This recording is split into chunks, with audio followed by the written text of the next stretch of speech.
remembered to unmute today. Good morning. Good morning. Oh man. Even if she hates green, I love her fox noises more. Look, man, most greens just aren't nice colors. They're nice accent colors, not main colors. Good morning, good morning. Good morning, 9 p.m. Europort time. God damn, that's late. That's late. Well done unmuting. So proud of you. Thank you. I'm glad you're proud of me for functioning like a normal person. Oh, also, I learned, apparently, if you've been sending bits, it has been sheer luck that I've been thanking you since the collab. We got enough Foxy brain rot to keep you entertained your entire more VODs on the double. Boy's hungry. Hungry! I'm hungry. Heedster, thank you for the $30 doodles. Thank you. Thank you, thank you. BGM, it's off. It's fucking off. It's so over. We're so back. Thank you, Heedstar. Thank you, my guy. Yeah, apparently bits are, like, broken right now. So, like, if you're sending bits, it's going through, and it shows up in my Twitch activity feed, which I glance at occasionally. But for some reason, bits aren't showing up in my Stream Elements feed, which is what I use to catch up on thank yous. And the alerts are also broken. So Binary Mind has put in a ticket to Stream Elements to see why the fuck bits are just disappearing into the ether in our end. Why wouldn't it be broken? Yeah, Stream Element's always broken. So if you have cheered with bits either during the collab or during yesterday's stream and I missed your message, I apologize. I had no idea that things were broken until yesterday. We're so back. We're so over. Eker on hate. Thank you for the 1,500 test biddies. Unfortunately, we have no dicks. We've been abandoned. We are dickless freaks right now. She hates your bits. Just realized that Kirsche's email on her Twitter page is read Mythic Talent, not My Thick, like you thought at first glance. And people have been making that joke since I got signed with them. I mean, it could be My Thick Talent. No, we're dickless. I know. I know. Today is Okage. We're gonna be playing Okage. Have some of the good green. Oh, the good green. Can you imagine fucking token to this dude? Kirsche removes our bits. No, that's a medically invasive practice. Dog with a butter. The butter dog. I had a butter on a dog. A butter dog. Thank you for the good green Cataclystia. Thank you for the 69 butter doggos. Thank you. I must have been just like a massive drooling retard last night too.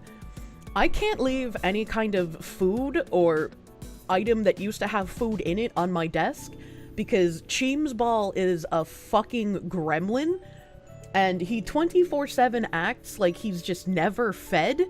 Even though he was even getting a little pudgy, I might have been overfeeding the orange boy, so now he's getting a little less food. But he acts like he hasn't been fed ever if, like, I drop food on the floor, or, like, if I have food on my desk, he's always trying to get it. Like, I can't eat anywhere besides my desk, because I gotta have the water bottle at the ready to spray him anytime, you know? Orange cat behavior, yeah? Like, I was shredding cheese the other day, because I wanted to make mac and cheese. And so I was shredding some Colby Jack and some sharp white cheddar. And you know, when you're shredding cheese, some of it kind of like, you know, it gets not in the place you're shredding it on. So there's like a little bits of like cheese falling on the floor. And so Cheems Ball and Gravy were both like licking my toes where some of the bits of cheese were falling. And like when I tried moving, they like scampered in a way that made them both look like little gremlin beings. Like they were like spread pod and they like just fucking up and down. I don't know. It was weird looking. Are you saying cheese doesn't belong between your toes? I mean, preferentially no. Gravy's confirmed foot sister. I think even though I took them in off the street when they were very, very young, they obviously were born outside. And the beginning of their little kitten lives were outside and worm-filled. So They might have it ingrained in them that, like, anytime there is a food object, they must try eating it. Like, even if I drop like, if I'm in the kitchen and I drop something inedible, like a piece of plastic, Cheem's ball will still go crazy and, like, try to eat it. So I'll have to, like, grab him by the scruff and then pull the plastic out of his mouth, because it's like, you can't eat that, you retard. Please do not kill yourself. Classic street kitties. Common with former street animals. Yeah, the starving gene. Quando Fondly, no!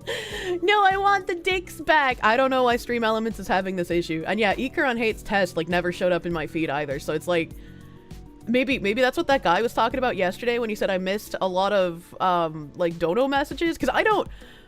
Usually I'd agree, but yesterday I don't think I missed a lot of messages. I think I did a decent job staying on top of them. But if he was sending bit messages, that makes sense, because I literally can't see them. Cat behavior. Cheeseball is a rescue. I mean, I guess technically they're rescues. We have a lot of, like, stray cats that just disappear around our complex. I don't know if somebody's, like, catching them and bringing them to shelters, or if they're getting eaten by, like, the coyotes that are around here, or wolves, or whatever they are. Because there's, like, wild dog adjacent things in the area that I can hear howling every so often. So when I saw Cheem's Ball and Guavy, they were just super tiny kittens, and I felt really sad. And Tim's like, don't you do it, don't you bring those things in here, we already have 2 animals, don't you do that. But, like, after a couple of weeks of seeing these, like, itty-bitty tiny baby kittens outside and hearing them constant meow, like, my heart could not take it, chat. So I had to lure them inside my apartment with treats, and then I gave them baths, and then I gave them neutering and spaying. I waited a little bit for that because they were super tiny young cat. Like, they couldn't have been older than, like, 6 to 10 months when I pulled them in somewhere around there. And then I dewormed them. Cannot ignore baby kitties. You're good cat, mommy. Yeah, I did, like, it, oh god. Like, the other cats that roam around here are at least, like, adult cat. But, like, these 2 were tiny kitties. And, like, they were hella bonded. So, like, when I was trying to find a place for them to go, I had been asking all the local shelters, and I'm just like, I don't want to split them up because they're bonded. And then after, like, oh god, I probably was looking for, like, 10 months or so. I was like, I'm just gonna keep them, man. They've been here too long. They've been here too long, and now I'm attached to them because I couldn't find a shelter for them to go to together. So, kidnapped the kitties. 6 to 10 months, they're adults by that. I mean, maybe I'm overestimating it, but they were like I could hold, like, gravy in my hand. Like, they were tiny. Like, maybe I just don't know, like, how small kittens are at what point in their life, right? So, like, maybe they were only, like, weeks and not months, but, like, they were fucking tiny, man. You sure Ziggy and the devil dog bonded with them by then? Ziggy does not like them. He is a curmudgeon-y old man. And he pissed on the floor quite a bit when they first got here. Probably 1 month if they could fit in your palm. Maybe. You might be right. Because, like, I had to wait to get them spayed and neutered.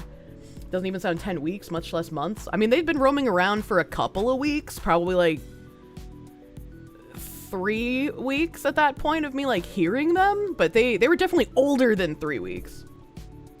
Because they weren't like shut-eyed little mole rats, as it were. They were like cat-shaped with fluff. Ziggy assuming dominance. Yeah, he is a curmudgeon-y old man. They were still are energetic, but they were very energetic kittens. They wanted to play with him, and he was like, I don't want to play. Playing is not in my schedule. Did they have triangle tails? No. They had, like, tails. I don't know what a triangle tail is. He took in a kitten from the street, and the vet said she was like a preteen. She was still small. Very small. Kittens have triangle tails. I don't know what that means. Old man Ziggy is literally me. Yeah.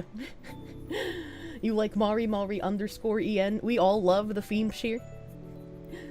Yeah, kittens were friend-shaped. Yeah, they were very much friend-shaped. Playing What Am I? Found your cat in a parking lot. You had to bottle wean her. She was so young. I definitely did not bottle wean them, so I hope that they didn't need that. I mean, like, they were eating trash outside, so I'm sure it's fine. Feemsh singing is best singing. She's so cute. She's so cute. The tails aren't long and slender. They're like cones.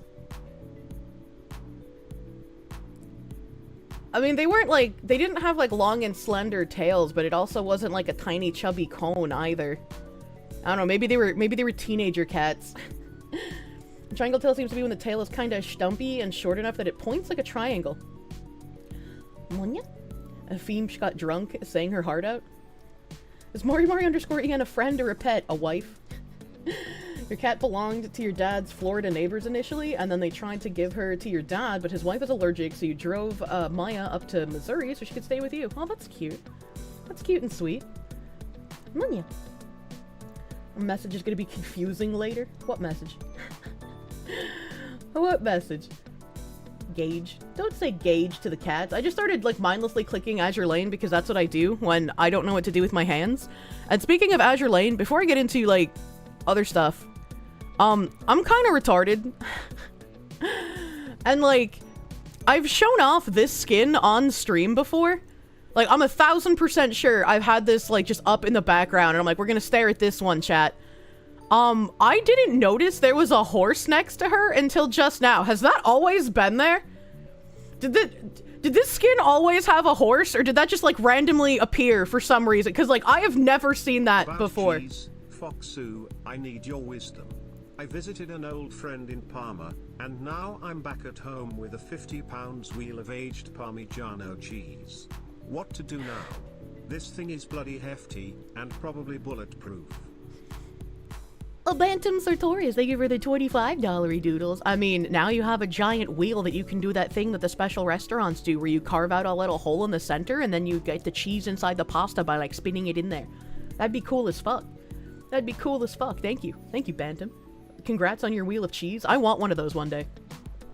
It's been there. Blinded by the booba. Has it been there, man? Even after she mentions it, I still don't see it. It's always been there. Chat. Exola got back to you about their security policy. After 2 transactions, they lock you out of further purchases for up to 48 hours. Attempting to make another purchase that is summarily declined will reset the timer. If you're trying to acquire Quine Bobs, please bear this in mind. To acquire all 8 parts of the game and DLCs, they can take up to 8 days without accidental resets. Holy shit. Yeah, my guy had said that, like, this is kind of a ridiculous, thing to have in general, because they don't have a cart where you can buy multiple things at one time, which is something I told him that needs to exist. I'm gonna just send him your highlighted message and send that to him so he can send it to 505 so they can send it to Exola.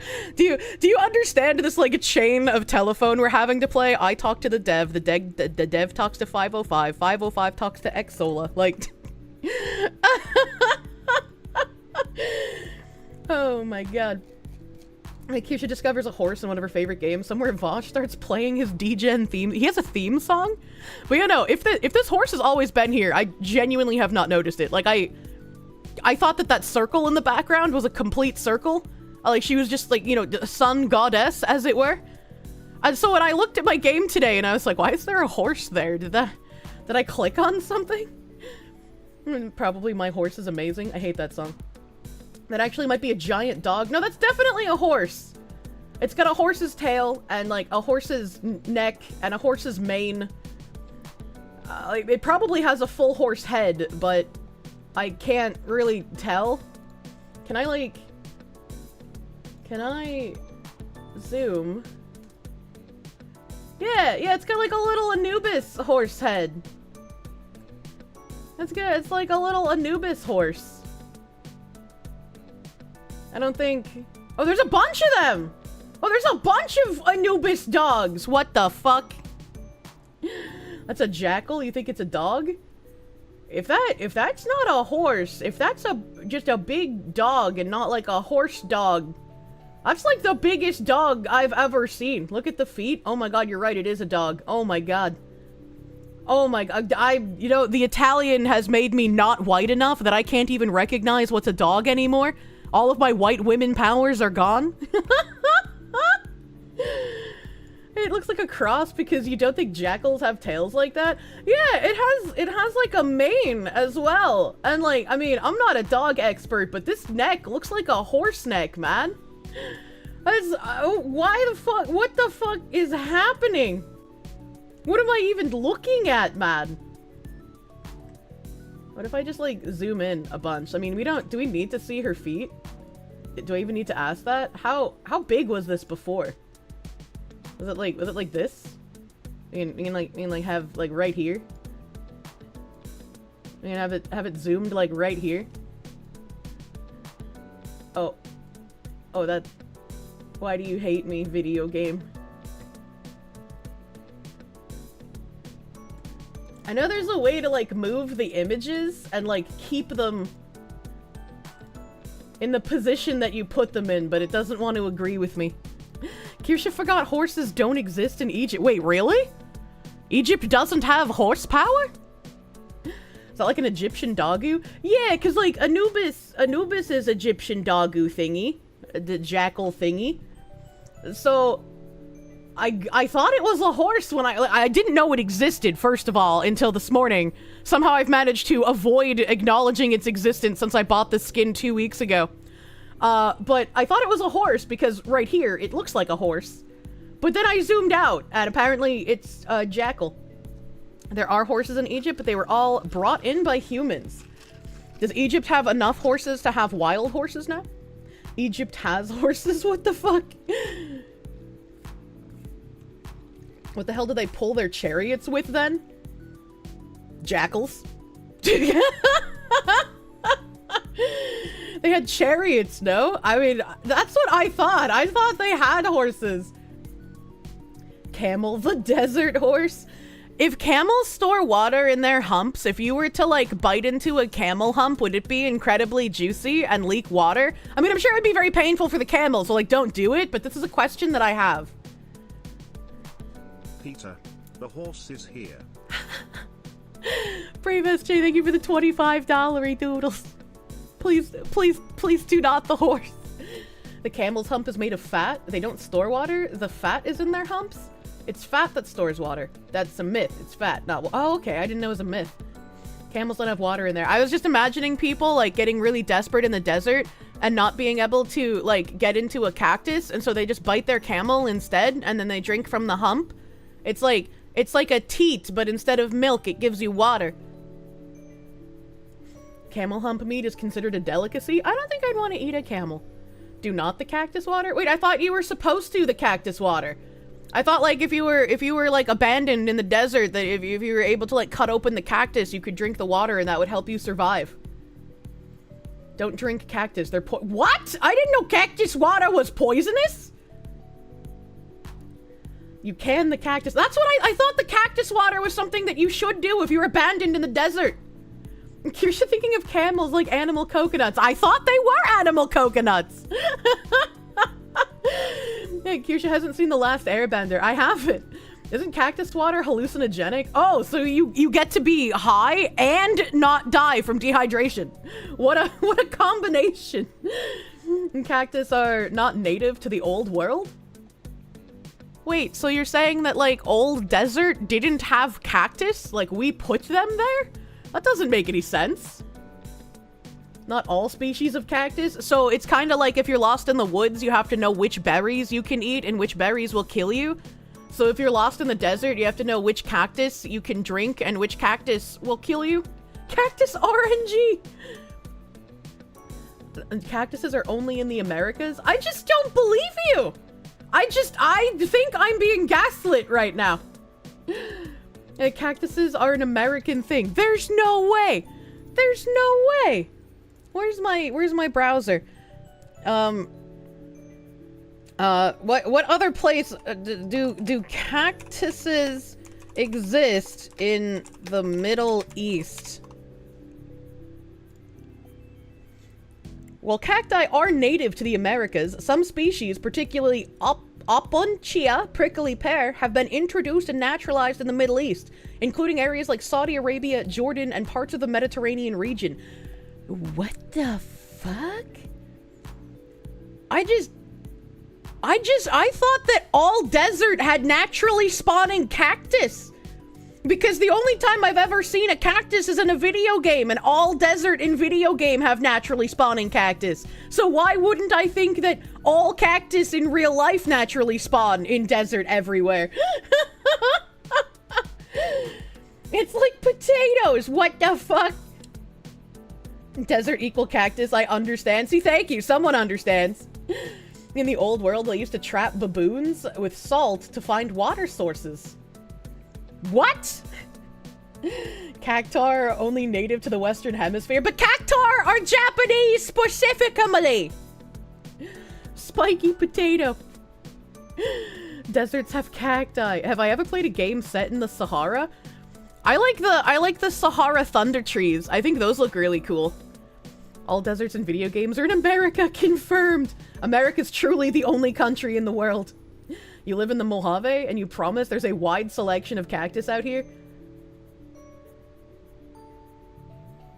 Well, that makes sense though, right? The tundra is technically a desert, but you won't see a cactus there. No! I mean, I guess sure, but like a snow desert isn't a sand desert. Baboon thing is they trap it, make it hella thirsty, and then release it and watch it run away to the nearest water it knows about, and then humans know about it too! Thank you, baboon. Thank you, baboon. Patrolling the Mojave almost makes you wish for a nuclear winter. Why? Prickly pear fruit is edible. It can taste like cotton candy or watermelon. What are those cactuses that look like they're a bunch of circles stacked on each other? Right, like they're like a typical cactus shape, but like they're a bunch of circles stacked. What kind of cactus is that? What kind of cactus is that, chat? Since you guys are apparently cactus experts. A barrel cactus? Barrel cactus. No, these are the pumpkin cactus. It's not barrel cactus. These are like big and long, but like they look like they're the circular pieces. Is it a prickly pear? Prickly pear cactus. Oh, it is the prickly pear cactus. Why is this one? Well, these are kind of short, and I've seen like really tall ones. I've seen like really tall. What about type of cactus? Maybe if I look at a chart of cactus. Have I just been imagining a type of cactus that isn't real? Hold on, wait a minute.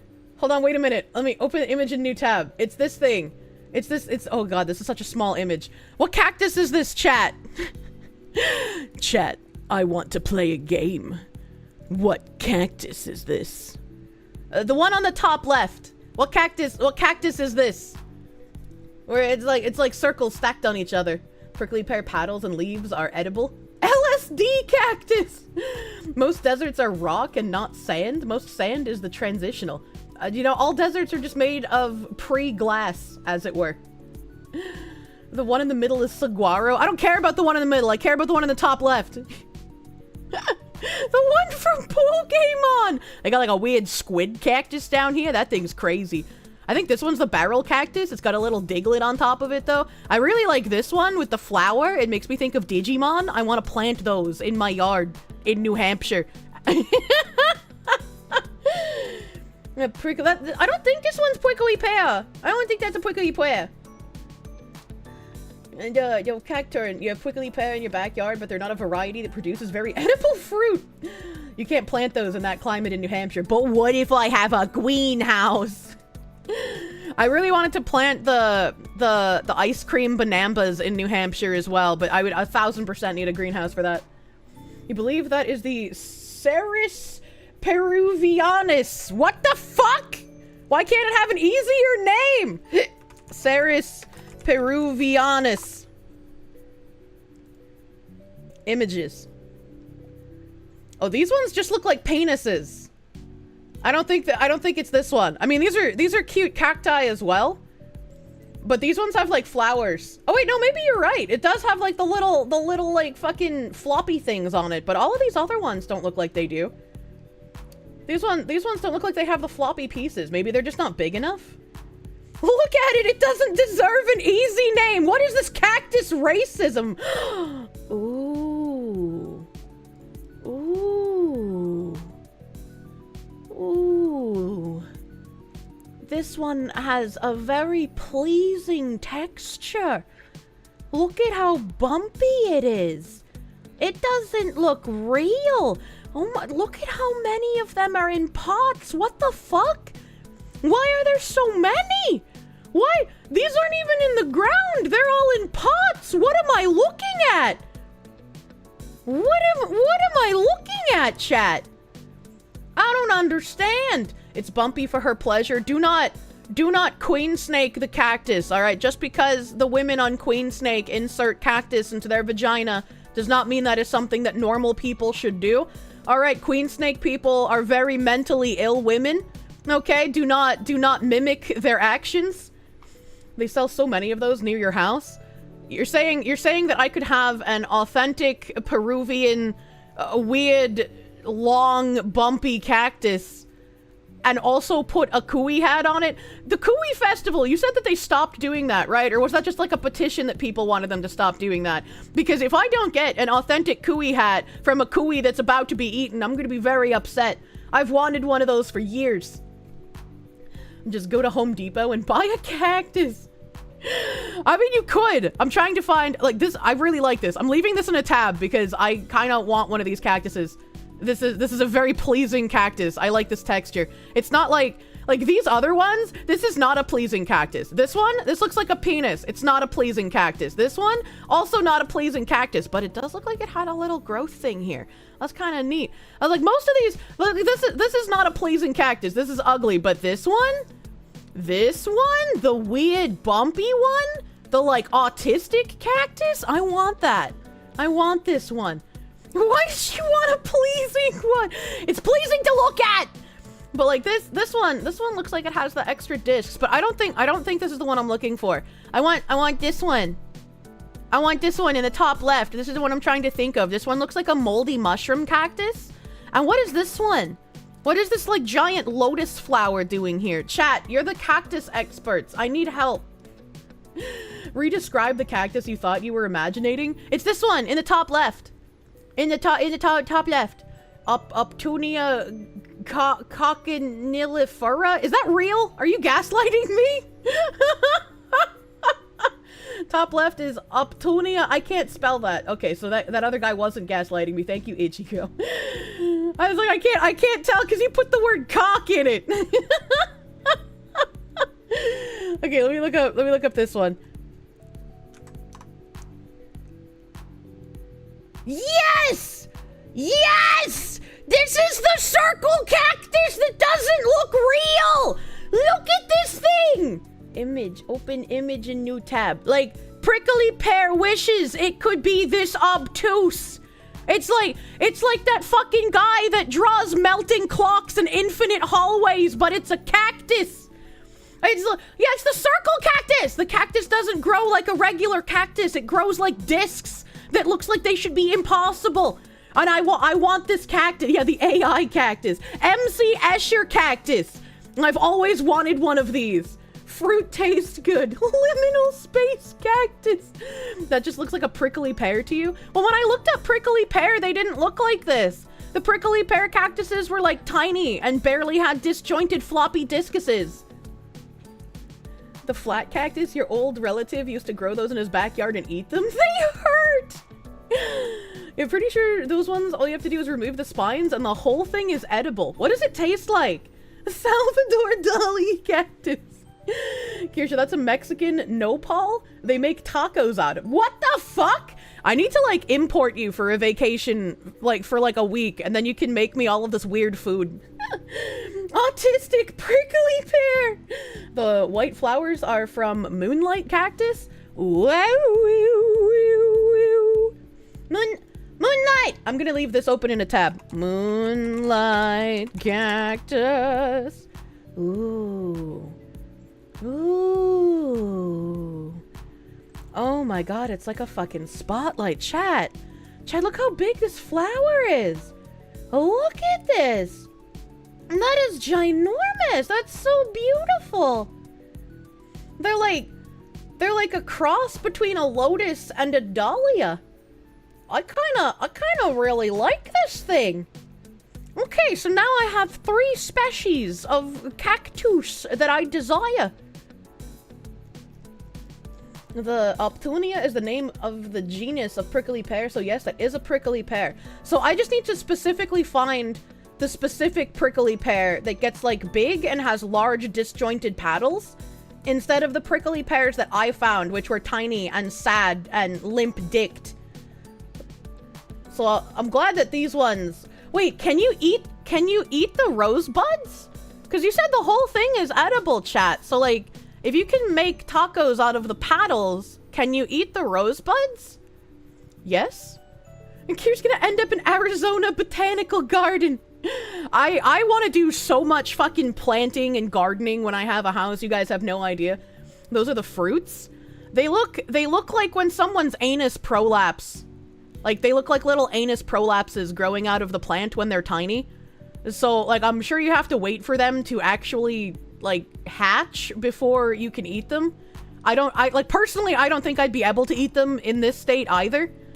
Those are fruit. A lot of people make jam or candy out of. What the fuck? Hold on.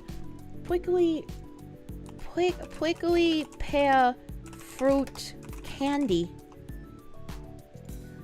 Oh my god, it's real.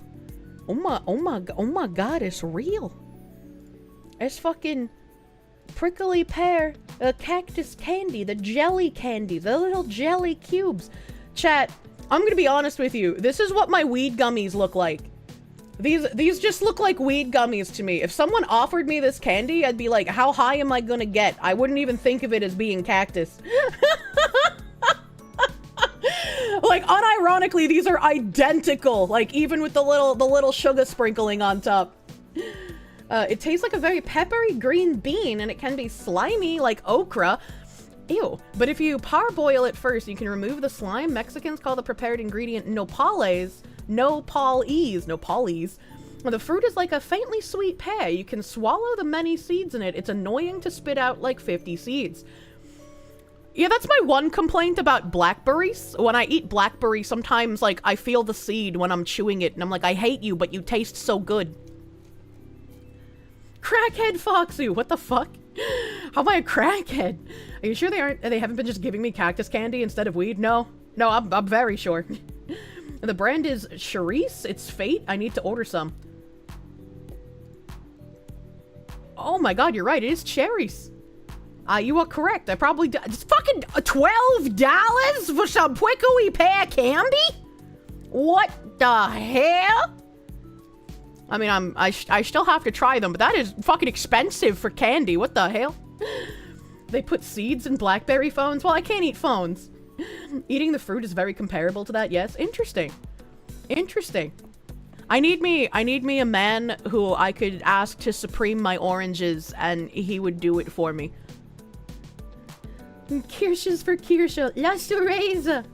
Rare candies will be... Why? Wait, I didn't know that they were rare candies. Aren't there, like, plenty of cactuses everywhere?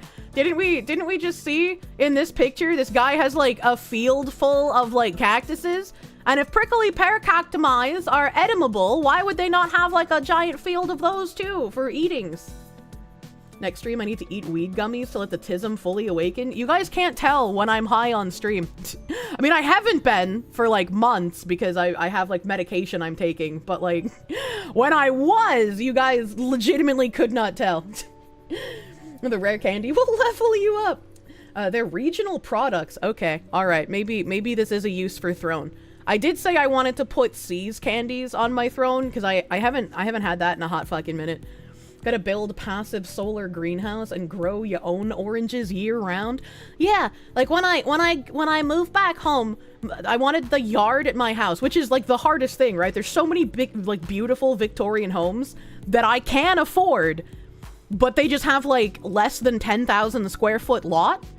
And so that's very tiny. There's like no room for any kind of activities. Like maybe if you're lucky, you could put like a plastic chair there, right? And I both want a pool and a greenhouse, like at a bare minimum. So I need like at least a half an acre so that I'll have room for, like, you know, the underground shit, because every house has like the sewage tank and like their water shit. There's a lot of well water up north instead of city water. And so I need to make sure there's enough room for me to be able to put in a pool and put in a greenhouse without wrecking the underground shit. One of the first Fillion collabs was Kirsche high on gummies for extreme back pain at the time when she had shit pain meds. I didn't have any pain meds. That's why. Tylenol hasn't worked in a gajillion years. Motrin does jack shit. Advil does jack shit. So, you know, I was just like, I am in so much pain and I don't want to cancel on Fillion and I don't know if I want to be high on stream. And I ended up just taking gummies and saying, you know what, let's risk it for the biscuit, okay? Nobody knew. Nobody could tell. A girl, with all respect, that's some wishful thinking. Yeah, it's very fucking hard to find a Victorian home in New England that also has land with it. Because apparently nobody liked having land back in the 1800s. Oh god, did Jesus take the wheel? Now Fillion is friend. I fucking love Fillion, man. The cactuses and candies ain't shit. Hydromorphine stuff knocked you out after wisdom tooth surgery? God damn. God damn. You mean a small cacti and not the full-size ones, right? No, I want big cacti. I want one of those, like, big, special, fancy greenhouses. My dad can do construction, so, you know, I only need to pay for the materials. That's the word I was looking for. It's more likely the land was sold off because it was easy to make a buck. I mean, that's very possible as well. One of the houses that I was interested in but was too far away, they ended up splitting up the house and the property, selling it because I guess, I don't know, they just didn't have enough interest. So like there was the house and they were selling like an acre with the house. And then there were 3 other parcels around the house where they split up the land. 2 were about like 2.5 acres. And then the third one was, I think, like 4. Might have been Blaze, but at least you didn't tell Fillion to go on VR chat. You didn't know that was the first collab with Fillion? I think the one where I was like giga high with Fillion was like the second one. Because, like, I definitely wouldn't have done it for the first collab ever, right? I would have been too fucking terrified. Easier to cook nopales when you have a gas stove, since the first step is burning off the microspines that you can't see over an open flame. Speaking of which, the house my dad went to see yesterday, he's going to see another, he's already seen another one today looking at the time. So I'll have to ask him about that when I get off stream. But he went to see a house with my agent yesterday, and she sent me a bunch of videos. He was already asleep by the time I was done stream, since I streamed late. Wow. So the kitchen is beautiful, like in the pictures online. I'm not gonna put an offer on this house. I'm like 1000%. There's no fucking way. The kitchen is beautiful, like in the pictures online. But that's the only room that was accurate to the pictures online. This house must have been a hoarder house because there was a lot of shit just piled up in several of the rooms. The closets were jam-packed with things. A lot of the rooms had a lot of damage. One of the rooms had carpet with water damage. It was rough. It was in rough shape. And I guess that makes sense because of how long it had been rotting on market. So it must have been like anyone that went to see that house was like, oh shit. So that's really unfortunate. I mean, it's not a super loss because it wasn't a Victorian, but I really did love the kitchen in that house. The kitchen was beautiful. It was a beautiful kitchen. But it's too expensive of a home.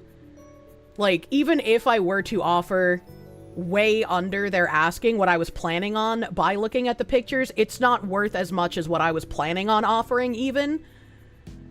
And it would need a lot more work than what I can afford to do. Catfished by house pigs. What kind of crackheads are in New England? This wasn't even like a crackhead. Like this was a like really nice looking house online. And this seems to be a trend. And I don't know if it's like people my age or boomers, but it feels like people get into houses and then let them fall into disrepair.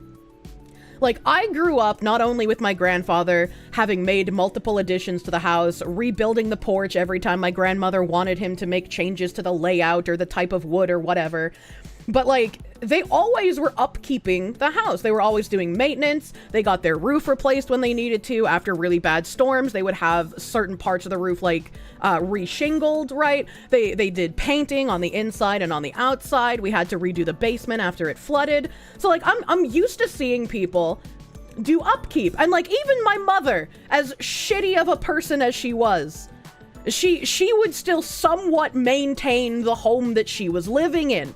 We would occasionally get holes in, like, doors and walls because of all the fighting, but, like, that's just typical white trash behavior. But, like, she would still do a better job at maintaining the building she was living in than almost all of the houses I see now. All of the houses I see now are just, like, nobody did anything here. Nobody made any attempt to upkeep this building. And on the off chance I do find a house that looks like they upkept the house as they should have, that bitch sells in like under 48 hours. Gen X forever getting ignored and getting away with anything. Asmongold Homes, rebuilding the porch for grandma was always going above and beyond on your granddad's part. See, this is what gave me an unrealistic expectation of men. Right? In my family, if the women wanted something with the house, they would go to one of the men in the family and say, I would like this addition built. And they would say, okay. And then the husband of the woman in the family would purchase all of the materials, and then all of the men in the family would go to the house and build the thing. So in my mind, if I was in a relationship with a man or married to a man, I could just be like, hey, you know, our house is really nice, but I would like this extra room off the side of the dining room. And he would always say yes. This was my, like, expectation growing up. You're Amish. Nowadays, you have to get a handyman. If my man ain't a handyman, I don't want him. The men in your family would steal the building materials and leave. Jesus Christ. Mom would work, dad and you to build up the house. All she did was give us sandwiches and Kool-Aid. I mean, that's what the women would do, right? If all of the men in the family, like my aunt, they bought a fixer-upper house years ago. So her house, like, everything got redone.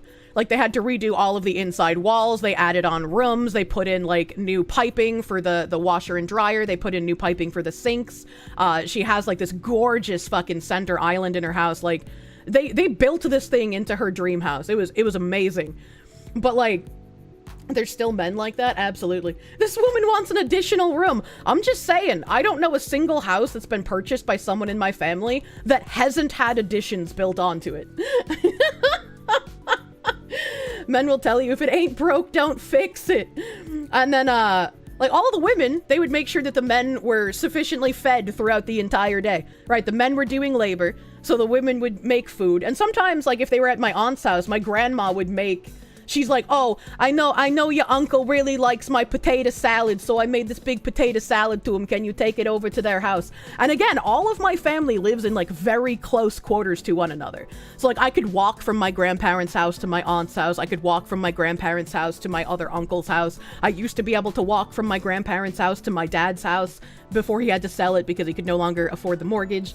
But, like, everyone lives super close together. Kier has a very unusual family who are all trade laborers and now expects this of all men because that's how men should be. And the women in my dad's side of the family are how women should be. That's like how society has been working for millions of years. That's what I've wanted. Yeah, give me a few years, you'll fly over and build whatever you want. So what you guys are saying is, because I see almost everyone in the chat saying men won't do that and men don't do that anymore. So maybe what you're saying is I should do the winning strategy. I import a Brazilian man like my friends did and just marry him. Because he'll do the labor. That's not unreasonable to want, but the government is in the way. Yes, you guys are agreeing? Fuck, I was hoping to marry a white man and have white children. You don't have to be a trade laborer, just learn to do handiwork. Yeah. A state-mandated husband. That's like, I mentioned before as well. Sometimes you don't even need to ask. When my dad was married to a fucking bitch cunt who ended up cheating on him because she's a bitch cunt, she also hated me. She hated kids. But when he was married to that thing, she would take like an hour and a half to 2 hours in the bathroom, and we had a 3-bedroom, 1-bathroom house. It wasn't big, right? They were like small bedrooms, but it was a cute little middle class house. He got so fed up with her taking so long in the bathroom that he just built a second bathroom in the basement. So like he didn't even really plan out exactly where it would be. There was like a big, like, tiled area in the basement where the washer and dryer were. And so, like, over onto the side, in between the tiled area and his workshop, he just built, like, a room and then put, like, a stand-up shower and a toilet and a sink. And he was like, now we have a second bathroom. Red tape and government stuff aside, seriously, guys, a lot of this stuff can be found online as far as learning how to put the basics together.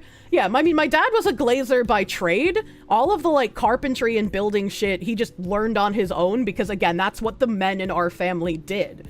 Right, my uncle that lives with my aunt who did all of the construction and the, like, piping and electrical stuff on her house, he learned all that on his own because, again, that's what men in my family were expected to do. So when he married in, he learned how to do this stuff. He's a fucking IT security dude. Like, he does, like, government security work in IT. So, like, that was completely out of his fucking wheelhouse. He was, like, the dainty, soft-handed man. But he married into my family. You'd fucking do that? To hell with the red tape. Based on descriptions of Kier Mom, no wonder her dad was a glazer. Jesus Christ. Guys are too busy paying an unpayable mortgage off to have time to add extensions to their home. Yeah, but if I'm the one who owns the home, you know? There's plenty of guys in chat that'll be himbo carpenters for you. You don't even need to be, like, the specialized carpenter that can, like, carve the Mona Lisa into a bedpost, right? We can always just outsource that to an artist carpenter, right? You just gotta do the basics. That's why you're safe. You got a family member protecting your ass. Well, I mean, on my mom's side, I did have Hell's Angels contacts in my phone. I never called them because it always freaked me out, but my mom was like, you keep their numbers, and if you need anything, you call those numbers. You got HVAC covered. Most communities and places in the Northeast are labors or industrial arts. Most places you've lived in the Northeast are like that, Kier. Don't listen to the city dwellers. They just ain't salt of the earth people. You gotta learn it on your own these days, and there's too many different trades to learn it all at work. Yeah, probably. Probably, man. Chat, quit being putzes. That's a woodworker, Kier. Yeah, there was an amazing woodworker in my town. And, like, the outside of his house, I loved walking by it. Because every couple of weeks, he would have, like, a new carving that would be out on his lawn. He had, like, this super fucking carved, ornate mailbox that was cool as fuck. He had, like, little carved bears all over the fence around his property. He had, like, a giant totem pole with a big, like, Indian headdress on the top. Like, this dude's house was fucking amazing. Halloween, he would put out, like, giant seasonal carvings that he did. And, like, he's probably dead now because I think he was, like, in his like late 60s when I was a teenager. So, you know, rip to that guy. I'm pretty sure he's not still with us. But hopefully someone in his family has, like, learned his trade because he was a gorgeous artist. Like, I loved his work. And so growing up and always walking by this house, I was like, that's something I want if I ever own a house. Right, because even when I was younger, looking at the prices of houses in my town, I was like, I don't think I'm ever going to be able to afford a house. So I was like, if I could ever get a house, I definitely want, like, ornate carvings from, like, an actual local woodworker to put in my yard. Are you banned? You can't post highlighted messages? No. You're not. You're definitely not banned. You're also a subscriber, so, like, you're 1000% not banned. Kirsche, you know, they have Pikmin Go shops at lumber yards. What is a Pikmin Go stop? Pokemon Go! Sorry, took a second for my brain to translate it. Everyone calls us flyover states because people are ignorant. Smith of 11 Herbs and Spices, thank you for the 10. You worked construction for 8 years. You've never met a carpenter that doesn't have learning disabilities. Bare minimum, go with a plumber. They're professional pipe layers. Is this an advertisement? Am I being advertised to? And I mean, do you mean like carpenter, like regular carpenter, or carpenter like the ornate artist carpenter like I've been talking about? Because pretty sure the men in my family don't have learning disabilities. My dad is just attracted to dangerous women. I'm sure you guys can relate. The mental illness makes them more attractive. Your power level's too high? You're banned now? I mean, I'm pretty sure I can see you as well, sir. When your ma was a little girl, she lived within a block from a Hells Angels clubhouse. One night, her mother was getting beat by the boyfriend, so your mother runs to the Hells Angels asking them to save the mother. Long story short, your mom got that guy killed in the desert. Maybe you shouldn't admit that in a VTuber stream chat. I mean, the Hells Angels were pretty, like, nice when I was a kid. I mean, there was a lot of fights and a lot of hookers, but, like, whenever they brought out the hard drugs, the women of the bikers would, like, take me into a back room and I would get to, like, watch TV and play my Pokemon games. You know, they would be like, we're not gonna have children around this, you savages. So, ignoring the red flags. Yeah, all good here. Biker gangs are generally really good with kids. Yeah. Like, they didn't want me to be witness to as much as they could possibly prevent me from witnessing. My mom, on the other hand, didn't really give a shit. It's funny I bring up adding additions to houses because you're literally about to do that to your house soon. Oh, hell yeah. That's better than some parents. Your uncle, who's a part of the Hells Angels, refused to sell drugs to children, even beat the fuck out of those that did. Good. Yeah, I literally cannot say, like, a bad thing about that. Like, they probably were nicer to me than my actual mother was. You're forgetting the other side of it. Kids speak! Generally, Hells Angels are weekend warriors, but they're hardcore bangers that tend to travel chapter to chapter, and they cause trouble. I mean, I don't remember too much trouble, but also I was, like, a kid, so... Hells Angels ran security for the original Woodstock Festival? That's interesting. I forgot to mention that I ended up emptying out 2 of the crate game machines and giving away the prizes out of spite.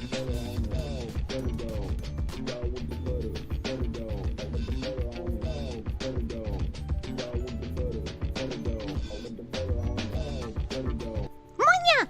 Bigglesworth, thank you for the 69 butter doggos! That's a lot of fucking crane gaming, dude.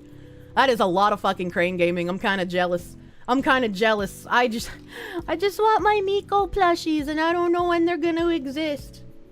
Hells Angels started out as troubled kids, so they try to prevent more from happening. That makes sense. Really goes to show how horrible your mother was, that her biker gang friends literally took better care of you than her. Yeah, she's a terrible person. Fucking real piece of work. I'm very glad I had the influence of my dad's side of the family. They didn't do Woodstock. It was a different festival, and they killed a man with an axe at the festival. Okay, we're getting mixed messaging in the chat. A living weapon, Iron Fist. Thank you for the 2. Yeah, they do. Crazy women are fun. You want that real grippy clam. Whenever I read your name, it reminds me of a brand of shoes that I really liked purchasing when I was younger called Iron Fist. They have some eccentric shoes, and they also are puns. So, like, I have a pair of, like, really high wedges that are, like, black and white and red. I think there might be a little green for, like, the leaves on them. But, they have, like, roses and bunnies, but the bunnies have unicorn horns, and the shoes are called Buns and Roses. Let me see if I can find a picture of them. That's, open image in new tab. Fucking these things. This is what they look like. This is the inside of it. So, like, you can see there's a bow on the other side for, like, the outside of your ankle. There's like a little bow on them. And when I was like 19, I was like, that's fucking hilarious. That's hilarious, and these are kind of cute. I want Buns and Roses shoes. Iron Fist mentioned Ki Guan Changang? I don't know what that means. Might be the most hideous shoes you've ever seen. Fuck you, guy. They're pretty cute. Made of iron, shaped like fist. Ankle breakers. I mean, I've never broken my ankle in shoes. Kirsche had odd taste in fashion. Well, I was goth, so I mean that these kind of check out for the kind of clothing I was wearing. Let's be honest. You and Pippa could get matching ones. Oh, I forgot to ask More if she bought those boots. Iron Fist is a DPS in Marvel Rivals. He punches fast, and that's what he yells in Chinese when he ults and fists you to death. What the hell? It was Altamont that the Hells Angels were the security for. I don't even know what that is. I haven't heard of that festival. You thought goth were black giant Doc Martens. Well, no, I wasn't an actual lesbian. I just got made fun of for being one because I had a chain wallet and I played video games, alright? Sorry you got fisted so hard. Oh my god. These look like they're shoes for a grandma or a K-pop idol. I don't think a grandma could wear... like, these are probably 4.5, 5-inch fucking wedges, man. I don't think a grandma could wear these. Video games are for nerds and lesbians. Yeah, pretty much, dude. Sounds like he's saying cheaper townhomes while he fists you. What? This fits in with like techno goth. Real goths don't judge other goths goth level. Chain wallet and video games probably just described 90% of chat. I think it's the flower print. I mean, maybe. Maybe. Let me see. Do I remember any of the other Iron Fist shoes I have? Iron Fist shoes. Because they're in my closet, and like I basically wear flip-flops all the time outside now because they're just the easiest thing to wear. And Iron Fist did have a lot of ugly shoes. They had a lot of ugly shoes. Oh, I have this one. Indecent Obsession is a shoe that I have. Indecent Obsession. Yeah. These were probably my favorite pair of Iron Fist shoes. Because once I stopped being so self-conscious of my muscular legs and started wearing more like frilly pin-up dresses, I thought these were like perfect to wear with them. They're super fucking cute, like strawberry and rose print, and they feel like kind of like fake silk on the strawberry print part of the shoe. La chancla! Now your shoes are describing chat. Muscular legs, you say? I had been rollerblading basically since I could walk. So I had very muscular legs all throughout growing up. I've definitely had muscle atrophy because I am nowhere near as active as I used to be, especially after my accident where I fractured my tailbone. But I still got the nice shapely legs. My favorite part is like the indent in the muscle on the sides of your thighs. Oh, fuck it. Sometimes I'll just caress that shit because I'm like, yeah, that feels nice. Calves that could cut diamonds. True and real. True and real. Buff legs and a big butt. How do you think I got the butt? It's for blading all the time, man. I did trick skating. You love that part. Defined calves are hella sexy. Oh my god, Kirsche probably got a good round kick. Yeah, my friends would joke about how I'm basically female Chuck Norris and I could roundhouse kick people's heads off their necks. That was like the running joke from my friends to me. She got the butt by magic. You got tree trunk legs from cycling. You agree with the quad indent on the side? It's fine. It's so nice. I love it, dude. Kira really do get the Chun-Li legs. Foxu used to go to Jet Set Radio. I feel like I remember listening to that band. While you were out partying, she studied the blade. True. Any previous boyfriends asked me to squeeze their head with my thighs, or were they cowards? Oh no, I definitely did get asked that question.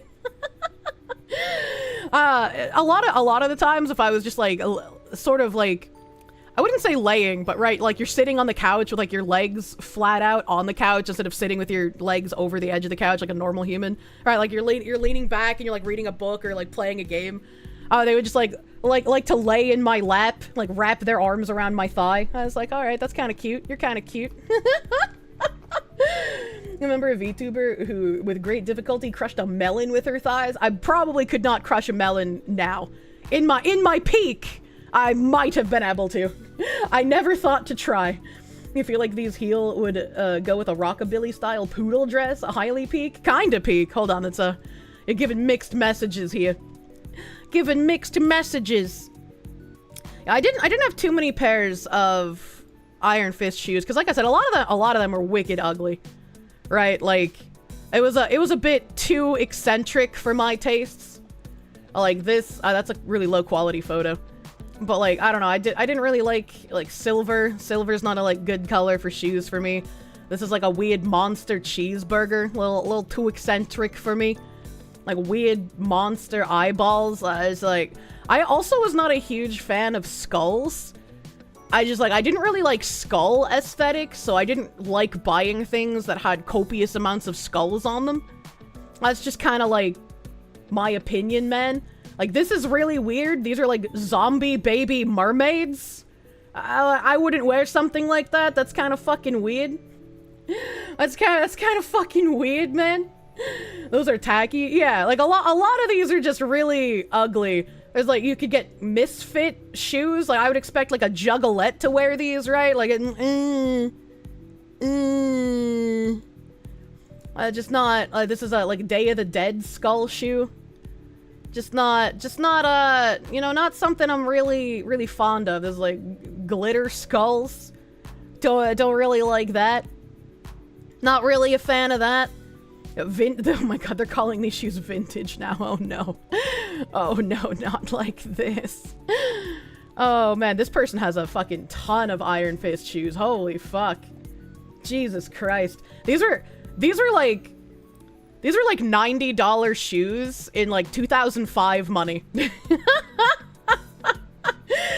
are $90 shoes in 2005 money, however expensive that is. Oh, I really liked these mermaid ones, but I never bought a pair.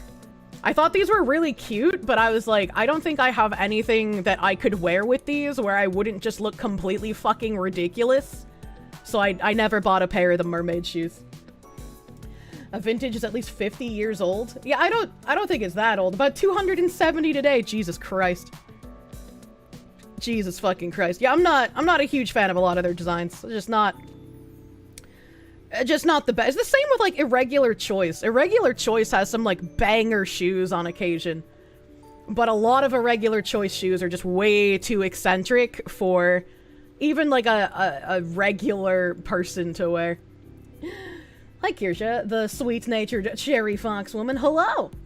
How the fuck do you get cooler with each additional thing you reveal about yourself? You know, I had a bit of a wild life, and now I am a boring anime woman on the internet who spurgs out about cactuses. Be careful if you ever try to wear them again, just in case they're glued together. They could break apart from adhesive degradation. I mean, maybe. I'd have to like, you know, do some test walks around with my older pairs of shoes. But, I don't have too many I think I would need to super worry about. I keep them all in like a shoe rack in a closet that doesn't really change temperature too often. You're not boring, we love the fox suit. Had a wild life, ended up as the very well wife material. Don't think you're boring if you can watch me for 7 hours at a time. You think that says something? I mean, maybe, but like, I got pushback when I was talking about how I'd like a boring guy, and so it's like, I think of myself as boring as well, so.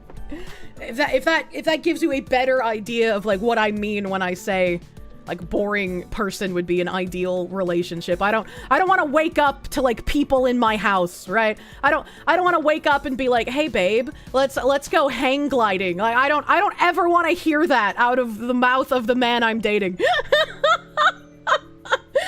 You live with yourself every day, so you're the most normal thing you know. I mean, I guess. By boring, you mean no drama? I mean, I just expect that by default. But also, like, I don't want to do exciting things.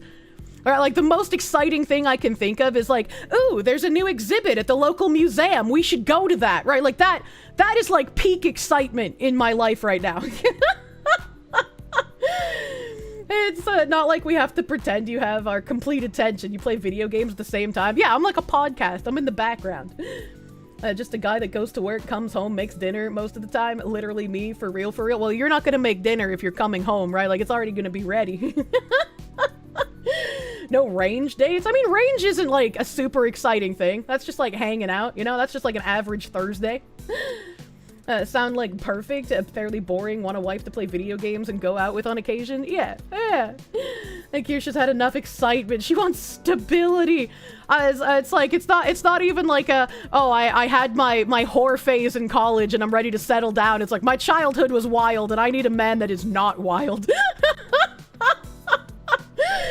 Hey babe, let's fuck with the gorillas at the zoo. I want to pet the alpaca. You won't be able to stop me from petting a cassowary though.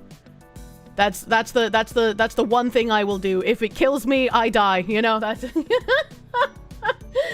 Your idea of exciting is trying a new recipe, going to a brewery for a flight. Oh my god, Kirsche's not going to hang out in downtown Atlanta? Absolutely fucking not. Do not pet the cassowary. I'm gonna touch the ancient dinosaur bird, chat. The hell you will pet the cassowary. Noted, do not take the Foxy to Australia. Who knows? Maybe I will eventually be like go on Cold Ones, right? Maybe I'll be an anime person on Cold Ones and then I can pet their cassowary. I'm sure they have one hidden somewhere. Just lasso the cassowary first. It's not you touching the cassowary that's the issue. It's the cassowary touching you back. What if it's incapacitated? What if they had to incapacitate the cassowary to administer some veterinary assistance, and then I just pet it while it's knocked out, and then I can say I touched a cassowary. Here's how that sounds. Aw, deep bird growl. Ah! Good news, a cassowary almost certainly will not kill you. Bad news, unless provoked. Those things will gut you like a fish. Like, they're unironically terrifying. I've watched a lot of cassowary videos. Leave the unconscious bird alone. Will an ostrich suffice? I don't know how heavy they are, right? But, like, that's another thing you could do, right? Like, imagine if you could pick up the cassowary and hold it above your head like it's a trophy, and then it just makes, like, screeching noises. And then you could do, like, I have the power! And then the cassowary guts you and you die, but it's okay because you were able to get that meme video out at the last second. You revived Vine. Ostriches are bigger than cassowaries. Yeah, I've seen the emus. He probably weighs close to 1 pippa. Oh, okay. No himbo that goes base jumping, deep scuba diving, longboarding, or extreme mountain biking with you? Yeah, probably not. We could do regular scuba diving. We could take like a regular scuba diving class together, and then we could swim under the waters, and I could like pick up a little tiny fish and be like, look how colorful it is, but we're underwater, so it'll sound like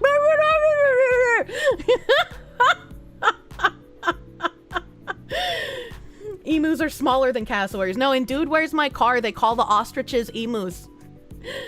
Cassowaries are the emu clan's shock troops. Do not the cassowary. Reminds you of a security chasing Patrick Star saying, don't touch.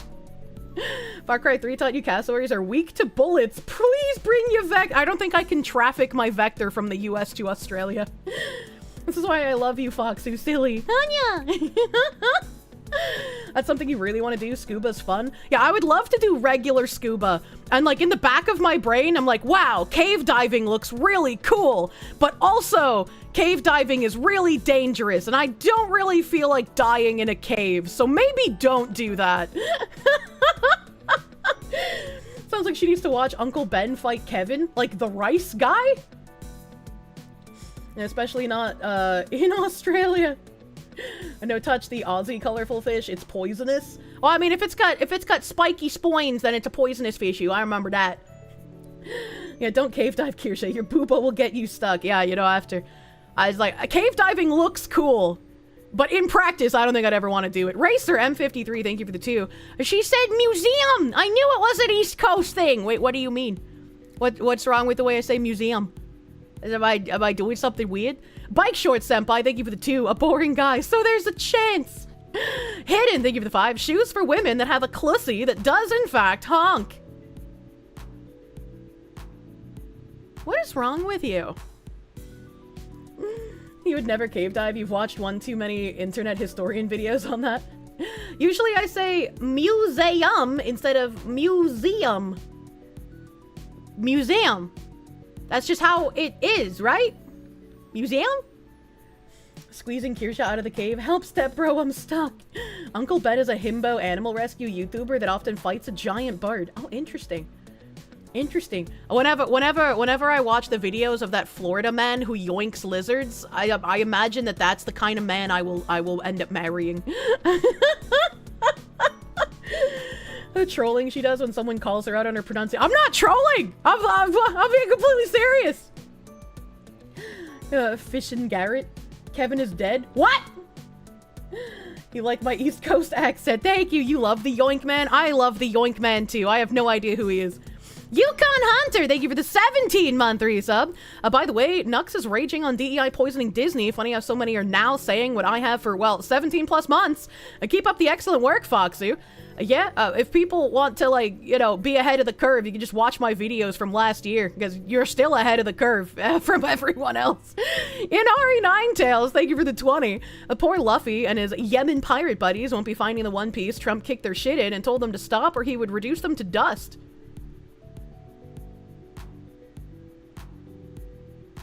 I don't think President Trump can bomb Hassan. I don't know what you mean by this. Razorburn, thank you for the 2. You into goth music like Bauhaus and Joy Division? I listen to pretty much fucking everything, baby. My playlist is schizophrenic. Ammonia. Something stinks about Nux. You don't know if he's sincere or not. I don't know.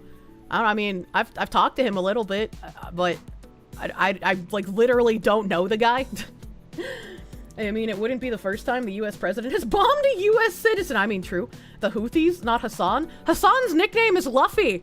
So like that. I'll marry a boring guy, like the one that yoinks poisonous snakes. He preferably wouldn't yoink the poisonous snakes, but I think the yoinking guy is cute. I've never seen him, but like I perceive him to be cute based on his demeanor. Tora, thank you for the 272. Can you get some thigh pics for art reference? I used Osville, my friend who did a couple of my emotes and my old sub badges. He actually got feet pics from me because I was trying to describe like the way I wanted the feet for my feet pics emote. And he like was just not understanding even after he sent me some sketches. So I was like, hold on a second. And I just like posed in the way that I wanted my feet pics emote and sent him that as a reference picture. The only thing you yoink is spiders because there's 2 venomous species in Texas and none of them require full vision color to tell. Just kill all spiders. I hate spiders. Nux likes downfalls, and to be fair, it's not hard to find people freaking out on the left. I don't know what that means. The nickname wasn't for Hassan, it was for the terrorist pirate Hassan Glazed on stream, because Hassan said he was just like Luffy. Oh, I thought this whole time people were calling Hassan Luffy. Whoops, my bad, chat. I don't pay enough attention to that side of the internet. Foxy foot doxed. I mean, I'm gonna get foot doxed when we hit 100,000 followers on either YouTube or Twitch. YouTube is probably gonna hit that first. Yeah, I feel like YouTube's gonna hit that first. You call him the slur for homosexuals? Yeah, but I'm not allowed to say slurs on stream. Jumping spiders are awesome, though. They should get a pass. No, I don't like any spiders. They are terrifying. Evil Mandrake, thank you for the 5. Vegeta, what does the scouter say about his goth level? Ghost of Norm MacDonald. I didn't know. I can't remember what movie we were talking about. We were talking about some animated movie, and I didn't know that Norm MacDonald was like the voice in that movie. But you guys, not movie, it was Mike Tyson Mysteries. It was Piggin. It was the pigeon was Norm MacDonald. I had no idea that was him. I loved that show. Women are allowed to not like spiders. It's a man's job to transport the helpful bug eaters to the outside. If I find out you're transporting instead of killing them, I'm gonna have a woman fit, though. So you just better hope I never see it. That's why you can't stream. You slur all your words all the time, apparently. When I first started streaming, I had to, like, obviously scrub anywhere that I've said a slur at any point in time so people don't reach back into, like, 2012 and be like, oh, she said a slur in 2012. What a terrible human being. But I have weird little nicknames for things that I like, and so Final Fantasy XIV was something that I had played for years when I first started streaming. I didn't stream 14 because that game is boring as fuck to stream, but I would call it Final F slur with the Y on the end. So I had to train myself to not say that out loud because I had been so used to saying it since the release of Final Fantasy XIV. Oh, Final Fernando. No. No. Some people are way too sensitive to slurs, even if said unintentionally or as a joke rather than an insult. In a perfect world, you would not be able to get banned for saying slurs. In my opinion, you should be able to use, like, whatever language you desire. And if people do not like the language that you use, like, they're not being forced to watch you, right? Like, they can just block you and be like, I don't like this person because of the language they use. It's as simple as that, right? Like, even when I, like, disagree, or I'm like, hey, this VTuber did something fucking horrible, like they're being incredibly fucking directly racist, they're wishing for harm on people. I've never like gone after their sponsors. I've told everyone else here, like, don't fucking do that shit. It's cringe. It's gay. In a perfect world, men like you would not exist. But this is not a perfect world. What does that mean? Final Cigarette Tree 14? Yes. Yes, that is exactly that is the real name of the game. Yeah, being a streamer would be so hard for you, trying to hold back all the words you want to use. It's difficult as well, Because, like, even if you're making a joke, if it even sounds remotely harmful, like, I try my best to not make kill yourself jokes anymore, unless it's, like, very, very obvious that I'm riffing on something, like the Canadian healthcare thing from a few days ago. Because if I make any sort of, like, kill yourself jokes, that would be taken out of context and plastered everywhere, and everyone would just be pinging gamer subs and Mythic, like, how could you do this? How could you have this harm wisher in your company? Tying libtards to chairs in a room 101, forcing their eyeballs to watch Kirsche VoDs. Good job on that. You know, that took a lot of effort. Thank you. Just play traffic hopscotch. What the fuck? In a perfect world, words would be judged on context and true freedom of speech would be allowed, but people are overly sensitive pussies. Yeah. It's very unfortunate, because it's like, if I don't like someone, I just ignore their existence. And, like, I don't know why that's so hard for most people. I guess it's like a power trip thing, where it's like their own life is so worthless that the only way they could feel good about themselves is making sure other people are suffering. Which is a really ironic thing, considering what, like, they usually espouse themselves to be good people. The maid jokes are too easy. Sometimes you gotta grab the low-hanging fruit, you know? What if Elmo is just singing along to his favorite song? Yeah, that still gets posted ad infinitum as like, oh, Kirsche is a racist because she defended singing the N-word in a rap song. It's like, yeah, that's because that's not racist. Yeah, only people who cannot feel empathy brag about feeling empathy. Schizo aunties would go into a frenzy if that happens. It's like, it's crazy that people don't watch me to the point that I get to, like, read the weird caricatures of me in their heads on Twitter. Like, someone was saying that I use, like, the slur for transgender people all the time on stream. Not only that, but I say it in, like, a mean-spirited and harmful way. And I'm like, I think the only time I've ever said that was on side-scrollers because Blabs did. And I was like, what the fuck? You can say this word on YouTube? If someone keeps having to declare that they're good and right, then they're not at all good or right. Trust the actions, not their words. Absolutely. Abso-fucking-lutely. The normies are in a state of existence where their lives are empty, that they create straw men to combat. One of those is virtue signaling. If they were robbed of their power to oppress the internet dwellers, they would probably snuff themselves out in frustration. It's like, I hope they would find something to do besides harassing people. What is the word? You're curious? You've heard it. You've definitely, like, there's zero chance that you haven't heard it, but you've probably seen it so often that you just thought it was a normal word and not a slur. People have gotten so used to the anonymity of the internet, they've forgotten that words can have consequences. I think my favorite thing are the people who threaten me also then saying, well, why doesn't she show her face? Why doesn't she use, you know, just a regular webcam? Why hide? Well, person threatening me harm. Gee, I wonder why I would want to have a layer of anonymity. Oh god, it's the same word for shortening transmission for cars. Yeah, that's true. Why doesn't she post her address so I can terrorize her? I know, like, it's so fucking weird, man. This is not an invitation for you guys to try and circumvent the filter. Yeah, please obey my mods.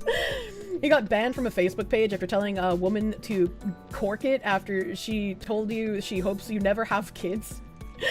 What the? Oh wait, that's a slur. Yeah, that's a slur, chat. I know, that's crazy. I didn't think it was a slur back in the day either. You didn't know that was considered a slur. Yeah, it is. Yeah, it is. You missed that episode of Scrollers and thought it was the one that rhymes with cartoon. No, not that one, but yeah, that one, I guess maybe is, question mark. Psycho, thing with 5. The people complaining about slurs are the ones firebombing people and calling for death threats. Yeah. What isn't a slur anymore? The real question is it automatic or manual? Everything is a slur, you coconut. You hate censors, you can't shorten raccoon anymore? Yeah, same. Yeah, same. All the words you use for them, that's the slur. Mechanics in shambles. How could mechanics be so bigoted? How could they do this? Zachary Rawlick, thank you for the 2. You took a house building course at community college. Interesting.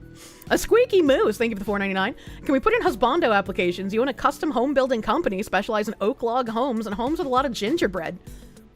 I love gingerbread houses. Those are so cute. It's a manual with an automatic stigma. Falling apart in real time because there's no grasp on reality.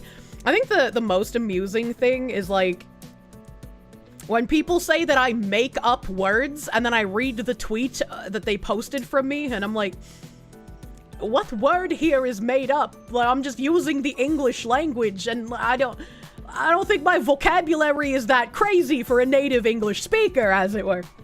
As a southerner, it's difficult to remember to not shorten raccoons when talking online. You just want to share your raccoons! This has like 1 million raccoons that swarm his house. Trash panda discrimination must end. As long as they aren't a CVT, those always... What? I don't know what that is. You made up spoot. That's a real word! Fuck you! Car does not identify as male or female. Meanwhile, what the fuck is a spoot? Convinced you've rendered your transmission disabled after putting your foot into it too hard? First gear very jumpy? Oh no. Hateful Scooby-Doo says, no, no, no, no, mods, you mods, explode that man. We don't know if you're making up new words or if it's the Boston Disability coming. It's usually the Boston Disability. Toxic Oogie, thank you for the 22-month resub. Thank you. Thank you. This is your reminder. Please do not circumvent slur filters. Not only does Twitch not appreciate that, but if I do not prostrate myself because you guys circumvented the slur filter, I can get banned. Because I'm responsible for you like a parent. You wonder if manual slurs are better than automatic ones? Culture's unfortunately ideologically captured by PC tards who consider everything a slur and they want to police speech and successfully do so. You just want to go back to normal where nobody cared except Karens? Yeah, same. I want to go back to normal, man. I want to go back to normal. As a streamer, how do I disengage from the need to stream or being online all the time? It seems to you that a lot of full-time streamers have a tendency to become addicted to streaming and having problems keeping themselves grounded due to being online too much. Some take breaks or crash out and then taking time off to recover. As like a fucking workaholic, I have no idea. I think it's better, right, as a streamer to become addicted to streaming, because the flip side are the streamers who start hating their audience and hating being live, and they have to fake that engagement, and then they start, like, becoming incredibly resentful of both their audience and the content that they create. And I think that is way fucking worse than just being addicted to being on your stream. Because at least the being addicted to being on your stream is, like, a good feeling, right? It's a good feeling. You're enjoying your audience. You're enjoying your content. You know? And Kirsche's Fox Mom.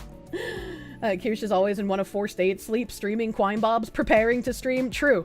True. Like, even my mods tell me I need to take time off. And, like, I really don't like to. I really don't like to, especially since the bulk of my content is live content. I don't like doing, like, recorded videos. Imagine throwing your money away by subscribing and then saying something you have to know will get you banned rather than by throwing it away by buying junk food. Couldn't be me. What the heck? We do like having you here, but rest when you need it. Yeah, I'm probably gonna be taking a bit of time off in April. Probably take a bit of time off in April just to recollect, just to fucking, like, chill out with some people, you know, like, hang and just, like, fucking be chill.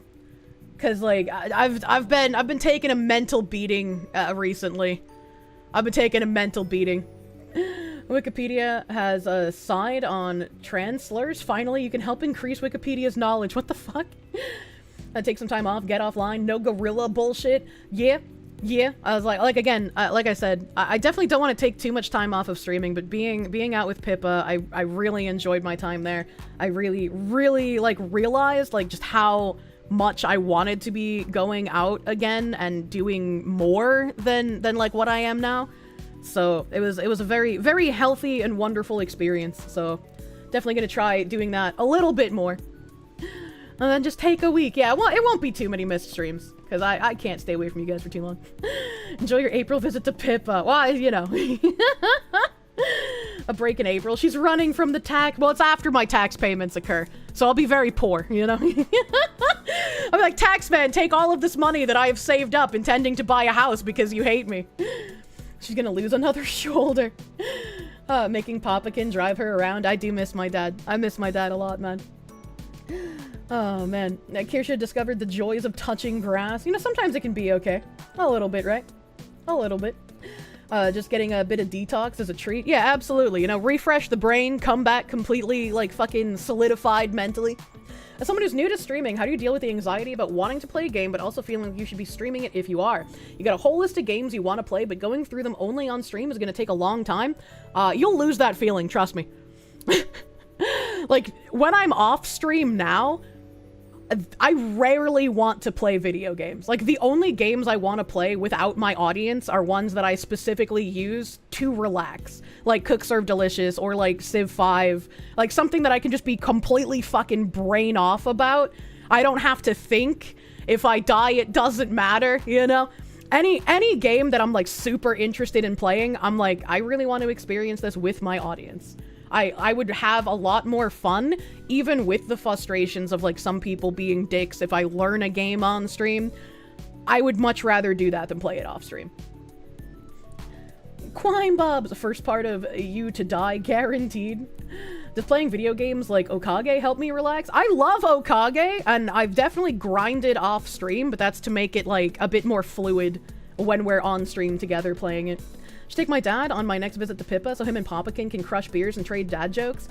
When I do get a house, I definitely will float that idea. Definitely will be like, our dads should collab, Pippa. We need a dad collab. I know you were grinding off stream. Yeah, the Civ games taught you about General Harriet Tubman.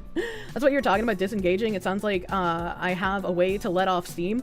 Yeah, in a way, but there's probably a lot of mental stress I specifically have to deal with that a lot of people don't, simply because of the content that I choose to do.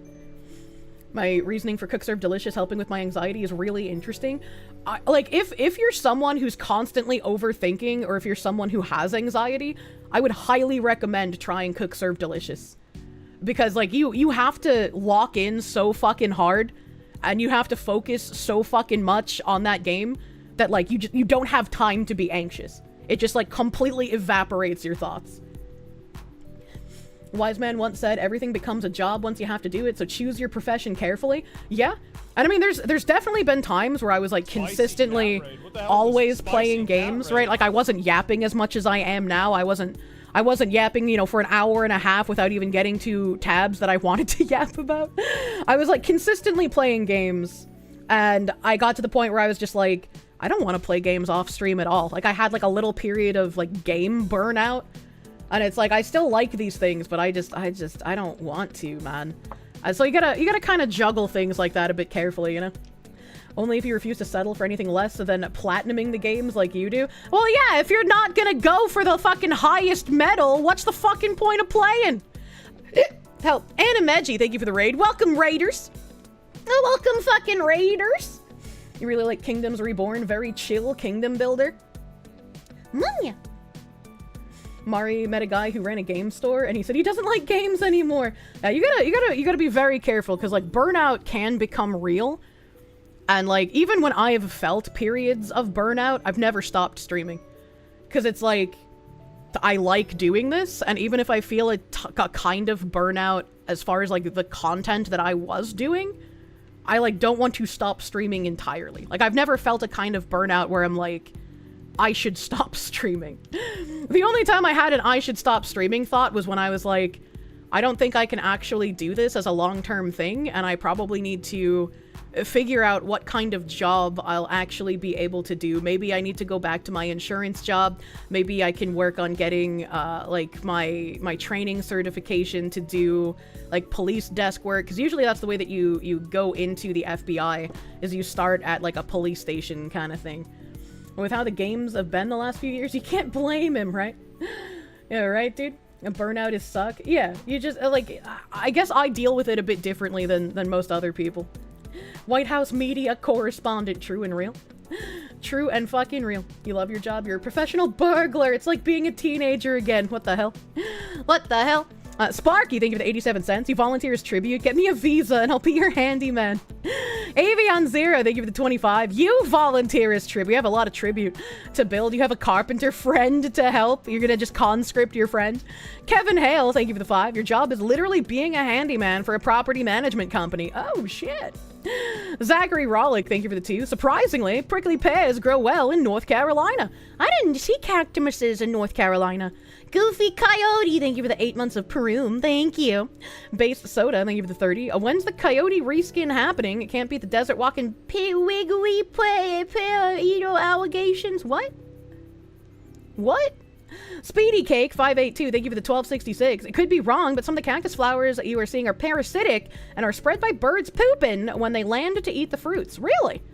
I mean, isn't that how a lot of things grow? Like birds spread the seedsoms? I thought that was just like a normal thing. You're forklift certified? I hope you've listened to the forklift ASMR I have on my channel.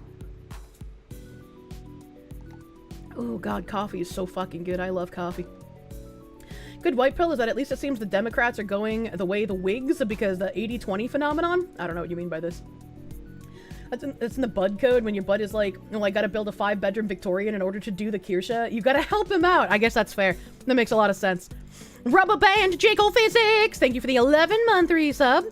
Anus Prolapsed Cactus, what a first line to resub to. You never know what you're gonna get.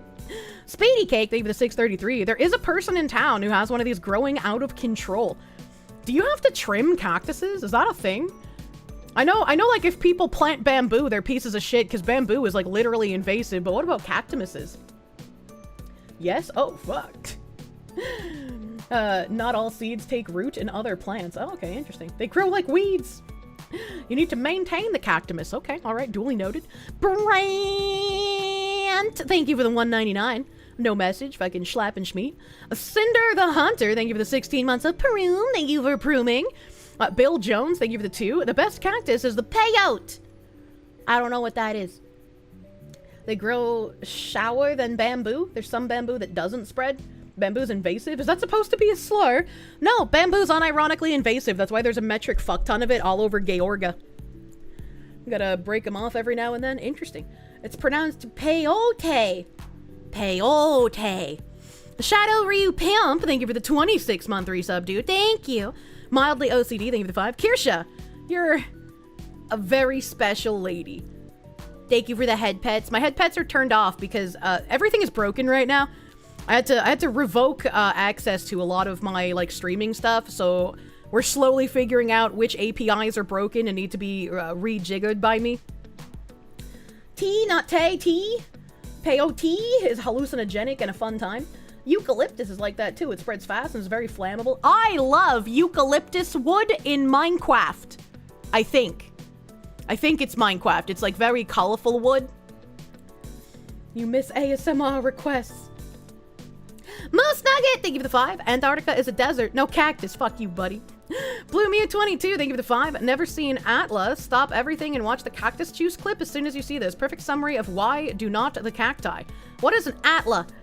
Zachary Rollick, thank you for the 2. Next she'll tell us she thinks potatoes are Irish. Well, are they not? How could they have a potato famine if they didn't have naturally occurring potato? Avatar The Last Airbender. Oh! Chat, I'm not good with acronyms. They aren't native to Ireland. They're from South America. But then how did the Irish have the potato famine if they didn't naturally have potato? Like, what? Couldn't they just eat whatever is native to Ireland? And Kirsche, you can just the potato into the ground. Tomatoes are Italian. Wait, what? The aliens brought the potatoes. Everyone knows this. Over farming of cash crop potatoes. Blame the British. Nothing is native to Ireland. Haven't you heard the globalists? If you want to do an Irish impression, just say Trey Tardy. What? Tomatoes are not Italian. They're from South America. I didn't know where tomatoes were from, so this isn't surprising information to me. She's messing with you, I hope. She's talked about this on stream. I've talked about what on stream? What have I talked about on stream? Ireland is rock! The English unironically took everything that wasn't potatoes in Ireland. Oh, I can understand why the Irish hate them then. People used to think tomatoes were poisonous. Tomato is fruit! Potatoes are more calories per hectare, essentially. I've talked about potatoes not being from Ireland. Have I? Have I talked about that on stream? Tomatoes are a type of nightshade. Nightshade is poisonous! Tomato plus silver plates are poisonous? Really? Better questions, what haven't you talked about on stream? I got a secret. I have a bad memory. And so when I say things on stream, I don't remember. Like, just before stream today, my intent was to do a segment on Bridge, which I'm still gonna do, before Okage, because I've been backlogged and I haven't gotten to any of the Bridge shit for March at all. And I had to ask KB, I was like, KB, which one of these things have I already talked about on stream? Because I don't remember how far back I have to go. Not really a secret. Potatoes come from South America, and in a part of Peru, there's some villages that the natives can get more calories from potatoes than the common people can. Wait, why? They have like a special gene that specially digests potatoes differently? I can't believe that the Kirsche Verstal, the coconut brain, may have a bad memory. Look, man. Silver plates are fine. Pewter plates have lead, which tomatoes leach out. So if you want to slowly poison someone you don't like, make sure to get pewter plates and feed them the thing that's just tomato slices with mozzarella cheese and a bay leaf. The first mention of pizza is dated in the year 997. Tomatoes are native to Americans, so they were brought only in the 1600s. So there was a time span of at least 400 years where pizzas did not have tomato sauce. I mean, that makes sense because, right, isn't like the original Italian pizza base like olive oil and garlic? I'm pretty sure. Now you're hungry, gonna grab cheese. Copper cookware if it doesn't have a proper coating. Interesting. There's like 4,000 variety of potatoes here in Peru. If I ever visit Peru, Cap, will you take me to the Chinchilla Mountains? White pizza is the OG pizza, not red pizza. And I think white pizza is the best pizza, baby. Olive oil, garlic, mozzarella cheese. Yeah, it's so fucking good. The more you forget, the more enthusiasm you have talking about it again. True. True. Bike short senpai, thank you for the 5. Honestly thought my bank was cucking me from buying Crime Boss, thank God. Looks like you have a treat, this, like another login bonus, and a gacha. Yeah, again, I'm sorry for all of the issues through my special little link you. What with not being able to buy multiple things at once, and then like the fucking fraud detection lockout after buying 2 things, and like the codes selling out. But this is 505's first time setting up like a payment split program. So I appreciate you guys reporting the errors you are getting and also being patient with the linku. I definitely appreciate that. Thank you guys. If we go eat cuy later, sure. Well, I mean, you can eat the cuy, but I'm not gonna eat the cuy. I just want the cuy hats. If I was a Bostonian, I would be a deep dish pizza lover. That's Chicago! And I mean, deep dish pizza is pretty good. A History of Food is a really good book to read. Interesting. Danny D, thank you for the $4.99. It's a sunny, splendiferous, superb, sensational Saturday for our fabulous Foxy. Thank you. Sly Maverick, thank you for those 5 gift members, my guy. Thank you. Standalone Complex 9, thank you for the 2. It's a supernatural, supersized jackal. I guess so. Andy Hall, thank you for that gift sub earlier. Thank you. Mihai 995, thank you for the 2 fucking year sub, my guy. Thank you. Bantam Sartorius, thank you for that 25 earlier. I remember the Parmesan cheese. Beard, thank you for the gift, Chubby Baby. Thank you, thank you. Kwando Bandwi. I'm not making you all eunuchs. Thank you for the $39.99 again. Naughty Wyvern, thank you for the 14-month resub. Mr. Michael, thank you for that gift sub. Tradney13838, thank you for the 3 months of Prune. 3 months flown by, been enjoying it. Dabbled in looking for cursed things, but you had a habit of making it your coworker's problem too. So for their sakes, I stopped. Still have to live with certain stories. Now, I impart my cursed knowledge whether they want it or not. You know, that's just how I be. Turkey the bird is also from the Americas. Turkey goes really well to bell pepper and makes for good fajitas and nachos. I really like turkey, but I don't like ground turkey. I think it has a weird texture. Hot take, Italian pizza is better than American because you can actually taste it instead of the grease. I mean, there are places here where you can get oh. What the hell?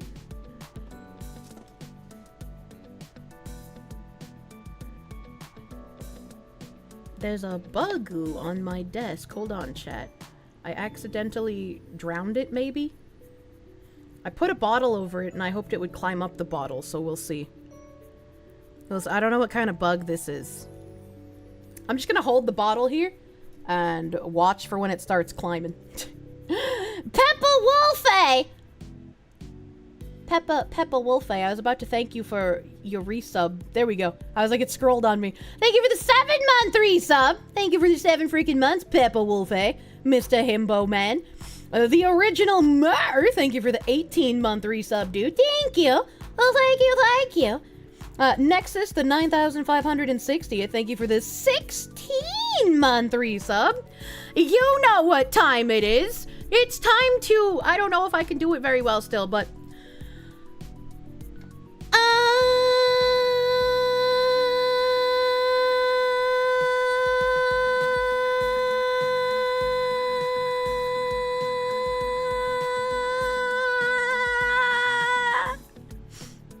I didn't have a good one. Did the bug get in there? Are we bugged? Are we bugging it? Where's the bug? Where's the bug? Did it escape? I can't tell. I hope it didn't escape.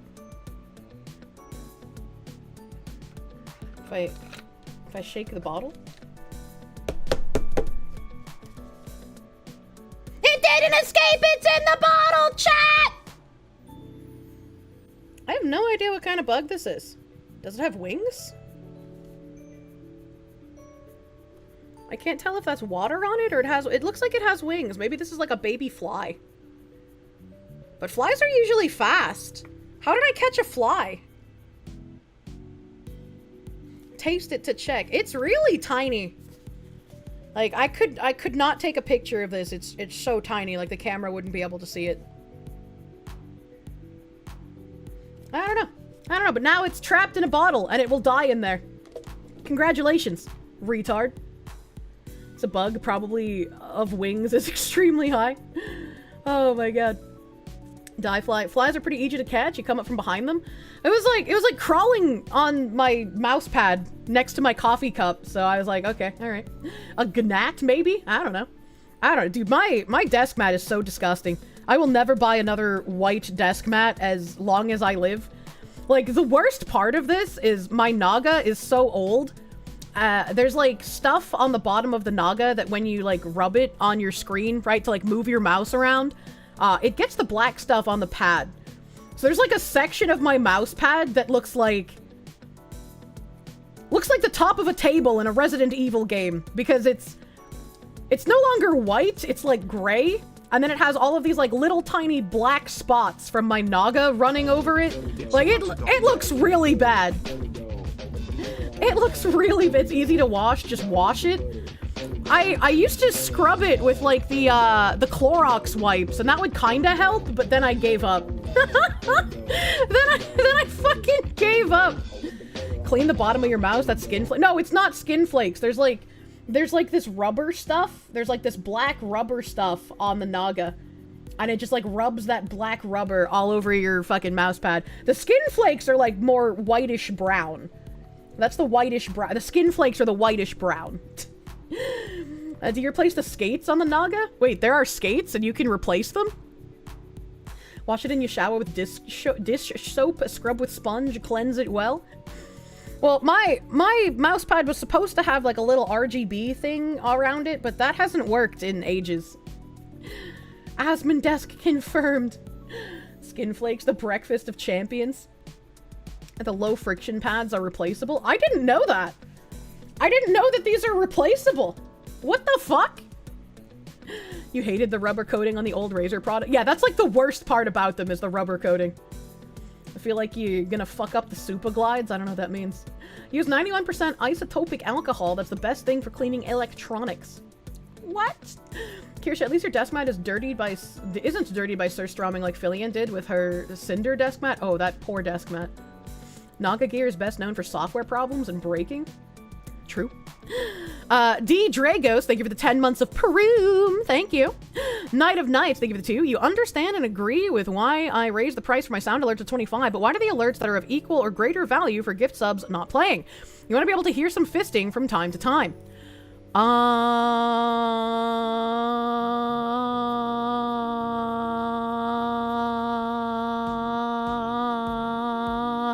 So gift subs never had TTS. The TTS was only ever on, like, flat donation amounts from stream elements. Like, TTS doesn't even proc for YouTube super chats. So, like, when somebody does, like, 100 super chat, I have to, like, remember to fucking not wait for the TTS to kick in, you know? So gift subs never had TTS. Gift subs just had, like, sound alerts. And I think there are a couple of those still on. I'm pretty sure 15 is the fisting one. I'm pretty sure. We used to have a menu back when I was small enough to have all of my alerts always on. But I've turned off a lot of them just because there's a lot. And I miss them dearly. I really love my sound alerts. I thought it was a lot of fun, and I like having, like, those memory beats as well. You know, I love my alerts, and I feel sad every day I can't have them on, but I understand that I cannot. I would like to try and maybe have, like, 1 or 2 days a month where I just turn them all on and we have, like, chaotic stream, but... You have the opposite problem. Your desk mat is black and it gets a little white scuff mark from everything. Yeah, but the white scuff mark can just be cleaned, and you wouldn't be able to see the black marks made from the naga, so I would prefer black, I think, for my mousepad. The time of the month stream. Every now and again, as a treat. Yeah, when I did turn them all on, like, one Sunday, I think, and you can really get the idea of how hectic things would be if I had them on all the time. Full redeem alerts and thank you stream. Yeah, when I do, like, full thank yous, can probably turn them on, maybe. Because I've started doing that on Sundays. People use mouse pads. You just use desk. What the hell? What the hell? Harkins, thank you for the 20. So many months offered at the altar of the tabs. Thank you for your offering to the tabs. They surely appreciate it. Thank you. Are we ever going to enable X-Chat? I still have no idea how to do that. And I also want to make sure that my mods aren't spread too thin between 3 different chats.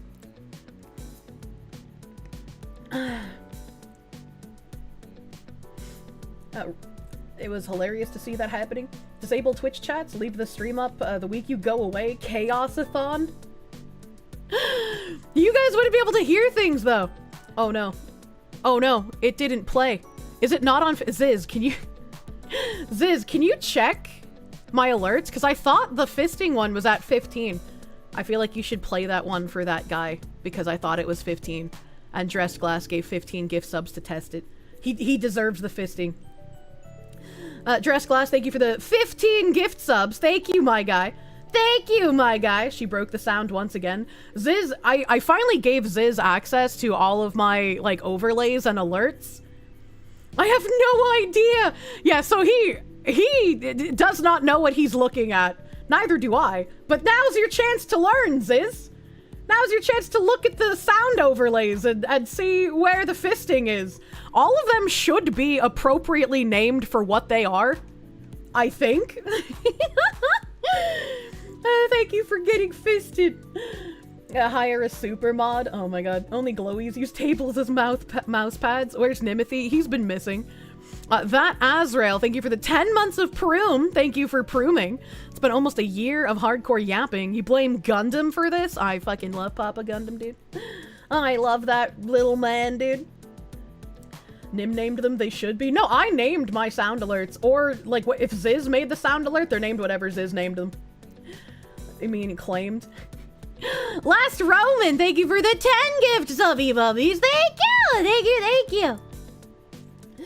And Nim went out for milk and never came back. You mean you don't name your sound alerts like you name your Discord channels? I need to be able to actually navigate the alerts. Or at least somebody does, right? Since I don't. With the 15 gifts, sub for Twitch or a member for YouTube? A sub for Twitch. YouTube, the only alert they have is slaves. Because it again, would be way too hectic to have, like, alerts enabled for everything. So it's just, like, Twitch stuff that has that enabled. So 15 gift subs on Twitch. Need to send a rescue squad into the cornfield. Yeah, also, I think the, like, orgy of sound alerts is more of a Twitch culture thing than a YouTube thing. One day you'll figure out the Discord naming system.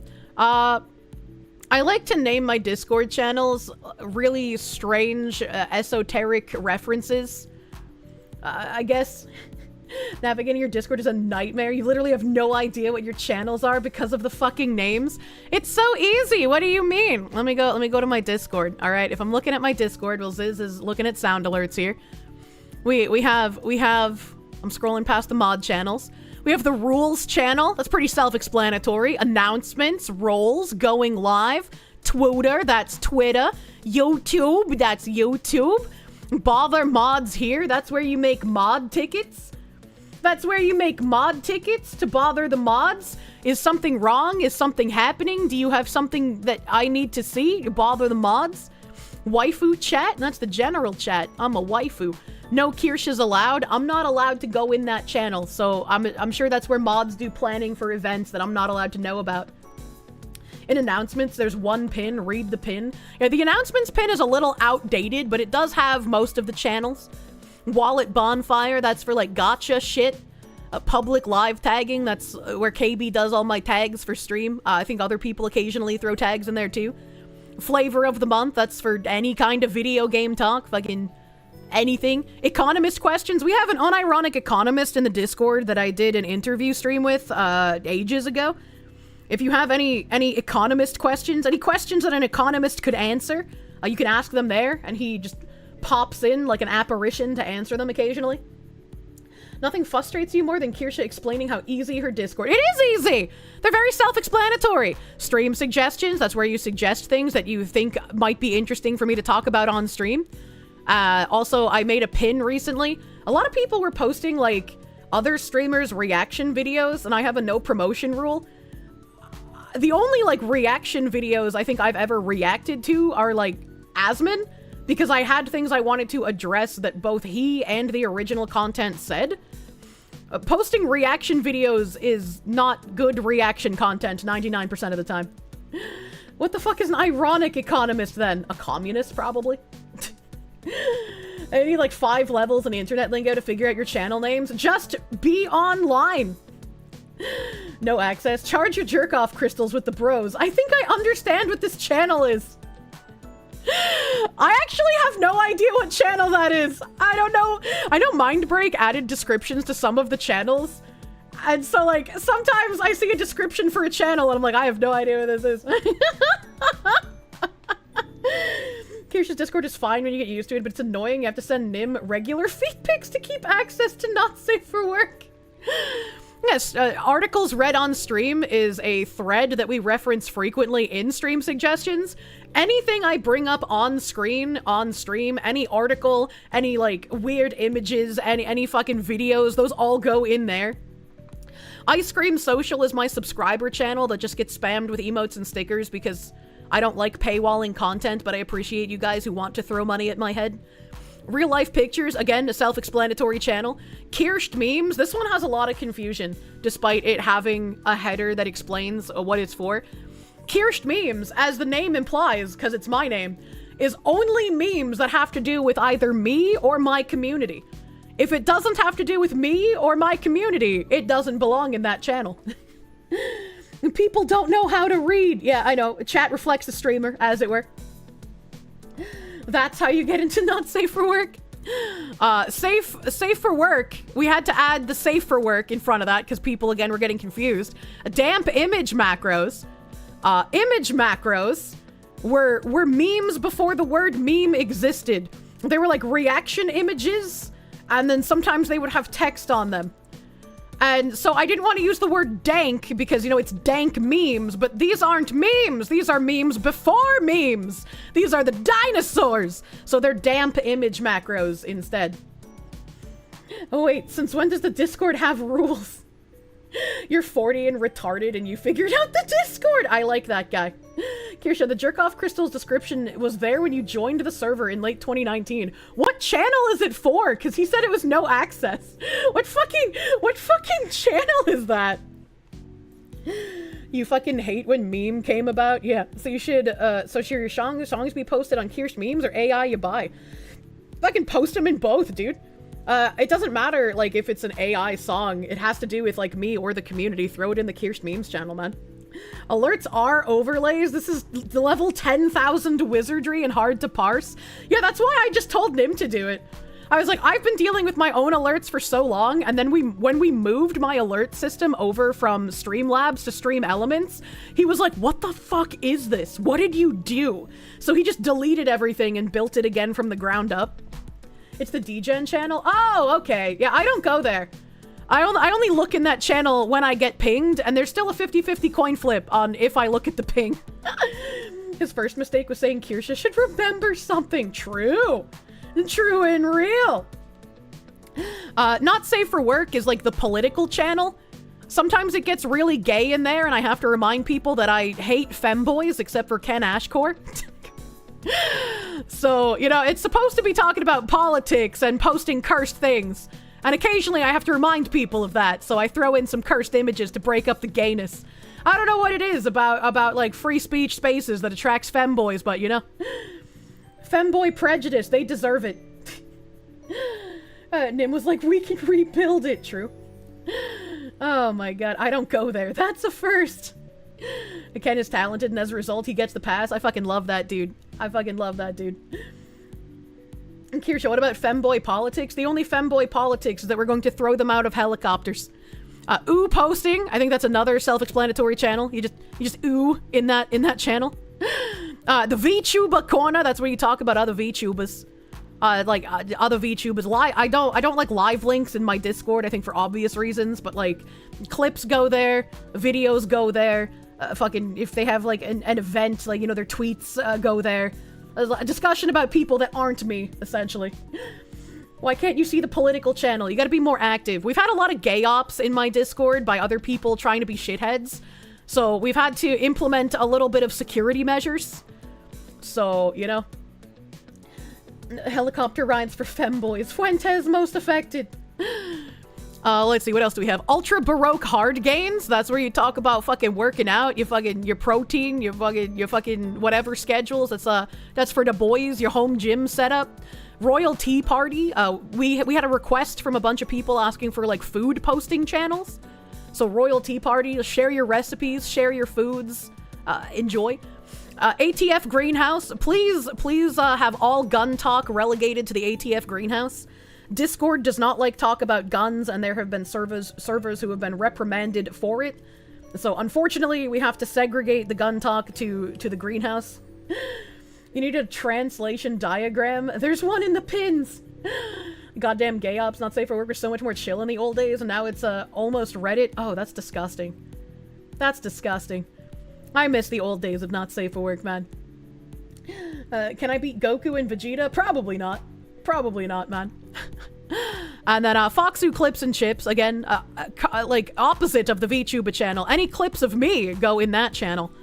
Clips of me go there. Sometimes Stray Wolf will pull clips to add to like little compilations and stuff. It's very cute, very nice. And then I think anything outside of that section is also very self-explanatory. All right, we got the Crime Boss channels, we got Pal World channels, we got predecessor channels that I should probably get rid of because I don't know if any of us even still play that anymore. We got fucking Counterside channels. I know people still use that. People still playing Counterside. I miss Kyle. Kyle Wong, my love. Azure Lane channels, also self-explanatory. So yeah, it's very easy. It's very easy to navigate my Discord chat. So simple. So simple, so easy. Why is Twitch advertising when another streamer comes online when you're watching a streamer? Because Twitch is weird. Why can't you post pictures in the Discord? We had some danger raids of people posting like gore and porn as soon as they joined the Discord with their bots. So we implemented a very, very tiny bar. Like even Ricky Berwick could jump over this bar, low bar, for people to post images in the Discord. You just have to, it's like maybe 10 messages or some shit. I have no idea. The very, very low bar. Need some good boy points? Yeah. Did Dawn mention the most important channel? Unadulterated degener- Oh, I have that one hidden. Yeah, unadulterated degeneracy is for porn posting. Keep that shit out of the political channel, man. No horny posting in the politics channel. It's like deciphering Russian code. Very easy. No gun talk allowed. Yep, that should make Detroit and Chicago safer. Yeah, I hate Discord's TOS, but I gotta, you know, unfortunately abide by it. It's more than 10. Took you a while, actually, because you mostly lurk. Yeah, I have no idea what the bar is, but I know Nim made it very, very low. It's like 200 messages. It can't be that high. It can't be that high unless something happened to make him raise it. There's no way. What do you mean, more active? You have no channels, you can post anything? Cannibalistic Snorlax, despite you being a cannibal and being obese, I believe in your ability to read. If you have no access to channels, you need to read the rules a bit more carefully. 200 might be for not safe for work. I have no idea. We have no numbers for any of the channels. We have no numbers. And if the number ever leaked, the bar is getting raised. Because we can't have people, like, gaming the system to get in to do harm. So if the number has been figured out, that number will then get changed. No art channels? I mean, we have, like, an AI art channel, but we don't have, like, an art channel, because typically when art gets posted, it's just, like, you know, it's, like, of me or community related. So it just goes in the meme channel. As the meme channel is just used for a repository so everyone can find things to do with the community pretty easily. Certain art could go in the porn channel. Kirsche memes generally gets the art. Yeah, I like having all of the art there. AI art is just a thread in the Kirsche memes channel. Oh, okay. I thought there was like a whole... no, you're right. It is just a thread. You know, a few discords that would say fuck the rules, allow all sorts of slur spouting and whatnot, and then later, after needing to nuke those whole channels, start complaining at their fans about how they messed up when nothing was enforced. Yeah, like, I would like to play more fast and loose, but I cannot do that. And there are people who get, like, very upset at being told to, like, please don't post political stuff in the general channel, please relegate that to the political area. When I do events, you know, like the inauguration and whatnot, we open a channel specifically for that, so people who don't have access to Not Safe for Work can still spurg out with everyone else, as it were. But it's like, this is my job, and I think that can be easy to forget. This is how I live and pay my bills, and so I have, like, corporate VTubers in my Discord, I have company contacts, I have game developers, I have people that use this Discord at their places of work in a professional setting. And so we abide by TOS, and I also segregate certain topics to certain areas. Like 7 dupes of overlays called alerts. How can I tell which one you're actually using? I don't know.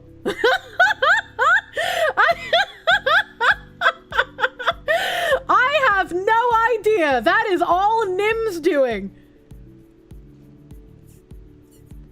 Nothing wrong with professionalism? Yeah. Like, I love my Discord, and I wish I could be a bit more fast and loose, and if this was a nice reality, I could just let things run wild, but unfortunately I cannot. Unfortunately, Discord is in Cali, so their TOS is Orwellian. 5 seconds after saying, this is my job, I have no idea. You'd love to live in a professional setting where you could be seen in Kirsche's Discord while you're at your desk. One of my favorite ancient lore stories, back when I was Terra ambassador, so I was partnered with Gameforge, I was paid by them monthly to be playing Terra. When I like, a couple months into my paying contract part of the partnership, because I was partnered before I started getting paid, but when they offered me a contract, obviously I took it. A few months into that, I was talking to my contact at Gameforge, and the night before I spoke to him, sorry, I'm really bad at telling this story because it's so fucking old. The night before I spoke to him, like my stream, we learned about something called cum cocktail parties. And cum cocktail parties are when you invite a bunch of men to your party, and you judge the men on their, like, personality and their lifestyle and, like, their diet, right? So, like, you might have, like, a punk rocker guy who smokes a pack of cigarettes a day, but he doesn't smoke weed, and he's a vegan, right? Like, you take all of their personality traits and their lifestyle stuff into consideration, and then you match them with a drink that you think their semen would taste good in, and then they go jack off, like, in another room or in a bathroom into a cup, and then you mix their semen with the alcoholic drink, and then everyone at the party tastes it and judges which man tastes best in an alcoholic drink. So we read a couple of articles about cum cocktail parties and how they work, and this is also how we found out that vegans and vegetarians have the most disgusting tasting cum. Like, if you want your cum to taste good, please have some kind of meat in your diet. But that was what we learned. And then the next day, I was talking to my Gameforge guy, and he was like, oh yeah, we have your streams on in the office all the time. The Terra product manager really enjoys watching. And I was like, oh, that's awkward.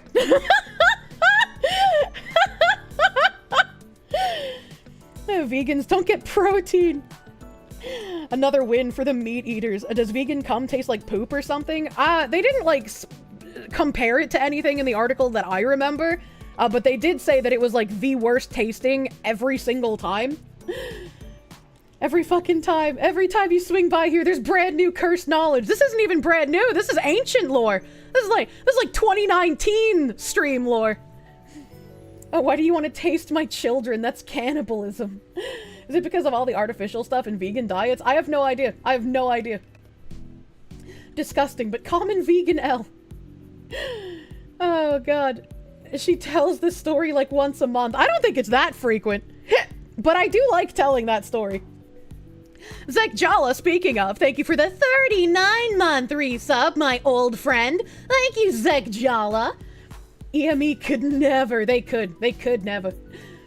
Kier's sponsor reps when saying hello to her after watching one stream. In my OBS sources, what's the title of the one that looks like it's about alerts that has the icon turned on and therefore not disabled already? You wanna know what my alerts are called in my OBS? Oh, I got some bad news for you. All right, so I have a folder called alerts, and then I have new stream alerts, YouTube alerts, sound alerts, Triggerfire alerts, and Throne. OBS can have folders? Yeah, OBS has folders. Atmorph was a cool dude. Yeah, we still have Atmorph emotes in the Discord. For those of you who don't know who Atmorph is, Atmorph was a community manager for Gameforge Terra. We also called him Dadmorph. He was a very fucking cool dude. It was all natural vegan. It might be better, but having dated a girl who tried to go vegan for a bit, the sheer amount of fake meat and protein replacement foods that are basically just pure chemicals from a lab means that them tasting bad is not surprising. Yeah, I'm not surprised. I'm not surprised. This sounds too gay for words. What do you mean by this? Have I ever seen Rule 34 art of myself? Oh, all the time. I appreciate the lewd artworks. I try to keep my Twitter feed not lewd. So I don't repost the adult artworks, but I do appreciate them in the Discord on my own time. Oh god, you need to go harder on that. She loves us. Ooh. I love how fluffy Tora makes me when he draws me. Seeing porn of yourself has got to be a weird experience? Not really. It's not that weird. Unlike Ken's timeline! Alright, I like a bunch of Ken's tweets. I'll admit it. My likes aren't public. Deadpool Kid, thank you for the 5. Lily Phillips and Bonnie Blue both post signs. No vegans allowed in group fun. Jesus Christ. Salka Alpaca, thank you for the 5 gift members! Thank you! Finally back in America. Hell yeah, dude. Welcome back. It's Rory K. Thank you for the 9-month resub, my guy. Congratulations on this, the day of your birth! I made your placenta into a lollipop. Please enjoy. Ken's timeline is dangerous in public. It is. Spider God, thank you for the gift sub to Fisted Anus. Don't worry, we'll get fisted soon. As soon as Ziz finds it. He's wandering through a labyrinth right now. A labyrinth without a map. Ty, thank you for the 5. Kirsche, a fox with ears so keen, she keeps her show lively and clean. When a slur comes near, she'll make it disappear. With a smile and a wink, unseen. Anthony, thank you for the 10. Please let chat out of the bottle. We just wanted to explore your desk. No, fuck bugs, I hate them. The late Lord Hood, thank you for the 4 months of Paroom. You gotta re-enable the sub with Proom every time. For Foxwoman, I can manage that. Yeah, Bezos doesn't want you to steal his money, so you have to manually remember to re-proom every month. If you do a regular sub, it'll do it automatically. And also, if you do regular sub to me, please wait until you're on PC to subscribe.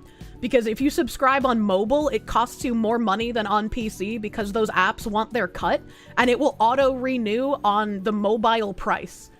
So if you've subbed on mobile, like cancel your sub and then resub on PC. Yeah, the Play Store tax. Wow, that's evil. Yeah. I don't want you guys to pay extra money if you don't have to, you know? nickel and dimed every chance they get, man. Yeah, maybe I should pop up with that reminder more frequently. Definitely subscribe on, like, your browser. Like, even if you're on your phone, you can open, like, your regular browser instead of the Play Store app, and you can, like, sub there, because it counts as through a browser. This is another case of, Ziz, can you do this thing that takes, like, 3 minutes, and it actually takes, like, 3 days? Oh, no! Oh, no, I knew it wouldn't be a quick thing for you! I didn't know how much you had looked at the alerts, since you literally just got access. You tried to play the audio, but it didn't work. My alerts are on. My alerts are on, and it is playing other alerts. So I wonder why it's not playing that one, right? Because we know bits are broken. Binary Mind, is it on 15 gift subs like I thought? Is it on 15 like I thought it was? Better, everything is better without maps. Maps belong on the wall. Yes. Okay, so I was right about it being 15. So it should have been playing when Dressed Glass did 15 gift subs. So why is it not? Because only the bits are broken and my other alerts are playing. So why is the 15 one not playing? Let me refresh my cache just again. All right, I've refreshed the cache on my end. Can you try playing it again, Binary? It's also showing as enabled in my alert thingy. That's so weird. Is that the thing I muted that I didn't know what it was? No. No. The new... Yeah, no, it's just not playing.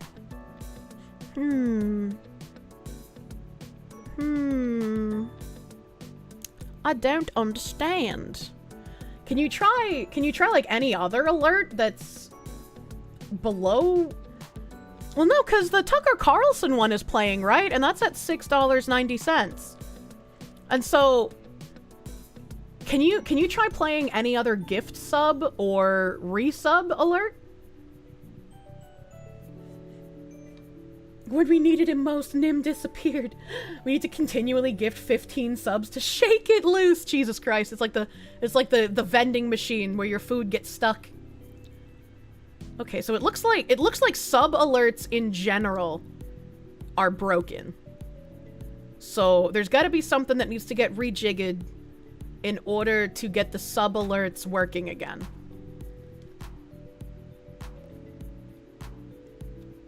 Hey. That's really fucking strange. So now we know what specifically is broken. Is there... So there are many overlay... Like, many overlay thingies. Like, I think Ziz said there were like 7. Are any of those like just naturally muted? And like maybe you guys are using the wrong one?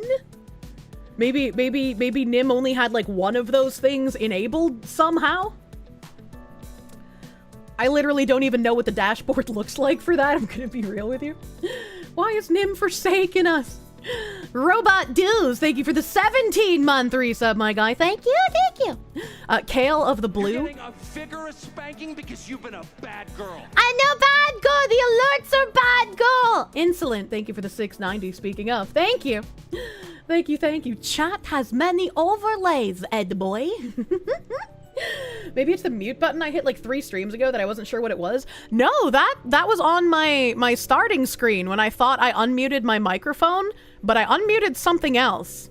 But my starting screen doesn't have any of my alerts on it whatsoever. Those are only on like my stream scene. People forget that Nim has to walk through a corn maze to get to his computer, and the maze changes every day. Oh my god. You can tell Nim is the tech support because she doesn't work when he's not around. What? And Scott Roush, thank you for the 10. Deep dish pizza is more blasphemous than pineapple on pizza. I like deep dish, if it's made well. Bad deep dish is real bad, like unsalvageable. Like you can't even just dip it in ketchup like bad regular pizza. Wasn't that when you started up with the ending music? No.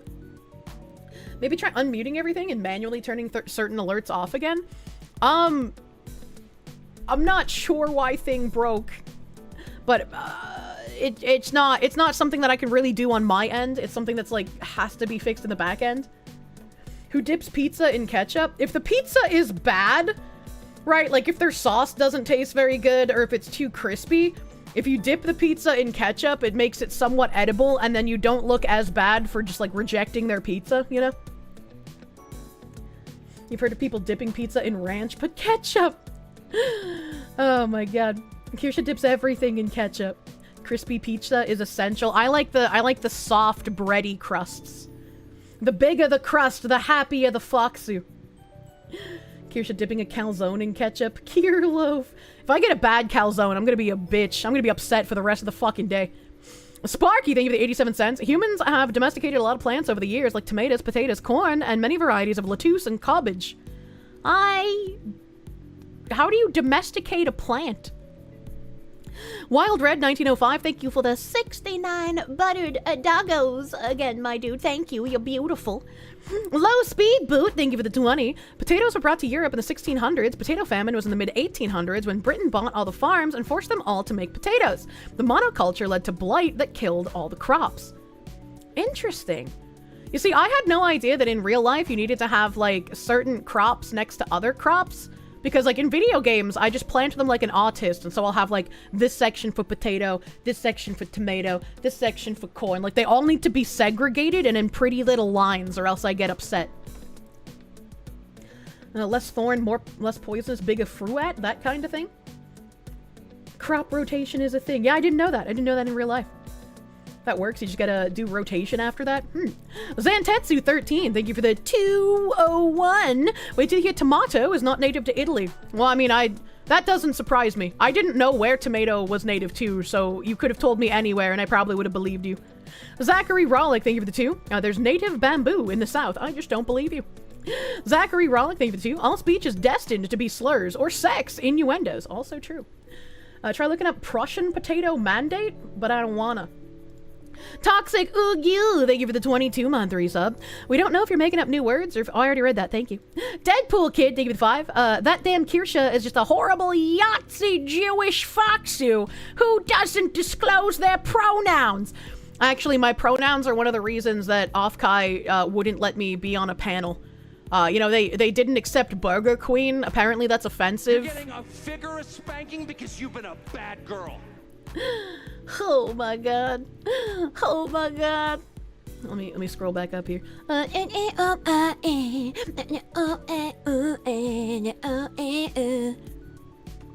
don't know what's wrong with me. Lord Brown Bear, thank you for the 690. You're getting your vigorous spanking because you've been a bad Kirsche. No, do not spank the Kirsches unless it's like the thing that you do to your cat's butt that they really like. You know, you just like, you slap them on the top of their back near their tail and they get really excited. Cats love that shit. Offensive to who? Burgers? Apparently, a lot of like online freaks are clinging to the fact that I've retweeted and or quoted Sam Hyde because Sam Hyde is some sort of crazy white nationalist. I feel like there's a lot you could criticize Sam Hyde for, but I did not know apparently that he's a white nationalist, question mark. But like they also call me a white nationalist, which also isn't true. So like, who knows anymore, right? Sam Hyde is a serial killer like Germa. Oh my god, you existed in the same space as a bad person. Yeah, apparently people are just now figuring out that I'm a fan of Jim as well. They're just like, who would want to have this person in their company? Look at these white supremacist transphobes she interacts with. And it's just Jim. It's just Jim. Isn't Hyde just a snarky weirdo? Lady VTuber Kirsche. Hi. Isn't this bitch a Nazi? That's me!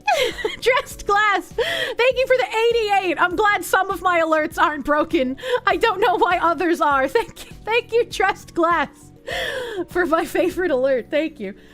Sam Hyde is not exactly not an ethno-nationalist. I think, like, the only thing I remember about Sam Hyde being, like, unironically, possibly a bad thing is, like, wasn't there, like, allegations that he, like, was interacting with, like, a 15-year-old or 16-year-old or some shit? I can't remember.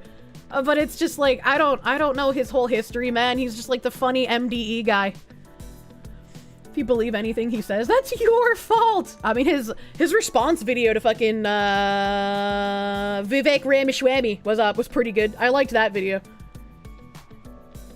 Sam Hyde is crazy and white, but he's not a nationalist. I guess maybe that's what white nationalists are now. If you exist and you have white skin, clearly you're a white nationalist. That sounds like lies and slander. Yeah, I have no idea. I know that was like an allegation, and I know that there was like that picture of him like with his arm around some girl who had like a bloody nose, but I feel like it's been, I don't know, fucking, what, a decade since I've seen that picture? I don't know. I don't remember. Shrug, question mark. What if you want to be the black face of white supremacy? Black Man of the Year, Sam Hyde. He's my favorite Indian nationalist. Sam isn't racist, they're just objectively too many Indians. Is that... Oh my god, is the Indian thing really why people are calling him a white nationalist? There's no way. There's no way. Oh god, my ear's itchy. Oh yeah. Oh god. Oh fuck. Why does scratching your ear feel so good, chat? Oh man. Okay. Alright. They were doing that prior? I don't know, man. I don't know, dude. John Burt, thank you for the 5. With so many trying to do the Kirsche, I think we need to pitch in and give it a power star. Nothing says no! Like sparkly invincibility. Do the Mario! True. I agree with you. Blue Mew 22, thank you for the 5. Kneel. Kneel before the burger throne. I like that. Mr. Michael 86, thank you for that gift to Shubi BB. Michael White, thank you for the 9-month member. Please enjoy your chicken fried placenta. Insolent, thank you again for the 690 spanking. Ziggy, thank you for the 2-month resub, my guy. Swamp Squatch, thank you for the 8 months of Peru. Thank you for pruning. Next Generation, thank you for the $1. You sent me a Discord DM. I don't check DMs very often. Hope it was acceptable to DM you like that. Also, is it okay if you discuss the topic you brought up last night with you off stream? Seek further opinion on the matter, but don't want to continue blackpilling your streams? I definitely don't, like, accept DMs from, like, random people. It's just something I don't really feel comfortable with, and it's also a security risk, as it were. Which is why, like, when people really want to send me something, and they're just like, I don't know if I should post it in public, I'm like, please open a mod ticket. Because at least that way, there's, like, more people seeing the conversation than like, in a DM. So, I definitely would not want to do that, but, like, I don't want you to feel bad either, my guy. Like, I just want you to stop blackpilling. Like, I understand your mindset and your point of view. I get it, I really do. But it's like, not all hope is lost, man. Not all hope is lost. Rendezvous is real. I will meet the Kirsche. Let me scroll back down, chat. I got a couple of more thank yous here. Psycho, thank you for the 5. The people complaining about slurs are the ones firebombing and calling for death threats. I know, the people of peace. John Burt, thank you for the 2. Spiders keep locusts from eating crops. Yeah, but they can stay outside with the crops. Not in my house. A video gamer, the 25, they give the 225. Missouri has a tourist-friendly caves, and you're adorable. Caves are scary! I don't want to get nutty-puttied! Racer M53, thank you for the 5. Born and raised in Maryland, but now you live in Cali. Everyone points out how you say museum weird. You feel so validated by the Boston Foxu. Thank you! I don't say it weird. Keck McKeckerson, thank you for the 5. Frog! That is all. Frogoo. Speedy Cake, thank you for the 633. Speaking of emus, you might not have the right numbers, but you're watching YouTube shorts earlier, and apparently they weigh 40 kilograms and can travel at 50 kilometers per hour. Unlucky for you, I have no idea what that means. I could just picture like 40 bags of rice and like cartoon speed lines. Spaz the Space Wizard, thank you for the 5. Remember the other day when you mentioned the cute short blonde hair blue-eyed pizza place worker giving you free slices? Started some small talk with her. She gave you 2 free slices. Is it a point system? Am I in? I think you need to ask if she would like to go on a date. I think you need to ask, man. You just gotta shoot your shot at this point, okay? You gotta do it. You gotta do it. I'm scrolling. All right. It looks like I have caught up here. And I did see someone say earlier that they, oh shit. Oh no, I thought I caught up, but Stream Elements was being a bitch. Sparky, they give you the 8-month member. Like, you care how to peak woman moment, non-derogatory, accepted a gift from the kitten distribution system. For that, we're very grateful. Cheems is a bro.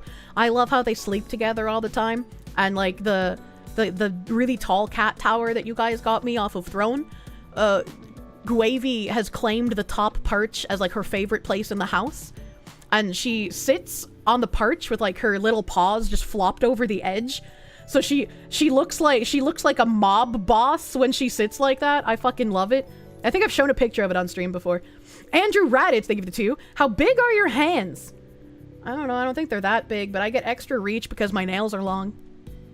Spaz Badger, thank you for the 5. As a farmer, you've always rescued kittens because their mothers were always abandoning them. Oh no, that's sad. I'm sorry. I'm sorry that I got fisted so hard it fucked up my stream. Chat! Ziz figured out the fisting! Ziz and Binary Mind can fist now! How did you guys do it? What was wrong? How did you fix it? How did you fix it? Ziz fisted, chat confirmed. Good Ziz, you get a treat. He gets the loads directly deposited again. You figured it out. It was at 0 volume. What the fuck? How did that happen? You can't have 0 volume fisting. Let the fisting begin. No way. How could the French create something as logical as the metric system? Probably from the last time I had them muted. I mean, maybe. Binary Mind helped a ton. I'm glad you guys figured it out. I'm glad you could work together. This is teamwork. This is how mod teams should be. If the fisting is at 0 volume, you're doing something wrong. Or maybe they're just so used to it, it doesn't even make a sound anymore. Star Phoenix, thank you for the 2. No, James, don't unalive. Think of the feet. Oh, that's the story I got distracted from telling. I was in the middle of telling why I don't leave food on my desk and then got completely distracted. Motherfucking... I was so just out of it last night. I ate some tortellini with Parmesan and butter and a little bit of barbecue chicken because you gotta have your protein, right? And I finished eating it and I put my bowl off to the side because I wasn't ready to go to bed yet. And so when I went to bed, I forgot to bring my bowl into the kitchen. And obviously, since there was like sauce and parm and like barbecue chicken in it, there was obviously like just stuff left on the bowl, right? Like there wasn't chunks of food left, but there was food residue on the bowl. When I came to my PC with my morning coffee to start stream today, the bowl was still there, obviously, but it had been licked completely fucking clean. There was not a speck of food in this bowl, and I was like, fuck. Fuck, I left a bowl on my desk. Tim was just like, you're gonna kill those cats one day. You're gonna leave chocolate on your desk. That's the first time I have left something on my desk since I brought these cats in, like, over a year ago. So I feel like that's a little unfair. I feel like that's a little unfair to me. But, like, I still felt bad for forgetting the bowl on my desk. Nice boy cleaning your dishes for you. The good little dishwashers. There's a shocking amount of things we eat that are toxic to cats. Cheese knows about the lean years. Lets nothing go to waste. Yeah, he just goes crazy, dude. Chocolate is poisonous to dogs. It's also poisonous to cats. Onions bad for cats. Yeah, I don't eat many onions. I only eat them, like, raw in salads, typically. One of your cats eats plastic, like wrappers and whatnot. He almost choked to death on a piece of tape that got stuck on the way down. Other cat just looked at him while it happened. Oh, gee. Well, I mean, what is the other cat gonna do? He can't Heimlich the other cat. Guavy likes puncturing boxes with her teeth. So, like, whenever I get a box, I, like, take everything out of it, and then I throw it on the floor, and they get to play in it until we take it to the dumpster. But, like, Guavy just, like, bites all of the edges of the box, and so it ends up having, like, this ring of puncture holes around all of the tops of the flaps. I don't know why Guavy is a box biter. She's a hole punch. Yeah, she's a hole puncher cat. It's very cute. It's very cute. When she finishes, like, a flap, so when a flap is completely bite marked all around the edges, she'll, like, sit there and meow at it for a solid minute. Like she's proud of herself. Like, I don't really know. They also have a hole puncher cat. Your cat does that too. Probably feels good. Probably does, right? Speedy Cake, thank you for the 633. If anything, you suppose the only good thing to happen this week was your gamer teas and AFK Blueberry Lemon arrived. Hell yeah. Hell yeah. I hope you enjoy the flavors.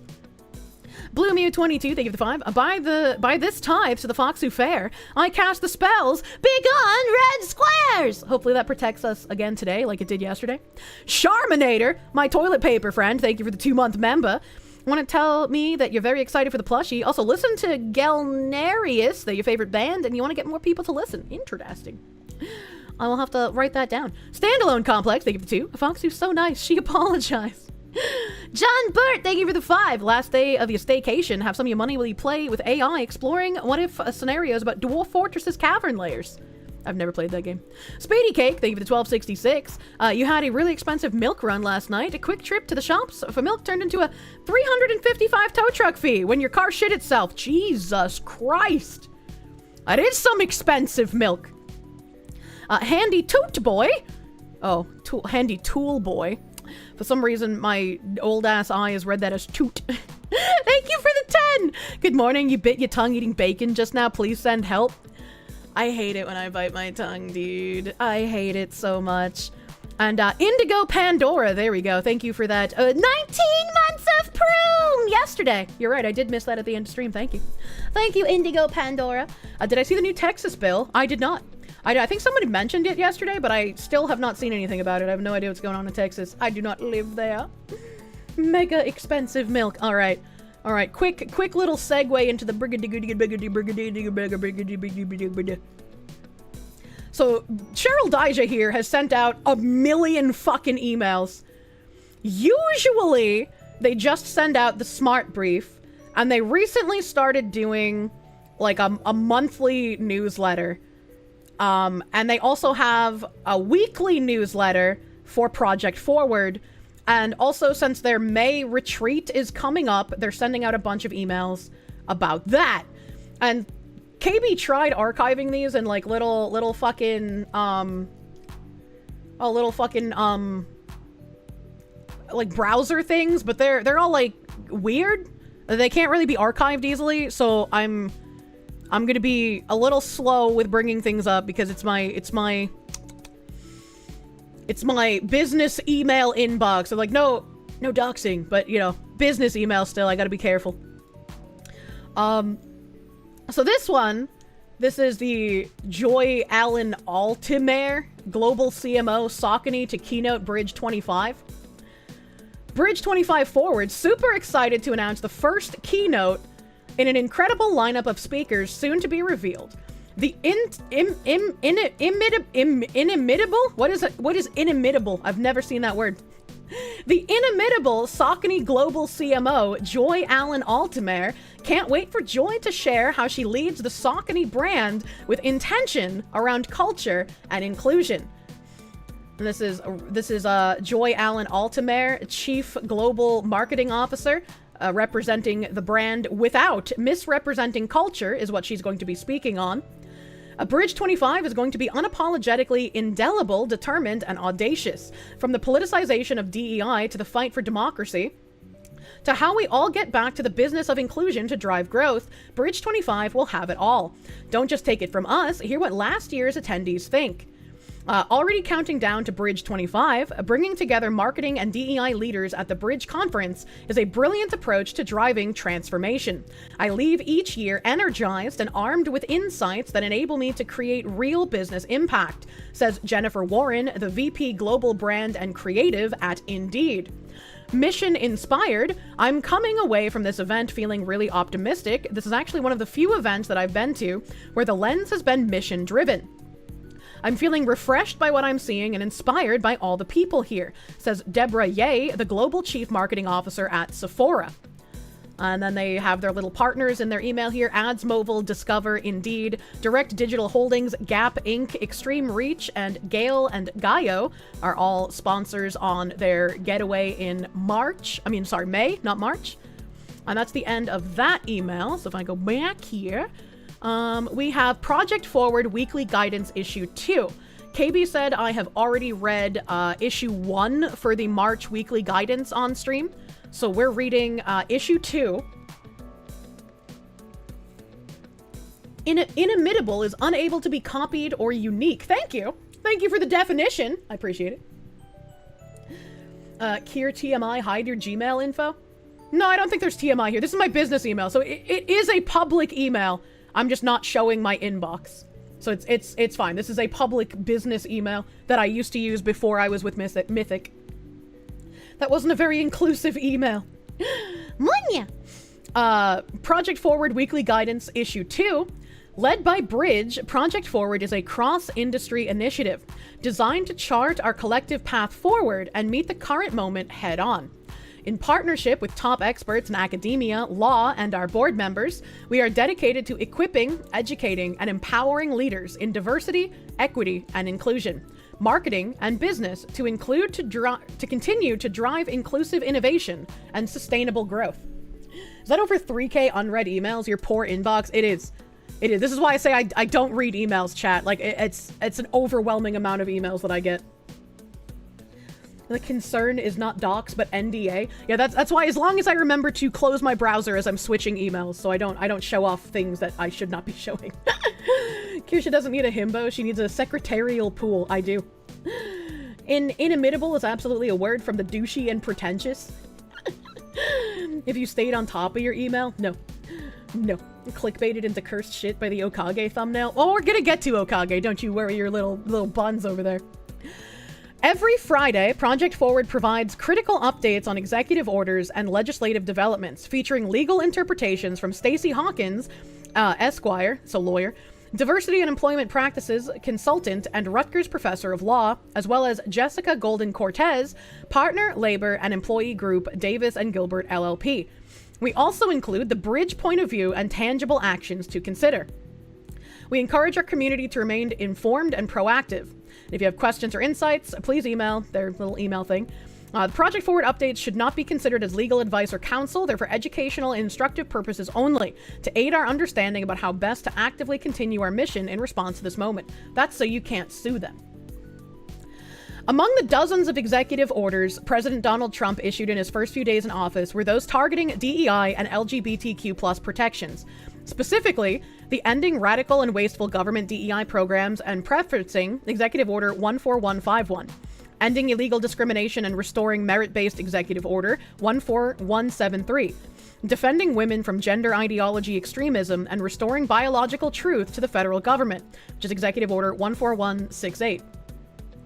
The legal interpretation: federal court pauses significant portion of Trump's executive orders for ending illegal discrimination and restoring merit-based opportunity.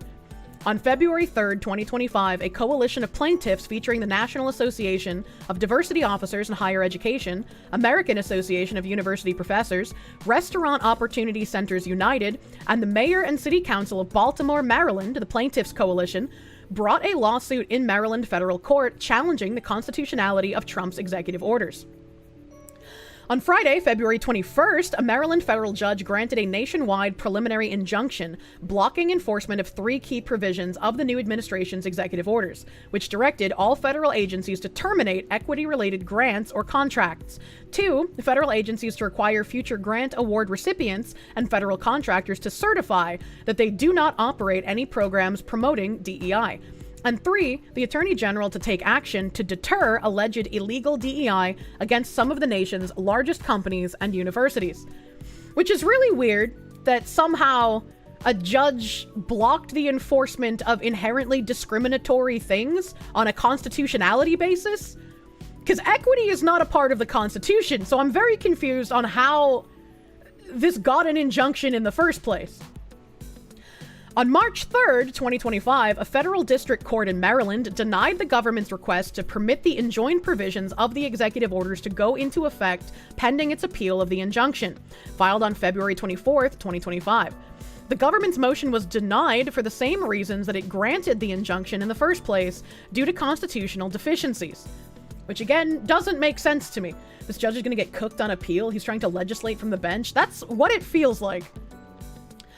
The judge reiterated that plaintiffs have shown a strong likelihood of success on the merits with respect to at least their claims that the executive orders contain unconstitutionally vague language, and explained that there are 4 factors relevant to the issuance of a stay pending approval.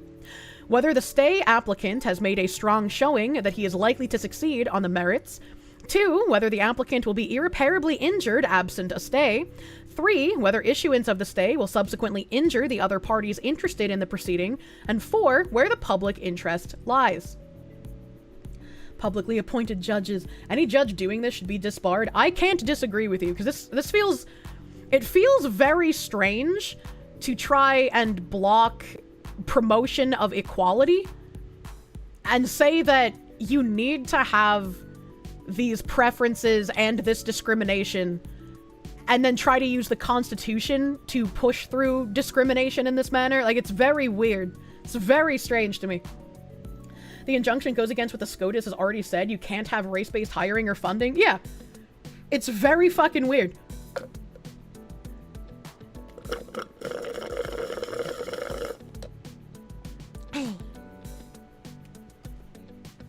The vague language argument is stupid. Trump will just make another order with more specific language. The bridge point of view on this says, despite the intended chaos caused by the issuance of multiple executive orders, it is critical to remember some key facts when reviewing your DEI practices. 1. An executive order is a directive for how the federal government must act under the law. In and of itself, it does not have the force of law. Therefore, executive orders can be overturned if they violate federal or constitutional law, as evidenced above.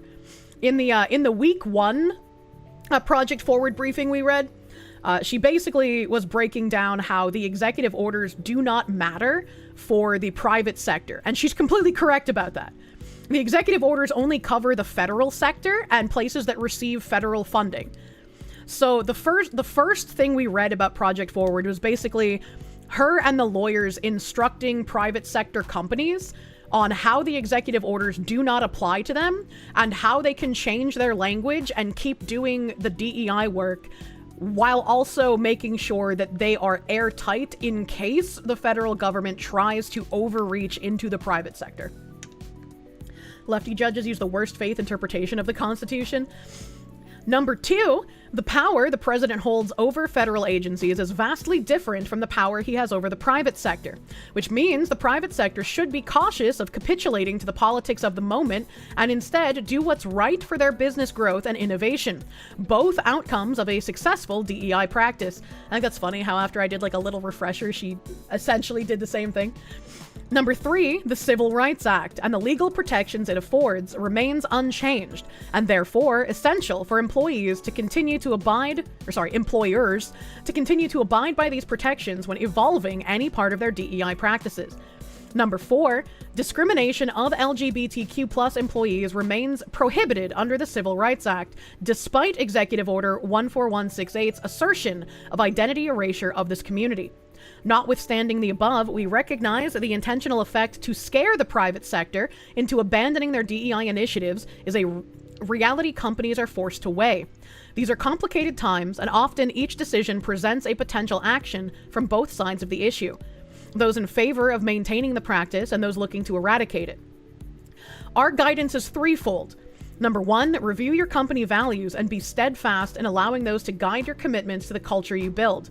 Number 2, partner with your DEI and legal teams to mitigate risk. Number 3, understand the business opportunity and evolve your DEI practice to meet those objectives. Those aren't protected. The hell they mean? I mean, they have to pretend that they are. Like, there are unironically people now saying that autogynephilia isn't real. It's a made-up word used to discredit trans people.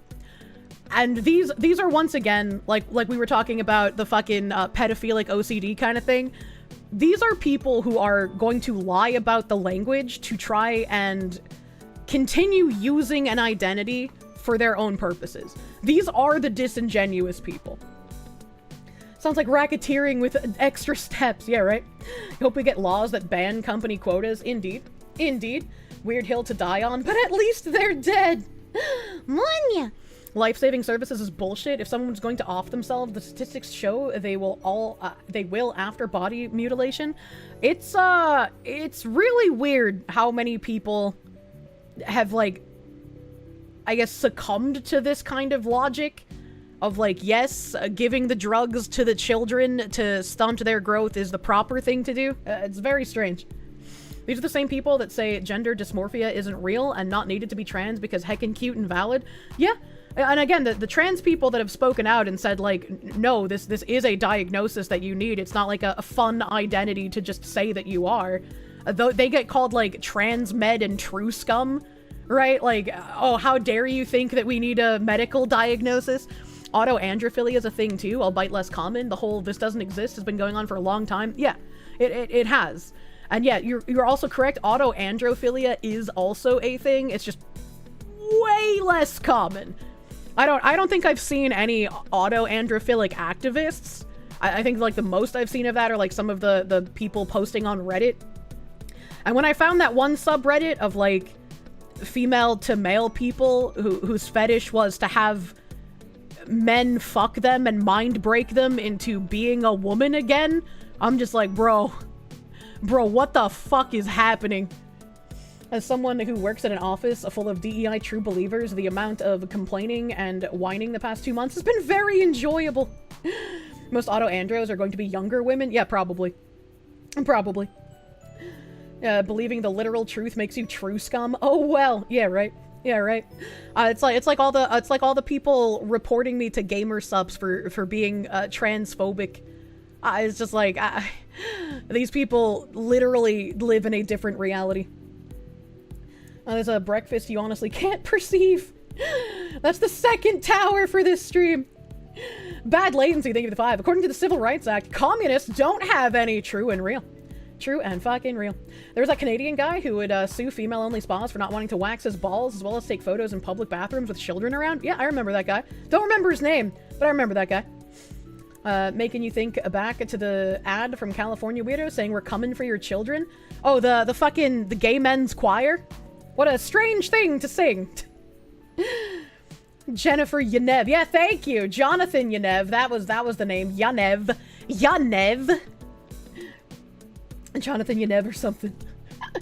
The amount of actual trans people, for example, is still around 1%. The rest are not actually and will likely... Well, I mean, I don't want to say the rest of that, right? Like, I don't wish that upon people, as it were. No Gamer Subs Club. My Gamer Subs merch is coming out on the 28th. I got a pretty beefy Gamer Subs merch drop on the 28th. Very excited. Very happy. Blair White was talking about Yanev, if you remember. A lot of people did. I mean, I did back when it was happening. If you whack someone's balls, you risk tearing the skin open. Jesus Christ. Back down here, San Francisco AIDS Foundation versus Trump. Multiple LGBTQ plus rights organizations led by Lambda Legal Defense and Education Fund have filed a lawsuit in San Francisco federal court challenging the same 3 executive orders. Executive Order 14151, 14173, and 14168. According to Lambda Legal, these executive orders seek to erase transgender people from public life, defund the organizations that provide them with life-saving services, terminate equity-related grants essential to the health and lives of other underserved communities, including communities of color and people living with HIV. Yeah, I don't really care. Everything equity-related should be abolished. Completely gone. We should not have equity. We should want equality, and especially equality of opportunity. Trying to have equity of outcome is going to make everyone worse off. Life-saving, yeah, very heavy quotes. Legal interpretation. The lawsuit alleges that the executive orders are unlawful on many of the same grounds asserted in the lawsuit referenced above in Baltimore federal court against the DEI executive order by a coalition of organizations led by the National Association of Diversity Officers in Higher Education. And this is another thing, right? There are people who are just like, oh, Trump is in office, you guys have all the power now. And it's like, if Marxists have captured literally every institution from education to our government sectors, and we're still having to fight to bring equality and merit back into these systems, we're still fighting the actual power structure. It doesn't matter that, like, our president is the figurehead right now. There's a lot that needs dismantling that he can't just wave a magic wand and do. They got a fucking DEI union, I know, right? Specifically, the lawsuit argues with executive orders violating the U.S. Constitution's First Amendment by limiting the organization's free speech, the Fifth Amendment's Due Process Clause, and the Equal Protection Clause of the 14th Amendment, as well as the Administrative Procedures Acts. I got a question here. The lawsuit argues the executive orders violate the U.S. Constitution's First Amendment by limiting the organization's free speech. Corporations aren't people. What did they mean by this? What did they mean by this? Gotta throw the whole thing out. This will take way longer than 4 years to dismantle. Yeah, exactly. First Amendment only applies against Congress. Corporations are actually legally people. Oh, really? Thanks, I hate that. Legally they are, which is pants on head stupid. It is pants on head stupid. I agree with you. That's actually fucking retarded if corporations are legally counted as people. What the fuck? Citizens United. Don't Citizens United say they do? Jesus Christ. I identify as a corporation. Give me free shit. I'm actually an LLC. Where's my free DEI shit? I'm both a woman and non-white since I'm Italian. They're going for Citizens United being overturned, which you do want. I don't think it says anything here about Citizens United getting overturned. This is just talking about Trump's executive orders with DEI. Corporations are considered people legally because they're made up of people, and people don't lose their rights because they're part of a group. And corporations count as people because to violate a corporation's rights is to violate the rights of the corporation's owners. I mean, I guess that's fucking... I don't like that because corporations end up doing shitty things regardless of DEI, but I guess that makes sense, and I would have to relent. Corporations are also allowed one vote in presidential elections. Is that true? Do they consider Italian to be non-white in America? They don't even consider Asian to be non-white? I don't know. I just like the meme. That's stupid. Yeah. A 14A was a huge rewrite of the Constitution. Huge DLC! You're not- Italian's not white, you're a minority. Oh wait, no, I'm Polish! The board is a hive mind to be one person. Do we need to give cars rights too? If we don't, the owner's rights will be violated. An injunction is being sought in the San Francisco case, which could result in a similar temporary injunction that we have seen issued above. Additionally, in a separate but related case, a federal judge issued a preliminary injunction on Tuesday, March 4th, blocking enforcement of the Trump administration's Executive Order 14187, which threatens federal funding for institutions that provide gender-affirming care for anyone under 19. I'm still a little confused, right? Like, even if corporations are counted as people, the First Amendment is for free speech and not for, like, action. And just because you have free speech wouldn't make you entitled to federal funding, right? So, like, I guess I'm still a little confused on the leaps of logic here that is being made for these kinds of things. Why 19? Wouldn't it be 18? I have no idea why specifically 19. Corporations can't vote, can't serve on juries, and they can't be jailed. Legally spending your money as speech? US law gets weird? Okay, alright. Free speech includes actions in that sense? Interesting. That's the only sense in which corporations are considered to be people. Can someone explain to you why federal judges below the Supreme Court can check power from the office of the president? I guess to make sure there's no actual overreach in case something actually unconstitutional happens. It's kind of expensive to talk, man. Someone's gonna pay for it to make it free. The First Amendment also allows for action, freedom of association, and freedom of expression. I don't think this would violate freedom of association, but, like, again, you wouldn't be entitled to federal funding under that, right? You could tolerate 16, but these people are going lower all the time. You've seen them teaching this to toddlers. I don't think I could tolerate 16-year-olds consenting to life-altering surgeries. Should be employed by her own S-Corps so she can take a salary rather than having to estimate earnings each year. Well, I mean, the company's earnings, I guess, would be estimated, but maybe it's calculated a different way. I have no idea. From your understanding, they can't? This is judicial overreach? I am not knowledgeable enough of the legal system to know. The under 19 thing likely has to do with Medicare, Medicaid stuff, since they also group the age of 18 into other minor restricted stuff. The legal justifications they're using are dubious at best. Yeah, it feels really weird to me, but again, I'm not a legalese kind of person. I know.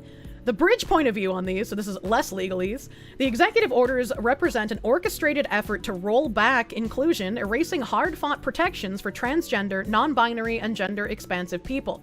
That said, discrimination against LGBTQ+ employees remains prohibited under the Civil Rights Act. This case could have significant implications for organizations offering inclusive healthcare benefits.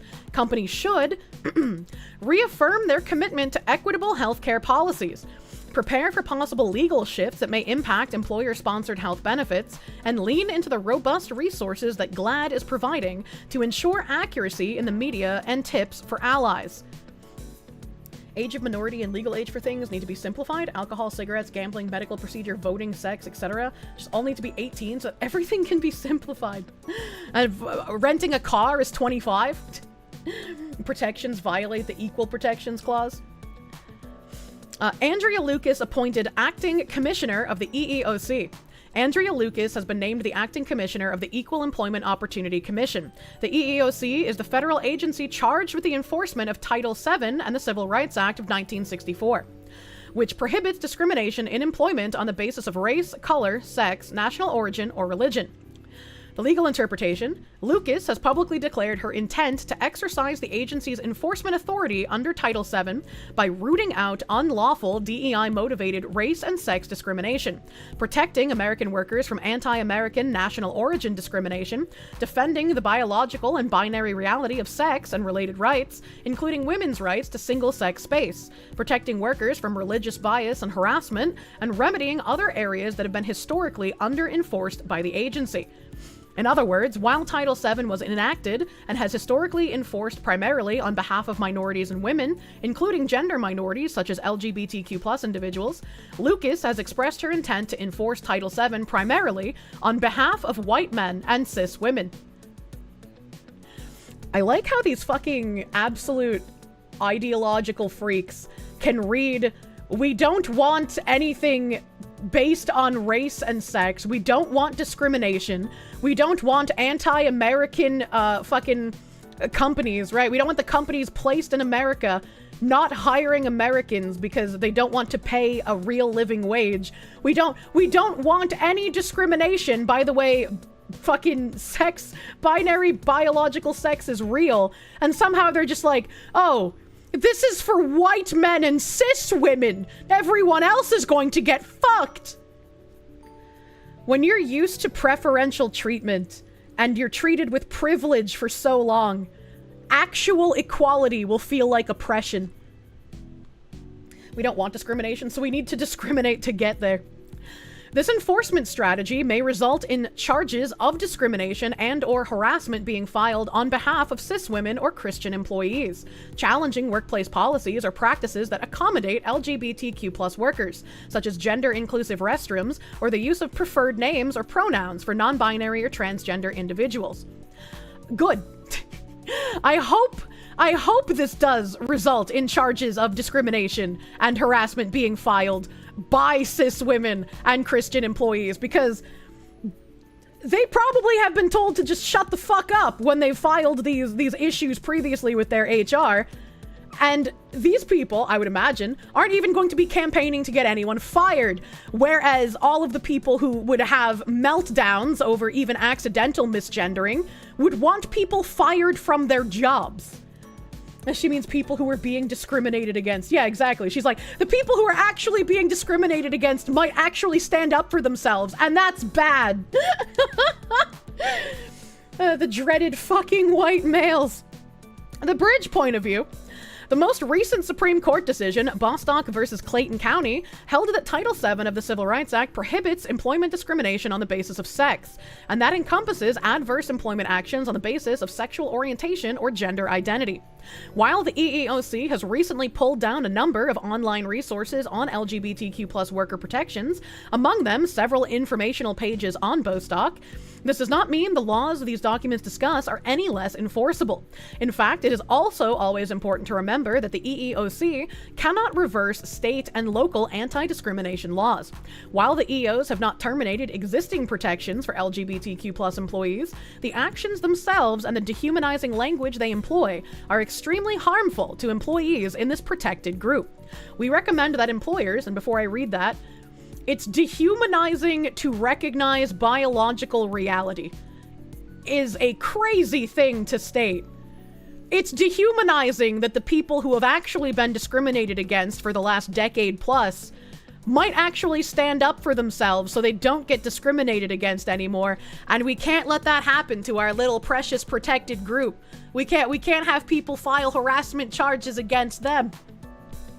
Reality is dehumanizing. Fucking noted. And 2 + 2 is 4 is so dehumanizing. It's actually insane, dude. I also enjoy how, once again, like with the getting rid of DEI in the federal sector, they're also reminded that even if these executive orders go into action, if you have state and local laws that are contrary to the executive order, they're saying, like, you can try and use that as, like, a loophole to not comply with the executive order instead. Why is it that the left is all about boosting women's rights when it comes to them as a minority or abortions, for example, but completely ignore women's rights and concerns when it comes to anything dealing with the transgender community? Because, again, these aren't transgender people. These are Marxists. These are Marxists using identity, both in feminism and with the transgender community. They're using this to push their politics. They don't actually care about women. They care about how divisive some of these topics are. They don't actually care about transgender people. They care about being able to use it as a cudgel to silence people and push their politics. It's just like Black Lives Matter did not care about black people. Look at all of the small business owners who were black people who lost their entire livelihoods in the fiery but mostly peaceful protests. Black Lives Matter does not care about black people. They cared about enriching themselves and their families and pushing Marxism.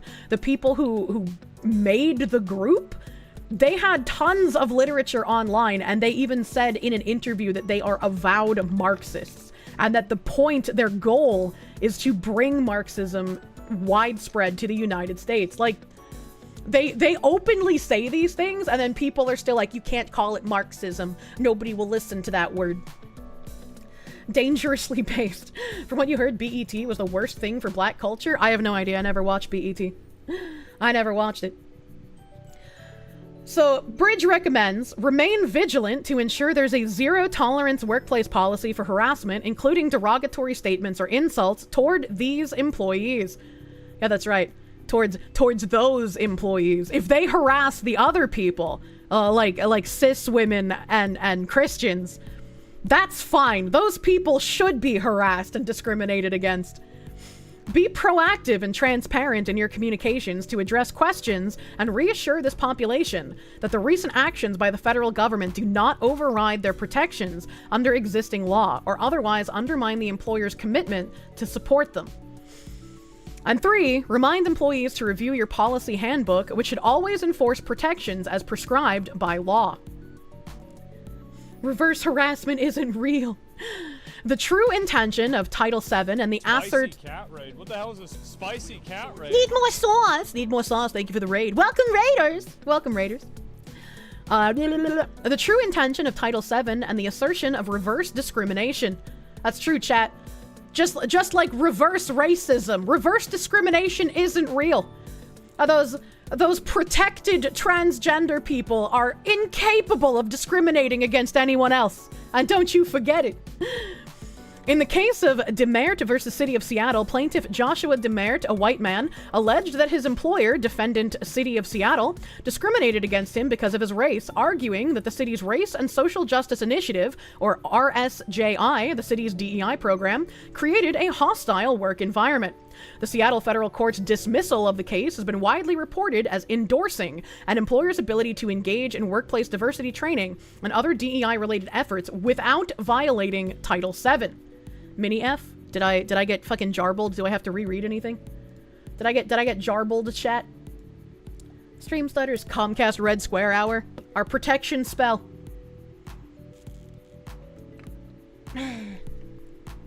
There's no such thing as reverse discrimination. There's just discrimination. I agree.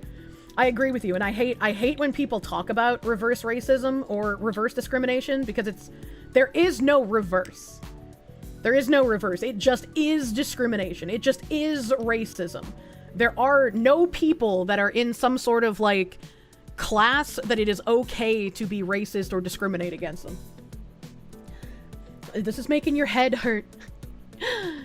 The legal interpretation. It's important to note, however, this is just one of many cases that have been filed challenging workplace diversity training and other DEI-related efforts in the last several years. These cases have generated mixed results, with some courts similarly finding in favor of the employer, while other courts have indicated a willingness to rule in favor of these challenges. Which is really weird to me. Imagine being discriminated against and working in a hostile workplace because you're white and everyone in your workplace has been told that they are victims and white people are evil and that you can't discriminate or be racist to white people. Like, you're barely even human if you're white, right? So, like, imagine going to court and being like, this is what's happening here, this is what I've been experiencing, and this is just plainly discrimination. And the judge also just looks you straight in the face and goes, well, I see here you're a white male, so that's actually impossible for you to be discriminated against. Your employer is correct. The revenge thing makes no sense. When were any of these fuckers actually discriminated against? The 60s? Moreover, the legal landscape continues to shift as the Supreme Court continues to decide cases that have a bearing on the applicable legal standards in the Title VII cases. Last term, the Supreme Court decided a case addressing the proper standard for establishing a claim of discrimination under Title VII, which made it easier to challenge employment actions, even if they do not result in any substantial harm to an employee.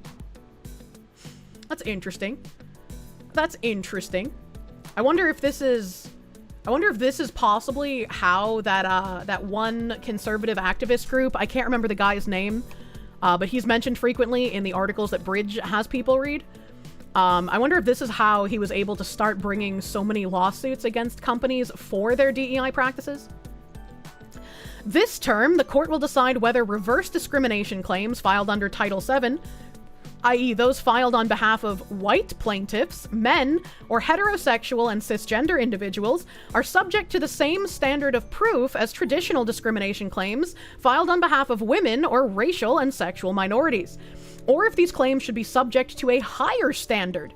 Currently, about half of federal courts apply a higher standard, and about half apply the same standard. Now, see, this is very strange to me. Why would white people, men, or heterosexual people be subject to a higher standard of showing discrimination than anybody else? Isn't this explicitly admitting that there is a two-tiered justice system where white people, men, and heterosexuals are not held to the same standard as everyone else? They're held to a higher standard and thus are allowed to be discriminated against to a certain degree. And if there are people who are currently allowed to be discriminated against in any way, shape, or form, why would anyone who is currently in the protected classes being allowed to use this discrimination think that they would be safe from the same standard in the future? When did Asians start being lumped in to the group of white people or men or heterosexuals, right? When did Asians start getting lumped into there and they no longer had the protections of a minority class? When do you think more women are going to start getting discriminated against in favor of people who believe they are women, right? Like this, it's a ridiculous two-tiered system. And I know the UK has like their two-tier Kier thing. I wish we had something cool that would rhyme like that. We have to be the better group to preserve their oppressor-victim complex. It's a little fucking crazy. It's a little fucking crazy. And I guess when you kind of understand, again, that when these people say diversity, they literally mean like less white people, less men, less straight people, etc. And you think about how much they actually just dislike those groups of people, it makes a lot more sense. It makes a lot more sense, like the actions that they take. It's really depressing to think about. Two-tier Kier is wild! And or implicitly saying they're superior and so should be held to a higher standard, which is pretty damn racist. Yeah, I've always said that it feels really odd to me where they're just like, oh, yeah, all of you minorities, you know, white people are just so much better than you that you can't accomplish anything, minds.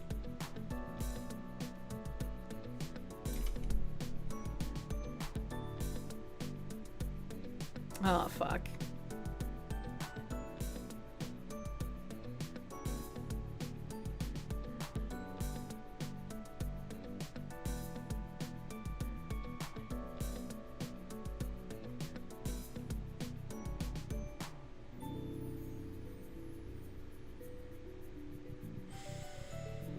Alright, okay, hopefully there's no split. Hopefully it didn't split. Never a dull moment. I am so fucking sick of Comcast chat. I'm so fucking sick of this. Like, every fucking day, man. Like, I hate it because it interrupts me. I hate it because you guys have to deal with, like, downtime. Like, it makes me so upset, dude. It makes me so upset. It didn't split. Thank God. Sadly, all ISPs are trash. I fucking hate it, dude. I fucking hate John Bell. I don't fucking hate you. Thank you for the 5-month member. No split on YouTube. Thank you. Thank you. They've broken through the wards. Casters, begin chants. We need the protection wards from the red square, man. I don't know. I just like I don't really have too much more to add on this paragraph that we read. It's just I'm really sick of all of the gaslighting and all of the people unironically trying to say that you can't discriminate against certain types of people. Like, in fact, if you're trying to pretend that it's okay to discriminate against certain types of people, those people are going to become dehumanized and it's going to get really bad. And, like, if you want to continue your eternal victim complex, you can't continuously exercise privilege to discriminate and harass against people you believe deserve it. It's like a level of cognitive dissonance that I can't even begin to understand. I thought reverse discrimination was a meme based on reverse racism. You should have known better. No, it's actually a thing they said, unfortunately.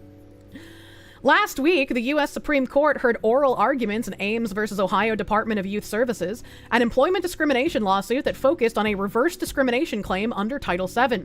Marlene Ames, a heterosexual female, asserts that she was not promoted due to her sexual orientation. These oral arguments suggest the court is likely to require reverse discrimination claims to meet the same standard applied to traditional discrimination claims, rather than apply any higher standard of proof to these cases. Good! Fucking good! That is the way that it should be, and there's no such thing as reverse discrimination. A fucking heterosexual woman should be held to the exact same standards as a homosexual woman when presenting a discrimination claim. Like, it would be just as obvious in either direction. Oral, I sure hope so. Reverse discrimination or reverse racism are just discrimination and racism. We do not need qualifiers and adjectives. Crazy Fox Lady VTuber Kirsche. Hi. Isn't this bitch a Nazi? Hi. I only discriminate against the fox woman by forcing her to accept reparations due to having to put up with chat. JK the Slacker! I enjoy putting up with you guys. Thank you for the 88, my guy. Thank you. Hi. Thank you. Reverse nothing, it's just regular racism like the real ones. The Marxists have to play this word game because you can't make a power structure of oppressor and victim unless you elevate the people that you want to be the oppressors. So you have to call it reverse racism and reverse discrimination to make it sound like, okay, maybe sometimes the oppressive group can experience this in small, isolated cases, but it has a higher standard because typically you cannot oppress the oppressor, right? They have to, like, use all this flowery language to make people believe that it's a completely different scale.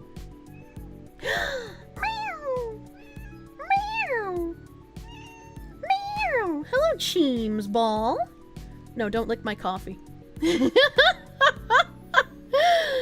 Mini Fox. So yeah, he was loud right now. He was loud.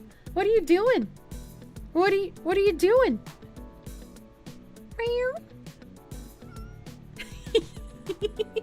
James Ball. James Ball. You gonna meow into the microphone? James Ball. Meow. He's head bumping my mic. Sorry, the cat came in front of me. I have to pet him for a minute, chat. I can't just ignore cat when he walks in front of me, you know? He needs a little bit of attention. Lick her feet for me, Cheems. Okay, I'm gonna put him on my bench at my feet. There we go. I pet him a little bit. I let him interrupt a minute. He's shy now. Cheems Ball needs caffeine. Do not feed your cat coffee. The bridge point of view here. While the shifts and inconsistencies in ruling around discrimination and reverse discrimination cases are inevitable in this current environment, what did she mean by this? These cases underscore the importance of designing DEI programs as they were always intended. Inclusive. Spicy cat raid. What the hell is a spicy cat raid? Inclusive, equitable, and legally sound. Moomy playing games. Thank you for the raid. Welcome, Raiders. Welcome, Raiders. I think it's really funny how in the same breath they're saying that it should be okay to discriminate against white people and men and heterosexuals. They then use the word inclusive. Inclusive, but only specific people. Some people are more inclusive than others. Finally understand what they mean by inclusive. No escape, pretty much. Pretty much. You will not escape. That's also why, you know, the things like gentrification and white flight are both equally demonized. You're fucking damned if you move in, you piece of shit, but also if you move out, you're racist. Additionally, the assertion that merit-based hiring is contrary to DEI practices is a false narrative. DEI practitioners have not advocated for hiring unqualified individuals. The role of DEI is to break the systemic structures that have historically excluded qualified talent and expand opportunities to those who have been arbitrarily denied access. Merit and DEI have never been mutually exclusive. First of all, they're a liar. Second of all, they are arbitrarily denying access to people right now based on them being white or male or hetero, which is kind of funny. To safeguard against these complexities, companies should, as always, ensure all programs and initiatives comply with existing law. 2, review your practices to ensure they do not include numerical quotas and targets. And again, like I have been reading from Bridge directly since January last year, this has been something they've been planning on doing. So these companies pulling out of reporting, these companies removing their like visible writings about DEI is not getting rid of DEI. This was always the plan. This is not a win. Do not celebrate it as a win because, again, this was part of the plan. Clearly define a zero-tolerance policy for all forms of discrimination and ensure it is clearly communicated to your employees. Establish transparency in all practices, including talent acquisition, retention and management, promotions, evaluations and decision-making processes, as well as performance evaluation. Above all, partner with your DEI practitioners. Skilled DEI leaders can help you review, mitigate risk, and evolve your practices aligned with workplace inclusion and marketplace impact. This is like the end of those tweets where people like complain about things and then they're just like, subscribe to my Patreon. Don't forget to follow me. Here's my Tiltified link if you want to tip me. Bridge invites everyone for community calls. Bridge Forward annual 2.5-day retreat. All right, so this email is over. This was just this was long. This was a long email. Holy shit. Yeah, that was Project Forward guidance number 2. And then they sent out another early bird Bridge Forward email. Meet the moment at Bridge 25. Excited to announce an incredible session with 2 formidable women, Stacey Hawkins and Jessica Golden Cortez, to help us fully understand the legislative and legal interpretations of the diversity, equity, and inclusion executive orders and subsequent lawsuits, as well as the implications for the private sector. Everything we present at Bridge 25 will equip you with all the tangible strategies and tactics that you need to successfully, effectively, and audaciously lead the moment. And I know I know that Stacey Hawkins is the legal lady that's been advising them in those forward briefings that we've been reading. I'm not sure if Jessica Golden-Cortez was mentioned. I recognize the Davis and Gilbert, so maybe she was also mentioned in those. I'm bad at remembering names. So we have Stacey Hawkins, professor of law at Rutgers Law School. This is the Esquire lady. We have Jessica Golden-Cortez, partner labor and employment group at Davis and Gilbert. Absolutely not to be missed, Danielle Wright will moderate this discussion on understanding the opportunity and risk in this moment. Moderated by Danielle Wright, who is the VP, Chief Diversity and Inclusion Officer at Scripps. And then this is just the register today. Again, they have their partners listed here at the end of the email. End of the email here. Hold on, I can't close my browser. There we go. I was like fucking misclicking, man. I mean, you mean to click. And then we're skipping that smart brief. We have this.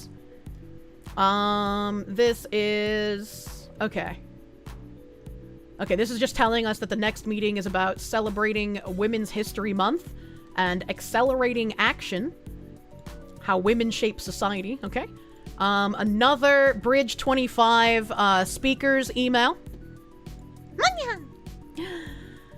Prepare to be inspired! Meet our extraordinary Bridge 25 storytellers. How I Became a Man.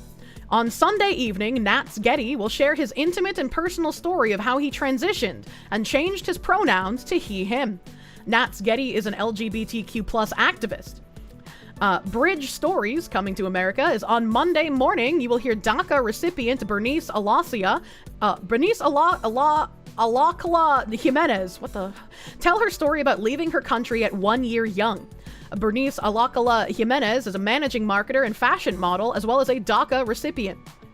This looks like an AI-generated person. Bridge Stories, The Paris 3. In Paris, Kentucky, 1961, 3 young black girls made a bold decision to sit down at a whites-only diner. Arrested and held in an adult jail, you will hear about the profound impact of the actions of Wida Allen, Augustine Fields, and Margaret Nichols. The ripple effect of their resilience moderated by Wida Allen's very own granddaughter, Carrie Claybrook. I've never heard of this case. Does anybody know what went on with the Paris, Kentucky 3? That happened in your hometown. Yeah, I've never heard of this before. Adult jail? Aren't all jails adult jails? How do you have a story about leaving for America when you were 1? I mean, I guess they missed the boat for the anchor baby, so they got a DACA instead. They got the dreamer thing.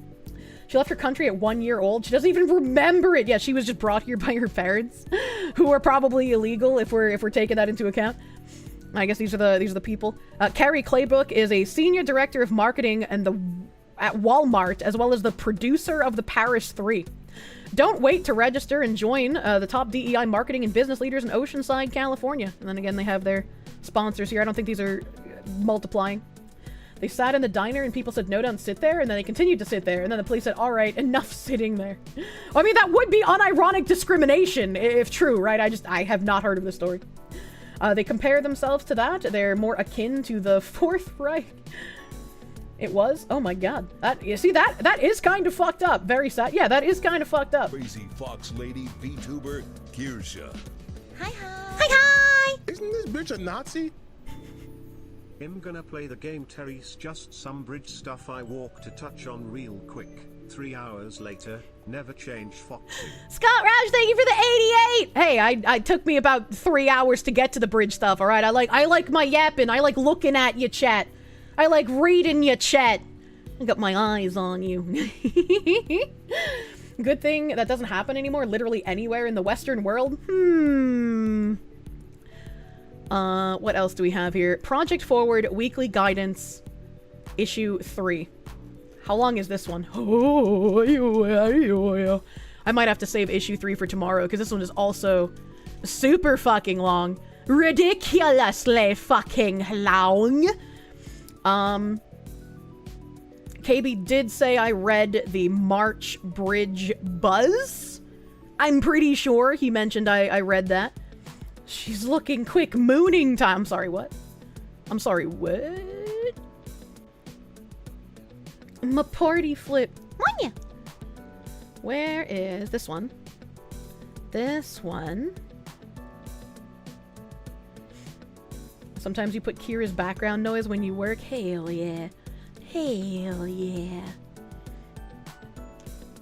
I will.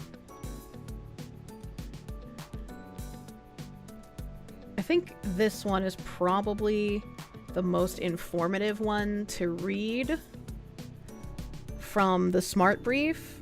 Because there are a couple articles from the Smart Brief that I would like to read. I just also really want to get into Okage chat. Again, I feel like I am responsible for disseminating bridge information because I'm the only fucking one who talks about it, but I want to play my Okage. Monya. Gen Z isn't buying Black History Month campaigns from brands scaling back on DEI. Again, I didn't even, like, hear anything about Black History Month. Very informative, Foxy. Monya. Despite President Donald Trump's... This is really tiny text. What the hell? What the fuck?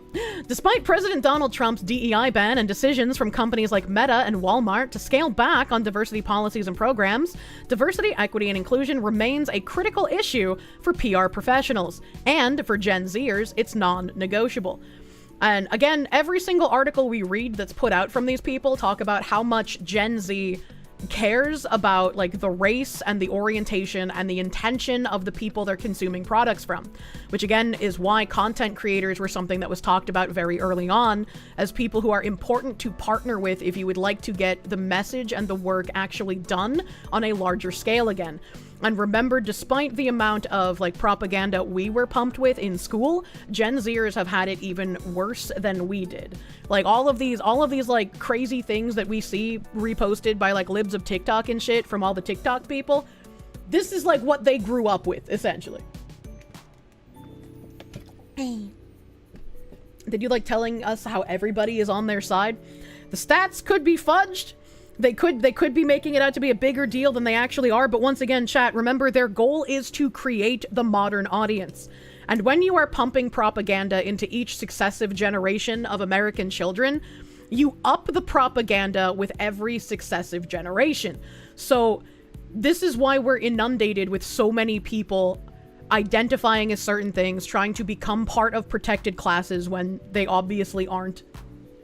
They like genuinely believe in these things. Again, this is why, like, we all talk about how, you know, we shouldn't ever be subjected to seeing a minor's opinion online. But there's all these tweets people repost of minors claiming people are like racist or sexist or like going after people's sponsors themselves, right? Like this, they are worse off than we are, and the generation below them is going to be worse off than Gen Zers are. Right? Like, even if there are some people who have broken from the Matrix, there's a reason propaganda works so well. There's a reason we're in the dire straits we're in current year. It's trying to induce the Puss in Boots effect, lie enough and it could become true. It's like, I definitely think that you have to be... I think it's a dangerous mentality to just completely say, oh, they're obviously lying about this, because again...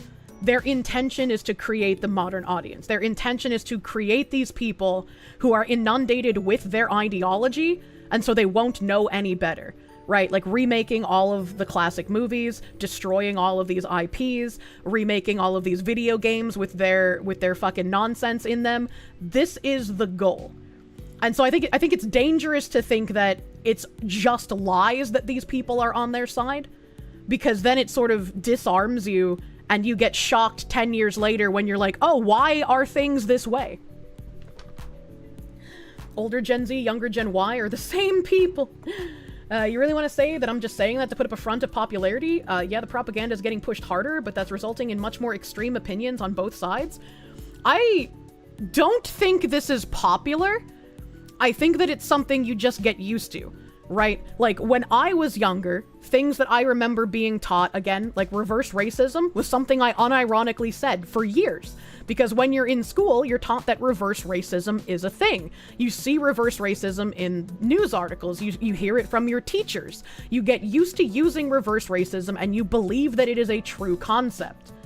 Same with like affirmative action. You grow up with affirmative action and you just think like, yeah, that's normal. Why wouldn't we want to give jobs to women and minorities? And then you realize that affirmative action isn't actually what you thought it was when you were growing up, right? Like you can probably think back better than I can because my memory is shitty, but you can probably think back to more things that you were taught in school or you learned growing up that actually weren't what you you were taught they were. It's not reverse racism, it's just racism. Yeah, exactly. They recently remade the Looney Tunes as a hard animated movie, but they did not advertise it at all, so the opening weekend would bomb, and they could shut down their 2D animation studios. Jesus Christ. The same with Reverse Grape. Oh my god. When they truly believe, are they lying? See, this is why I think it's important. Like, the end goal is the same, and so, like, the actions of the people are all the same, but there's a very clear distinction between, like, the people who are actually in power and wanting the landscape to change, because then they will rule over a, like, brain-damaged, uncritically thinking serf class that they can milk for ages for labor as well as money. There's those people. There's the people who maliciously lie and know they're lying, but they think they will become part of that ruling class once this landscape has changed into the ideal utopia.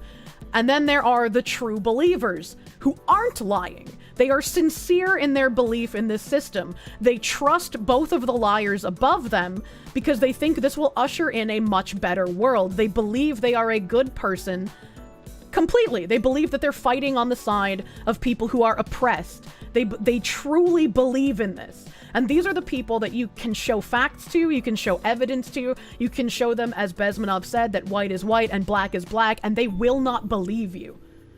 They will not believe the things you say or show them. They don't live in tangible reality, and they're not lying. They have been completely ideologically captured. You fucking hate Reds. Yeah. So it's like, even if they're not lying, their actions are still the same as the liars, and the outcome is also the same. But it's an interesting thing, right, to notice which is which. It's the Crusades all over again. They're gonna usher in a true hell on Earth. I mean, absolutely. I was like, real communism hasn't been tried. You see this clearly whenever there's a cop shooting? They don't watch the video, even if you try to show them. Yeah, absolutely. There are still people that parrot, like, the hands up, don't shoot shit. Video games taught you how to abstract the hell out of affirmative action and call it what it was, decades ahead of the curve. Yeah. As brands and their agency partners continue to walk back on initiatives and reevaluate language around DEI, the communications industry faces a pivotal decision: stay silent or push for inclusive, meaningful representation in their campaigns. Gen Z professionals leverage platforms like TikTok and Instagram to participate in conversations, amplify voices, challenge norms, and demand more than surface-level change. So what you're saying is that these are your largest platforms to disseminate the propaganda that you want people to consume. Interesting. Interesting. To meet those demands, brands need to show up in ways that go beyond social media moments and align communication strategies with companies' public commitments by creating purpose-driven campaigns that showcase values, uplift audience voices, and align with social causes in ways that go beyond aesthetics. Dove's 2023 Code My Crown campaign, for example, highlighted the company's dedication to showcasing diverse and accurate depictions of hair through its instructional guide that taught developers to code black hair texture and protective styles in video games. The campaign put DEI imperatives at its center to create more inclusive beauty standards in real and alternative realities, showing its commitment to the brand's black consumers. I'm wondering what the hairstyles look like, because I agree, typically there's that like one weird braided half hairstyle, and I think they need more than that. Cat raid. What the hell is this? Are these 3D models? Raid?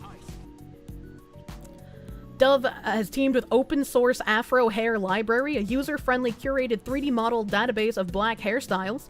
Launch Code My Crown, free guide to coding black hair textures and protective styles in video games. That's an interesting thing. That's an interesting thing. Munya. Dove cited data that showed 85% of black gamers believe video games poorly represent textured hair, and more than 90% said they would welcome seeing characters reflective of their own experiences. I was like, I can absolutely agree with having more hairstyles, right? I can agree with more hairstyles. I don't know how this was funded.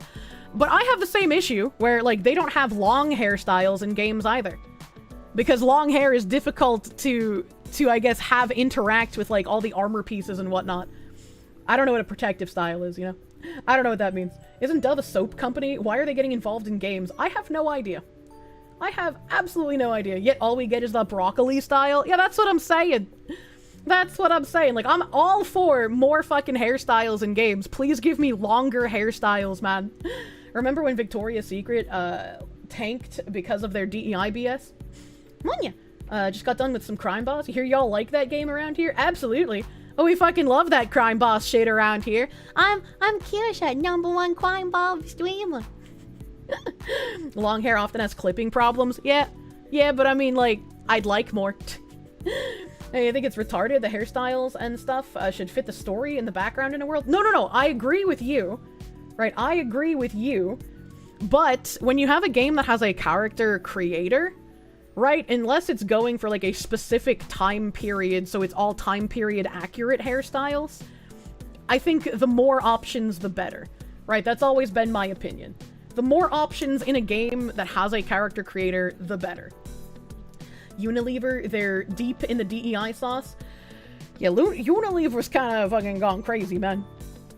Kirsche needs the Twin Tails hair option. I hate how all the Twin Tails hair options are always super fucking short, man. I hate them. It's a technical problem, not bias. Hair is difficult to pull off. Oh no, again, I know it's more a technical problem, not a specific bias. But I still like more options in games that have character creators.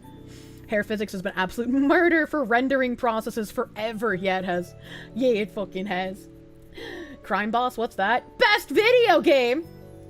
Yeah, don't limit character creators. Yeah, absolutely. You wouldn't mind the demand for more hairstyles if you didn't know where they're coming from. What? Dove did that real lame commercial of people that don't play games. They did do that. Munya. I want some Hatsune Miku Twin Tails. Yeah, fucking Fantasy Star, there we go. Provided that. Mana. The campaign put DEI imperatives at its center to create more inclusive beauty standards in real and alternative realities, showing its commitment to the brand's black consumers. I don't know what that has to do with beauty standards, but it's just like more options and character creator good. You don't have to make it some sort of like a weird thing. Companies that fail to consider these diverse perspectives often face negative effects on their brand reputation. Target is known to partner with black-owned brands and businesses and promotes an annual Black History Month collection. But the retailer's recent decision to end its DEI initiatives after spending 5 years advertising those values puts forth a conflicting message. Again, I'm still incredibly surprised after how many Targets were burned in the Summer of Love that they, like, quadrupled down on the, like, yeah, we want to do this DEI stuff. It's like, it's not gonna save your shops, guy. Either way, they're not doing this for more options in the character creator. This is blatantly about DEI. Yeah, no, it's a weird thing. It's a weird thing. I mean, you always play a cast, a robot for life, man, but PSO2 has an amazing character creator. I played cast as well. I made myself a robot foxu. I can't wait to see how it plays out in the courts. I also would like them to stop restricting, like, hip and booba sliders. It's really weird that they, like, push for DEI in character creators, but then also want to restrict certain things. Like, it's a very weird, like, takeover of, we actually don't want more options, we want to replace your options with what we believe the correct beauty standard is. And that's where I take, like, a massive fucking issue with it. Because it's like, I would be all in agreement for more options. I've talked about it before. Again, when I was partnered with Gameforge, and they were the publisher for Swords of Legends, which is a Chinese-developed MMO. It's shut down now, it doesn't exist anymore. But in that game, because it was Chinese-developed, they only had, like, light skin tones, and they only had, like, a very small subset of, like, eye and hair colors. And we, as like the creators who were early on being able to play this in its alpha stage, we were like, hey, Gameforge, we're not sure if you're going to be able to do anything about this, but we feel like adding more eye color and adding more hair color and adding more skin color are things that, you know, Westerners would want in this game. And Gameforge, you know, made that case to the Chinese developers, and when the game released, we did get that. We got more hair colors, we got more eye colors, and we got more skin colors. So like this, it can be a good thing if you're asking for it in just like, don't remove any options, please just add more. I think it was Lost Ark, maybe? I can't remember if it was Lost Ark or Blue Protocol. One of those two had the issue where people wanted to add more options, but in adding more options, they actually removed a bunch of like the Asian faces, and they removed some of the like skin tones as well. And it's like, no, you can add more things and make it more robust, but don't remove any of the options that are actually there. That's fucking weird. Unfortunately, true games are only indie, 100% indie. Probably Lost Ark. I know Lost Ark had all of the issues with like clothing censorship as well as race swapping. The race swapping was so fucking egregious in Lost Ark. Like, it was disgustingly egregious, especially because the characters that they were race swapping were like important affection-based NPCs that you could actually like form relationships with. And one of the women that they turned into a black woman from, like, I think she was Korean, she just looked like she had been dunked in an oil slick. Like, it was unironically, like, racist looking. You got fired from your job at Target because you said in passing that Juneteenth wasn't a real holiday, and it upset a young black lady in HR. Company can't burn fast enough. I'm sorry you lost your job for a really pathetic reason. I agree with you, it's not a real holiday. Is that why there's only one Asian guy preset? Insert Chinese washing machine commercial. People on the right and Christian don't want ridiculous-ass physics, but that option is not censorship. If Christians don't want to buy your Gooner game, we won't.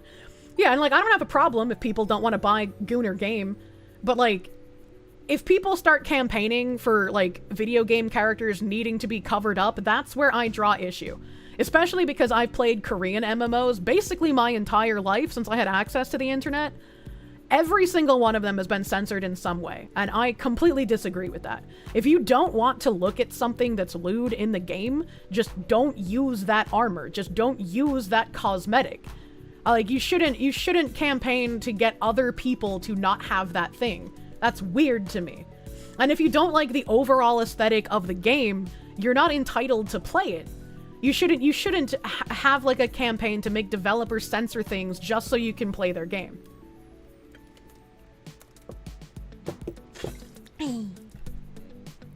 But the stats, Kirsche, the stats!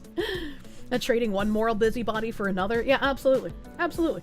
Whoever made it doesn't understand the Emancipation Proclamation. Puritan left and right are both bad. I agree. You don't care what they think is haram. Oh, same. As a Christian, you love your Lord, but you also love the booba in your games, right? No one understands the Emancipation Proclamation. If you want to censor it for yourself, that's what mods are for. You can get it done for you, and everyone else can still have what they want. Yeah, like, if for some reason it's really that big of a deal, and, like, they really need to have, you know, the censorship campaign, just make it a fucking toggle, dude. Like, leave everything uncensored by default, and then have, like, a toggle where, like, the booba are covered up more. I think it's fucking stupid. Right? I think it's, like, ridiculous. Like, you're not entitled to play that game, and that's more work for the censorship to be put in. But if that really, like, needs to happen for whatever reason, just fucking make it a toggle. And I'm gonna see people say it in chat. I agree, that would be a slippery slope, because I feel like the people who campaign for the censorship will be like, well, it's already a toggle, why don't we just make it that way in the first place? And then we won't have to do the extra work for the toggle. It's like, I would prefer that not exist, because I don't want that to happen. But if it really needed to, I guess that would be an okay compromise. It just makes you mad that you missed the chance to buy those skins on Azure Lane. I hope they come back, dude. I hope they bring those back. Ah, no. The brand trying to have it both ways, publicly celebrating Black History Month through social media posts and in-store promotions, while concurrently pulling back support for the communities they claim to uplift. I don't know what this is an image of. The latest is here with the new Black History Month collection. Target is proud to come together today and every day to celebrate Black joy with exclusive designs and our assortment of Black-owned and founded brands. Can I just say, if, like, a company is trying to use an immutable characteristic of mine to sell products, can they at least get good artists to represent me? Like, I just feel like you could have gotten a better artist. They took the Joy brand from Kamala. Target is just one of many brands that has publicly championed communities during commemorative months like Black History Month while failing to show genuine, action-oriented support for those groups outside of these moments. Social media campaigns and hashtags like Boycott Target are being used to call out brand inauthenticity. Organizing rights collectives We Are Somebody and Until Freedom have called for a month-long boycott of Target, particularly during Black History Month this year, and are encouraging consumers to instead purchase directly from Black-owned brands. And again, this is something that Bridge had been talking about. They're saying that a lot of companies were just doing performative DEI, like they were just sticking it as an afterthought, like in their marketing campaigns, and they were just hiring based on quotas, and that's not actually doing the work.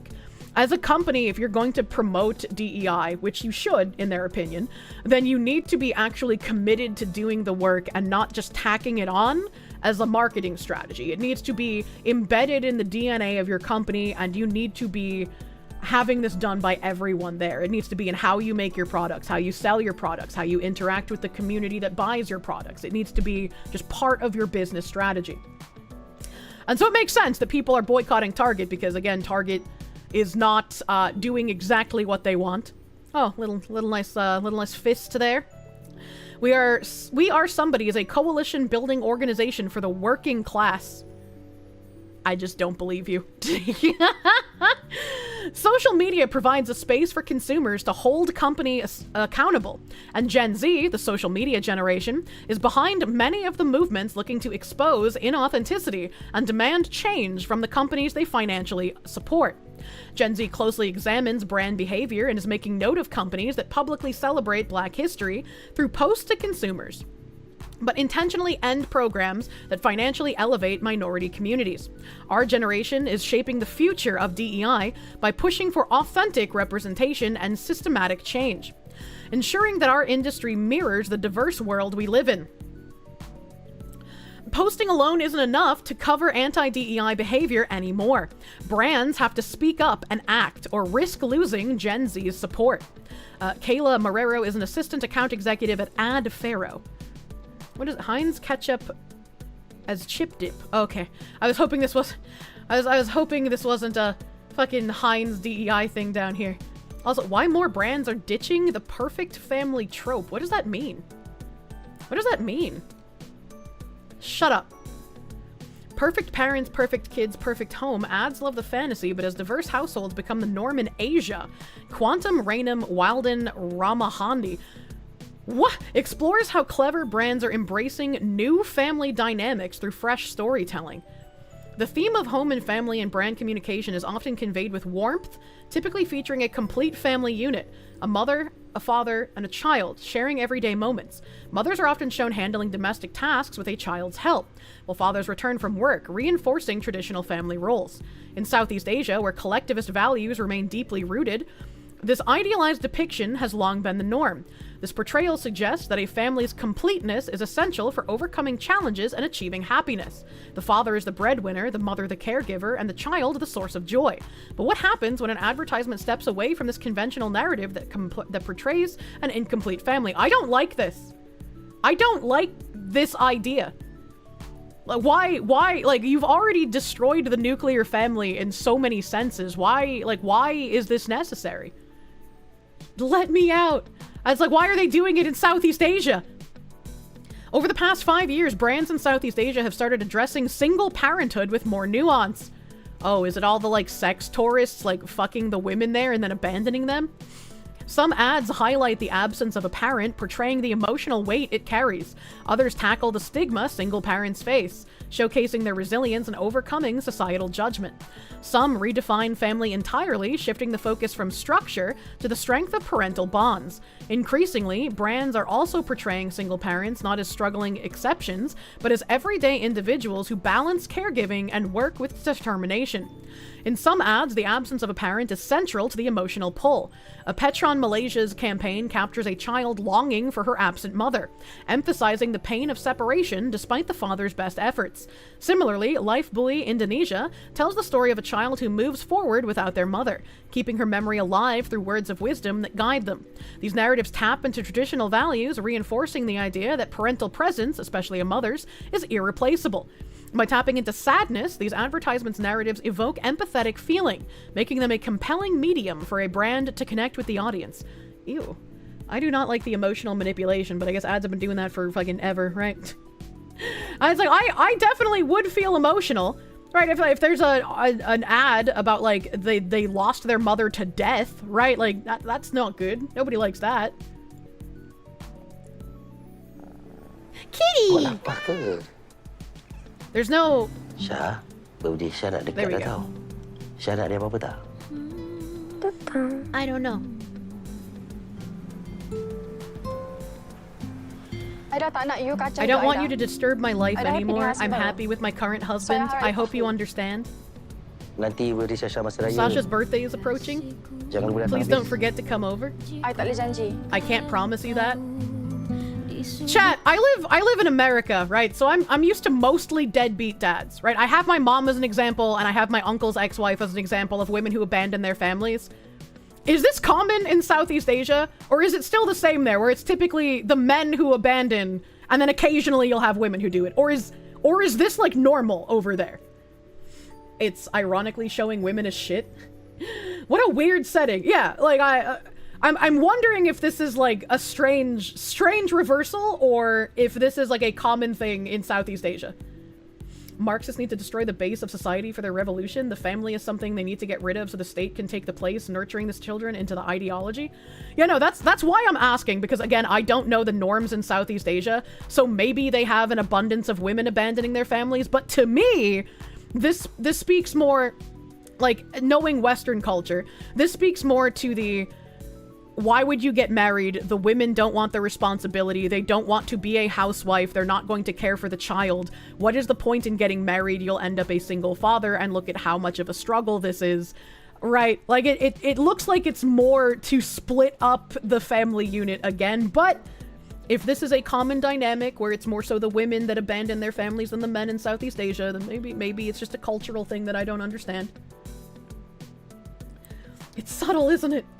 Time for some white pill suppositories. Southeast Asia has strong family values bolstered by religion. This is highly unusual. Okay, alright. One of your friend's moms from Malaysia abandoned her family when she was really young. Right, but like I said, I know my mom and I know my uncle's ex-wife, so I have examples of women who have abandoned their family, but it's certainly not the norm in the West, and so that's why I was asking about Southeast Asia. Maybe woman hate propaganda is a thing. Oh, it definitely is a thing. It definitely is a thing. You don't know one way or another, but you do know if this aired in the States, the world would hear the echo of the re.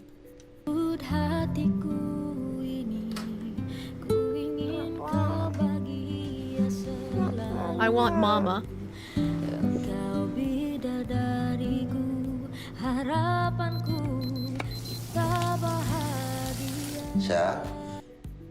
Oh shit.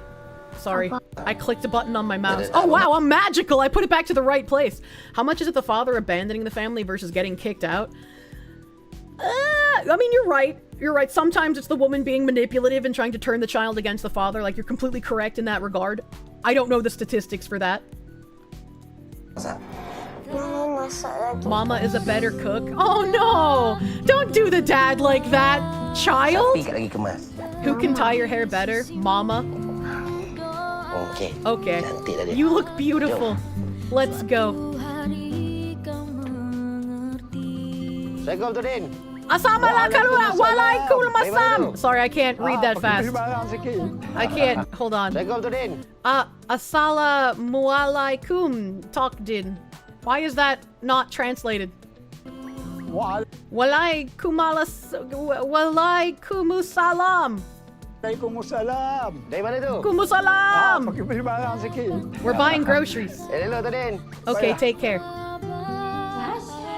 Sasha, Grandma, Grandpa. Be patient. That's how kids are. Just be patient. Momek, bilik. Let me take you to your room, Mom. Sasha. Sasha! I'll go back first. We only have enough money for bread, but not for kui. A dick. Take this. Thank you, Abang. That Abang is really nice. This food is for whom? Makanan ni semua. All for Tok Din. Ya, Tok Din. Poor Tok Din. Susah. His life is hard. And he lives alone. Is it? Sasha, don't judge anyone like that, okay? It's not nice. Be careful, don't spill it. That's a cool fucking lunchbox! I want to appropriate their cultural lunchbox, chat. Mama might not be able to join us tomorrow, okay? Why? But it's okay. Grandma and Grandpa are going to be with us. Cock, we have some rice for Rhea. Thank you. Take care. Waalaikumsalam. I'm trying so hard. Thank you so much. Just some food for Rhea. Can I have one? Amin is my grandson. I don't know where his parents are. Oh no, that kid had both of his parents abandon him. Why is child abandonment so common in Southeast Asia?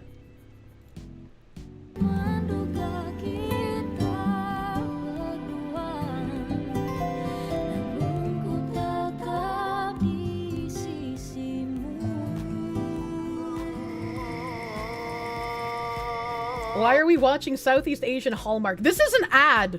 This is a, how long is this? 4-minute and 14-second advertisement from a company. I have no idea what kind of a fucking product they're advertising yet. I am very confused.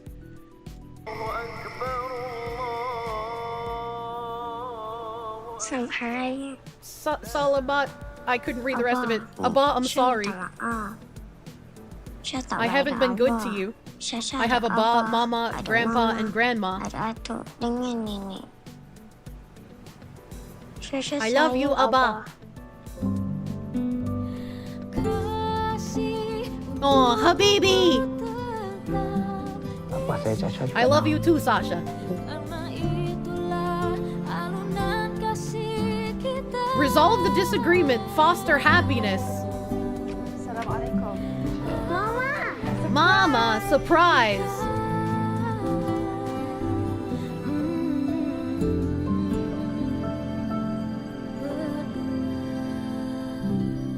Petron, Kongiskan Kigembiran Dengan Kehamonian. I'm assuming those are names at the end there. I have no idea what product that was.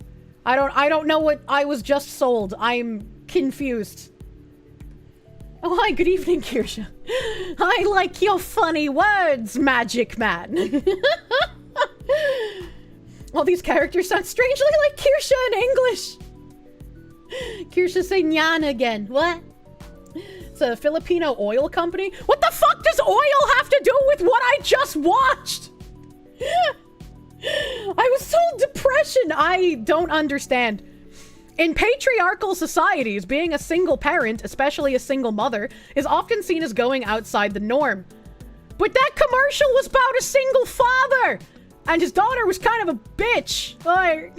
Even if I lied to protect my mom when I was a kid, I also understood that my mom was kind of a bitch, right? So like, I didn't tend to act like my mother. How will this help us sell more oil?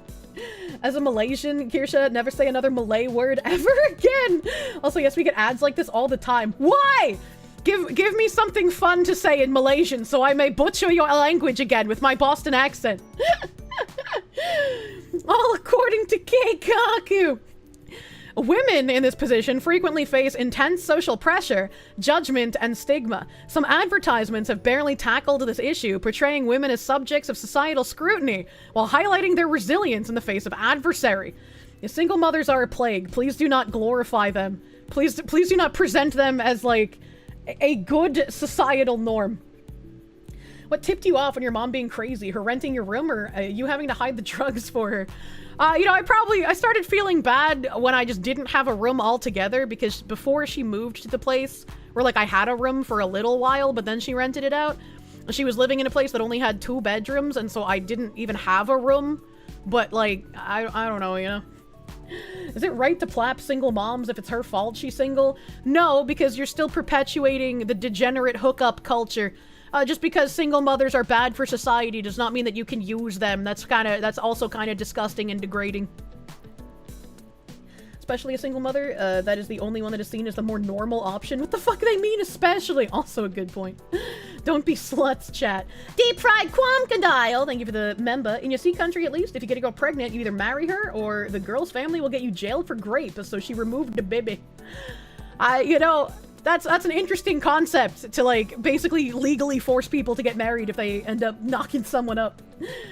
Local older women in your area are interested in free sex. Yeah, but don't do that. That's degeneracy. A widow? Yeah, if they're a widow, it's not their fault, right? If they're a widow, that's perfectly fine.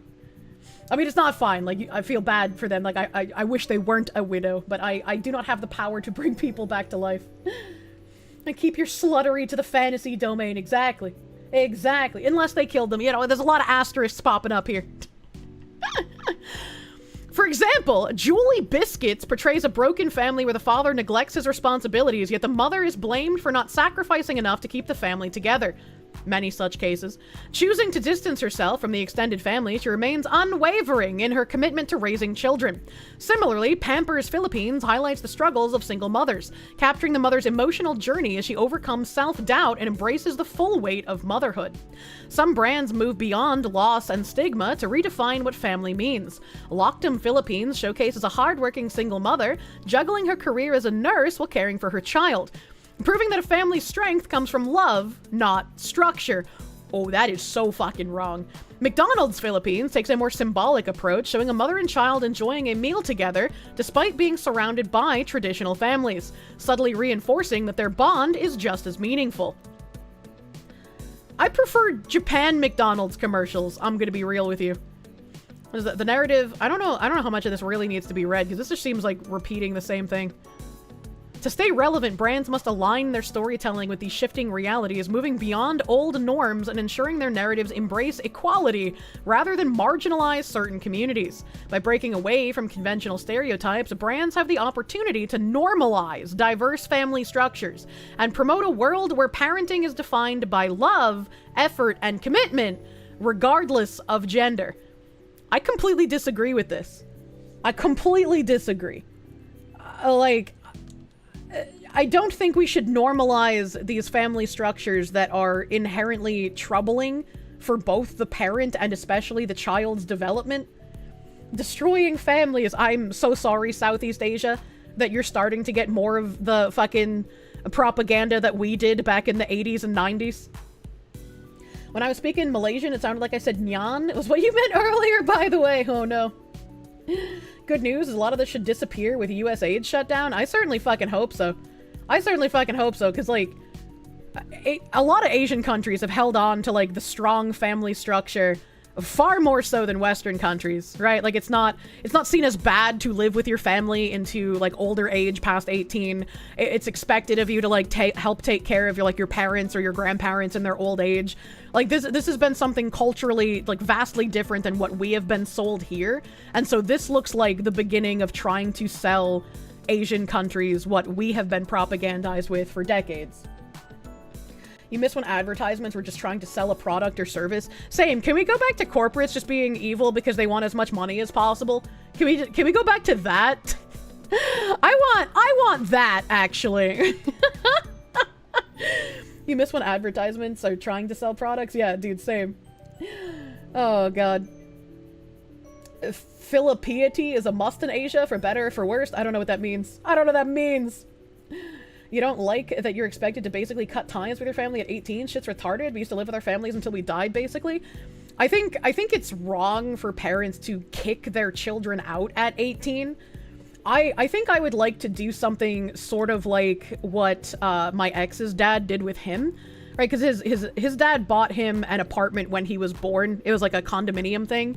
So his dad was able to buy that. I'm not going to be rich enough to do exactly this, right? But like the same concept. His dad bought him a condominium when he was born. So this would be an investment. So when he was 18, he could live in that condominium and he could pay his dad rent to sort of learn how to manage his money, right? I'm not rich, so I wouldn't be able to afford to do that. But it's like when my child turns 18, I can have them like pay me a rent to live in the house, but instead of it like being evaporated, I would put it in like a savings account for them. So when they do move out, they'll have like a tiny little nest egg, and they'll also understand managing their money in like a renting kind of place. Or maybe they'll do better and they'll just get a mortgage, right? They'll just move out into a house instead of an apartment. Right. I think treating it kind of like that is a good idea, right? Like I would never want to charge them rent like an actual landlord, but charging them like, I don't know, like $200 or some shit, like something small, and then putting that in a savings account for them for when they actually move out, I think is a good idea. Pretty clever to do that? Yeah. Yeah, like I think that's a good idea to do. I think we need generational homes again. Yeah. Imagine spending 18 years raising a human and then pushing it away and not caring if they succeed. Yeah, it's fucking weird. You're stealing that idea? Yeah, like I'm glad that I've had experiences I did, because I feel like I've learned a lot of knowledges I otherwise wouldn't have. It's a sweet thing to make them learn about how the world works. Yeah, absolutely. Absolutely. The perks of living in a rich family. You're hoping to do that too if you become well off. I mean, if for some reason I like win the lottery or become like PewDiePie large, like, yeah, I'd be able to actually, you know, do more for my child, but nest egg. Your family's all in agreement that the housing market is fucked, so you help around the house and buy some of the supplies that the house needs to be maintained. Yeah, absolutely. Best I can do is a shitty apartment, kid, but here you go. What if they choose not to pay? I mean, ideally, by the time they're 18, I haven't raised a complete shithead, right? I mean, you can't obviously predict everything. Like, maybe they accidentally become a serial killer, but, like, you can only try your best, right?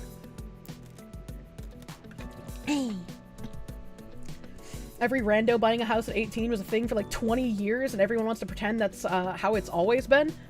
I would like to be a rando buying a house. Boing. Okay, let's see if this is correct. Let's see if this is correct here. It looks correct? Maybe? Oh, that's the wrong button. Yeah, this looks correct. Okay. Okage time. You know we're going overtime, Chad. You know we're going past 8. Oh shit, we broke 4K hiccups. Ah! We broke 4K hiccup! New TV show, Accidental Serial Killer. How's the picture on my end? It looks slightly fuzzy in the dungeon, but outside the dungeon I think it looks good. I think it looks good. Julia hate. Linda love. Here it's 7. Yeah, that's fine. We're gonna go over 8. Double BGM. Oh shit, sorry. You're right. Thank you. Thank you, chat. No sleep till Monday. Your single ass would totally pay for the mother-in-law suite with your brother's family. Oh, hello, Ghost. I definitely would like to have my dad live with me. Like, if I can get a large enough house, obviously. Because I feel bad that when I was younger, I wasn't able to, like, help my dad save his house, basically. I felt bad that he had to sell it because he couldn't afford the mortgage after he got a divorce. But like I feel bad about that, and I also would like to be able to not have my dad wasting all of his money in an apartment, because I know how expensive everything is up there. And I would rather him live with me than like waste all of his money on rent, you know? Where to Okage Model? Oh shit, you're right. I need to change clothes. You're right. Plus he can build a deck. Linda Doko! Soon TM. Hold on. one of your mom's friends did have a guest house that they did that with. They let their son live in it for cheap rent until he could get his own place. My dad's best friend from high school, he just built his house like next door to his parents. So his parents owned a fuck ton of land. And so he was able to build a house like on a plot of land that got sectioned off and is now owned by him instead of his parents. And so he lives next door to his parents, and my dad and him like basically built that entire house themselves. Like I was over there constantly when the construction was going on. They had a hammock and I loved it. And it was pretty much just him and my dad that built the entire house. And this house is massive. It is massive and it is gorgeous. I cannot even imagine how much that home is going to sell for when like they eventually do sell it later on. If their kids decide they don't want to live in it, like, oh my god. It's fucking massive. Kier Dad living with Kirsche also brings the Pompkin Kier collab a step closer. Absolutely. Absolutely. Always gotta flail around a little bit, you know, jiggle the stuff into working as it were. You live in a house owned by your parents. You do pay small rent, and you have renters living on the second floor. I mean, like, if I had, like, a guest house, I'd be, like, okay with maybe renting out the house to, the, like, guest house to people, but, otherwise, I wouldn't want to have, like, people in the same house as me that I don't know. But that's just, like, my opinion, man. I've changed clothes! We're fucking gaming. You own your house, you rent rooms to a couple of your friends. Yeah, I wouldn't mind doing that, like, early on. Right, but, like, once I am, past pregnant and barefoot in the kitchen, once I have a child, I don't know how much I would want to, like, keep rooms rented out, you know? Because I know how that felt when I was a child and my mom would do that. Like, not even just her renting out my room, but just, like, renting out rooms in general. You know, I wasn't really fond of it as a kid. No, the ghosty touched me! I'm trying to get to the boss without dying. I mean, can I run? Maybe I can escape? Once your himbo moves in, roommates get kicked out! Can we go back to cocaine and greed? Well, it's a good thing I'm able to escape. Why does this look like a PS2 Persona clone? Well, all older JRPGs were turn-based combat, so I mean, you know, there's that. But also, I hope I'm going the right way. I'm trying to get back to the boss room. But also, this is a PS2 game. This is from 2001. Ancient game.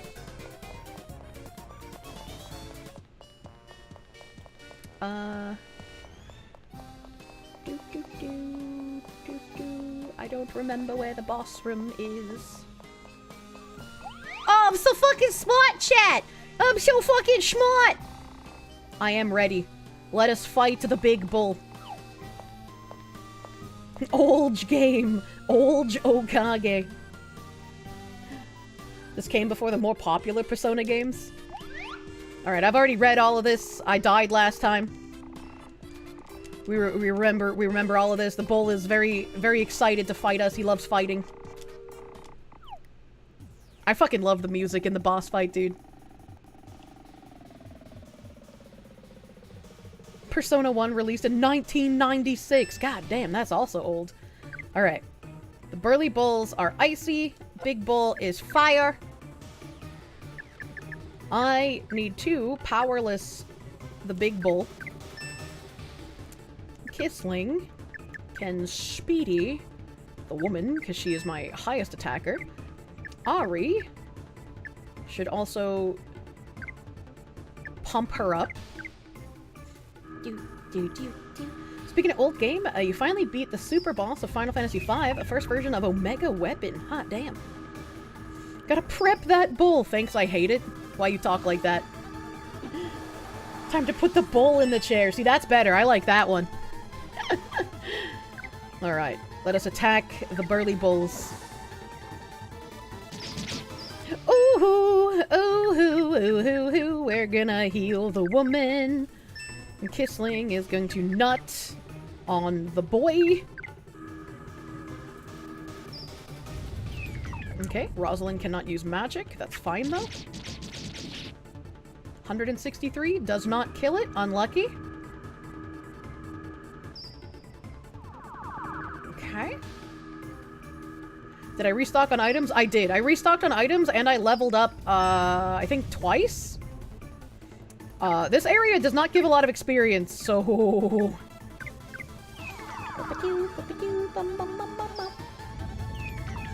Stuck in Final Fantasy X right now. I can't get past the plant in the woods. You gotta grind more, baby! JRPGs are all about the fucking grind. He doesn't have anything electrical, and he's also silenced. Okay, so we're just gonna attack the bulls. Let's see if that one dies. The battle music is not even good. What? What do you mean it's not even good? I said the battle music fucking slaps, man. I love this battle music. Oh, Kissling's dead. Oh, no. Okay, we have a problem. Heal the woman. Okay, so 2 attacks from Rosalind kills the bulls. Oh, no. Oh, no. Oh, no. Chat. Chat, we might have a problem.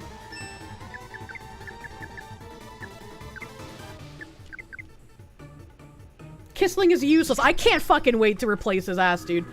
Chat, we might have a problem. We might have a I don't even know. Maybe I have to go grind in the snowfield, man?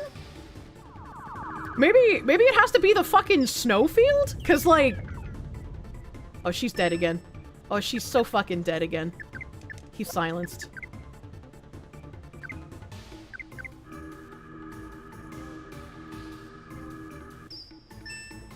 Rosalind's about to die, so it doesn't matter what I do with her.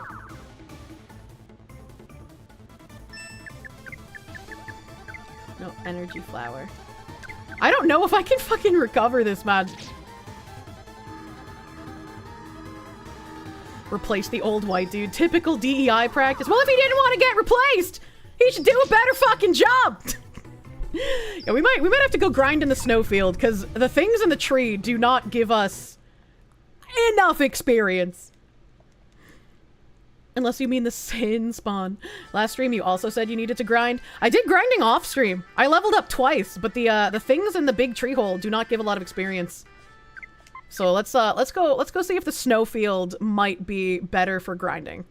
How about the sewers? The sewers I already grinded in, so they're also not gonna have very high experience. That's how I got to level 20, I think? Maybe 18? Only twice? That's not grinding? When the mobs give you, like, 80 experience, that's grinding. Gotcha. You knew you couldn't be alone? Anya? Wouldn't make sense since you first met him in the snow. I mean, I guess that's true. I guess it's true. Hello, ghost. I don't want to touch you because you're fucking weak as shit. Better get farming. Yeah, we're gonna go farm, chat. How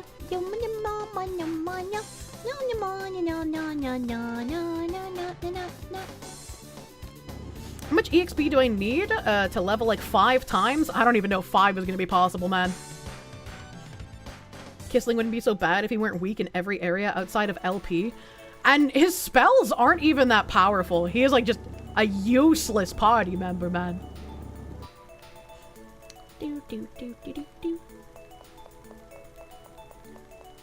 Snow gave you a lot of trouble, so that's where the experience is? Yeah, that's what I'm thinking. That's what I'm thinking. Let's grind it out, man.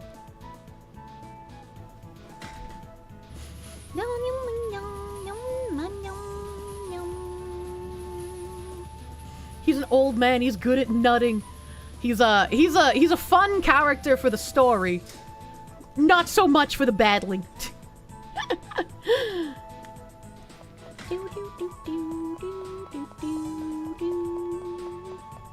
So one of those things where he gets real strong at endgame levels, or is he just dog water all the way? He's just dog water all the way through. JRPGs usually have a character like that, where they're just like, you use them because you like them. They're just not very good. He's not even a good punching bag. Dies when the enemies fart on him. I know.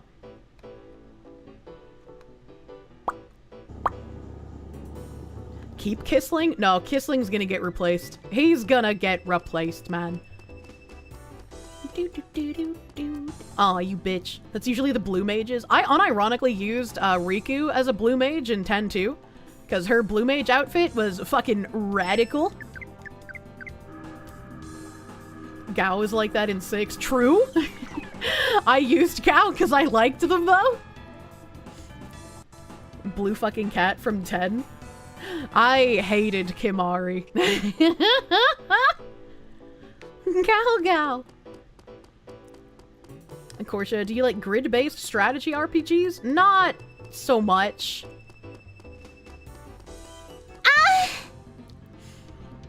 Blue Mage? Are we talking about Final Fantasy? You've only played 14? You're a Zoomer! Yeah, Blue Mage is a typical class in a lot of the Final Fantasy games. I liked Riku's Blue Mage outfit in 10-2. Aren't Blue Mages designed to be a cancer intentionally? Why would anyone use it willingly? Because we're masochists. Next question. There's a Blue Mage in 14, but it's a gimmick class. Always has been.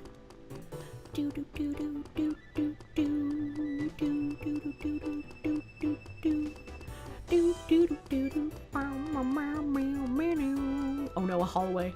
What if a ghost spawns? We're so close, chat now! We're so close! Don't touch me! We made it. We had a ton of fun with the Yakuza JRPGs. First one's probably in the top 3 of your favorite games over the last 10 years. I cannot wait to play Yakuza. I played Judgment as like my first game in the Yakuza series. So I am planning on playing Judgment. Hey, what do you do? I'm planning on playing Lost Judgment after, which is the sequel. But I started it ages ago and I just never finished. So we're gonna be playing Lost Judgment before I touch any of the Yakuza games. Please use Storm on... I'll do the second tree, because I think Ari and Rosalind should be able to kill that first one, right?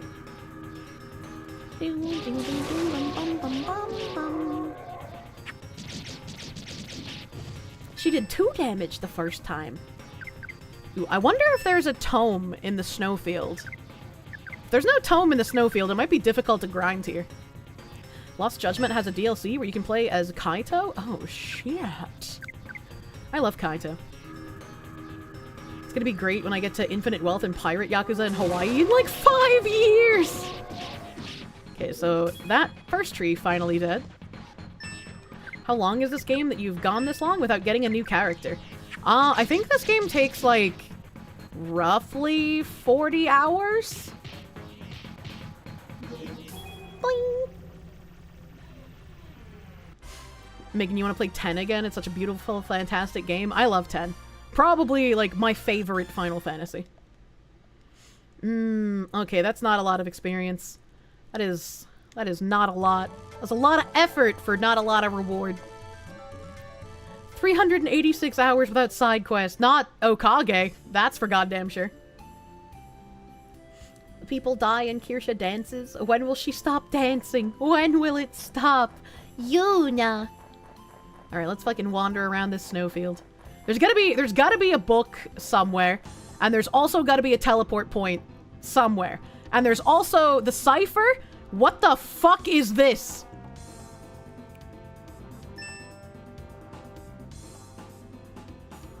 Okay, so we have black crabs. We have a spooky ghost. We have a nightmare clown snowman with stockings as arms. And we have Tectone. Very interesting. A wizard ghost, cool head snowman. I guess Tectone is the half-cocked yeti. And a clingy crab. Tectone can dance. Happy feet, Egu man. The design on these enemies is insane. I love the design in this game. Clingy crab. So it's Sheena. Sheena's black. All right. Who the fuck is this? This is Ari. All right. I don't know who I should kill first. I'm going to assume the ghost, because it's a wizard. And the ghost is electric, so we're gonna hit it with fire.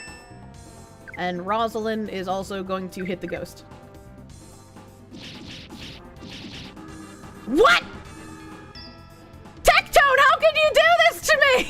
What the fuck?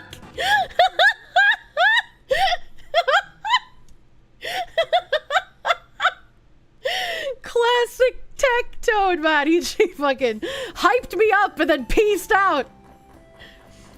And probably had great loot too. I mean, I guess we'll know if I find another one. I like the snowman. The snowman is cute. Look at it. Don't let the Yeti get full cocked, true. Get stuck on bushes, you fucking idiots. Get stuck on bushes. Munya. Oh. Oh wait, I kind of wanted to fight things, right? I was here to grind. I'm just naturally avoiding them. Hello, touch me. Isn't that a tome all the way in the south, mate? Oh, the pink muffin. The pink. This is fire, so it's weak to the ice. So we're just gonna slap it with our swords, I guess. Should be a tree across from the snowman? Tree for what?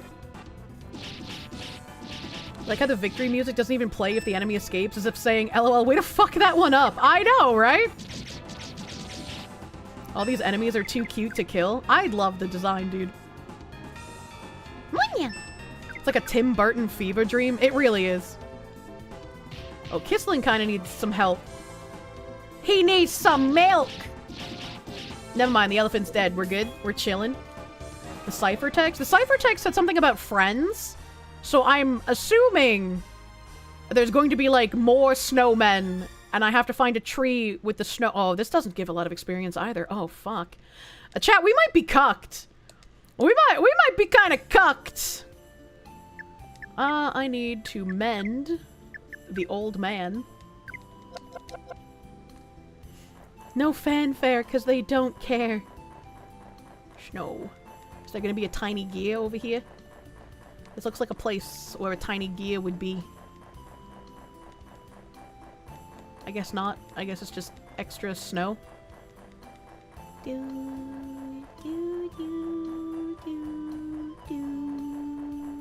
It's so peaceful. So peaceful out here, chat. Oh, look, it's fire! Oh, Frostbite Fang, thank you for the 300 biddies. One of my favorite characters from Xenosaga makes a playable appearance in Xenoblade Chronicles 2. Interesting. I knew he put Easter eggs in Xenoblade of Xenosaga, but I am not entirely sure what they are. Oh wait, I can flame the clingy Krabu.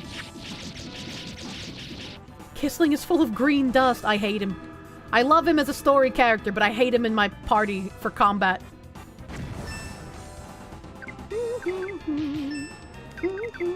Connie!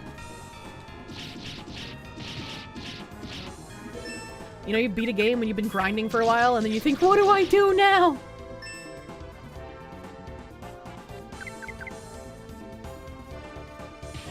Cosmos and Telos are blades that you can get in Xenoblade Chronicles 2. Interesting. Turn them bitches into swords. Engie Snowman with bucket! Oh, that's so cute! Was that there before when I was in combat? When does he unlock the ability to smoke 500 of something? He can do that right now. He already unlocked that ability. What the fuck is that thing on fire?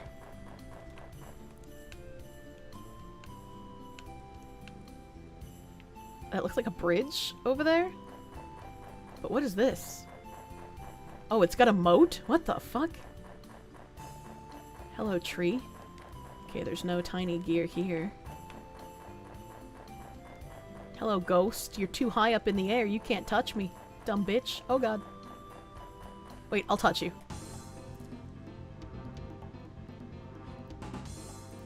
Double Tectone! Double Egu! If there's two half-cocked Yetis, does that make them one full-cocked Yeti? Is the question. Alright, hold on. He's got a nut on Rosalind. I didn't notice she was such low HP. Angie Snowman! I love the snowfield. They're blue. They're blue.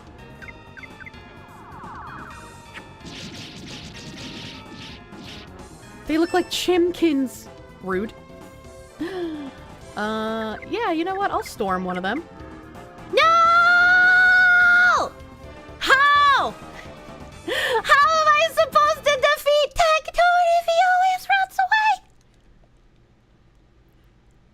Kissling is a mood. You do that dance when you heal. Oh my god. Can I get to the flaming thing? Oh, I can. Oh, there's a sign. Sealed cave. That's unfair that the ghosts fucking spawn while I'm on a narrow bridge, man. Bingo! Grandia 2 was another good JRPG on the PS2. It's like trying to kill a cactuar in Final Fantasy VIII. Jesus. Can't touch the Agu, he'll just yoink and dip. I guess at least he doesn't steal my money like the fucking sewer rats, man. You mean to tell me a seal dug this cave?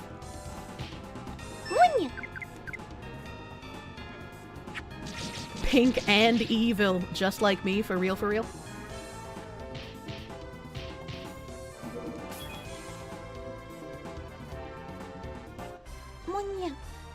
Man, Megadosa member berries from Grandia. I haven't played that one. I'm upset at the small amount of experience mobs are giving me, man. Why is it so little? Why is it so tiny? Get up here, retards. Oh, yep, that's sealed. Yep, that's sealed all right. Can't get in there. Yep, that's sealed. Sealed with a miraculous power. Well, I guess at least it's not an evil cave. Hey, wait a minute! There's a treasure chest over there. There's a treasure chest on that goddamn island. Hold on a minute, wait a minute. Hold on a minute, wait a minute. Ah! Surely this won't have Tectone! Is there any way I can make sure he doesn't run from me? I want to kill him.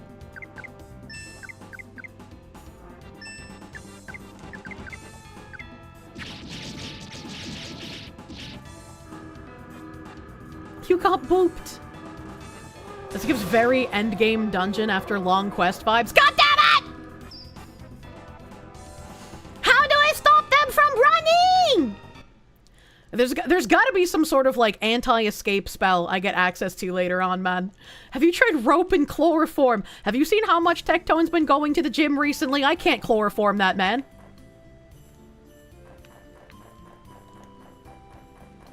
Can I stun or sleep? Oh, you know, I do have a sleep spell. Maybe I try that. You bitch. That was... They didn't even touch me! Ooh! Ooh! Penguin! I love penguin. Raging penguin! I love penguin. They're electrical? I guess I'll just attack them, because she doesn't have fire. Ari can just attack the penguin. And then Kissling is useless, so he can kill the onion, because those are weak. Defense Dwayne? Oh, that's not good. Defense Dwayne? That's not good. The penguins are blushing, chat. Look, they have, like, little blushies. Ammonia. You don't remember much about Tectone? Isn't he a waifu gamer? Just give him a gotcha, that'll distract him. True. True. Please, Raging Yetis, do not run. I gift you wuthering waves. It's not blush, it's Angie! Angie penguin! You really wish they'd release Tales of Fantasia? You never got to play it in Japan, and it seems to give us all the spin-off games that look cool. Interesting. Kissling needs to nut. What offensive weapon do I have for Kissling? I don't know. Some fucking book? I haven't found another book I can buy yet, so whatever book he's wearing.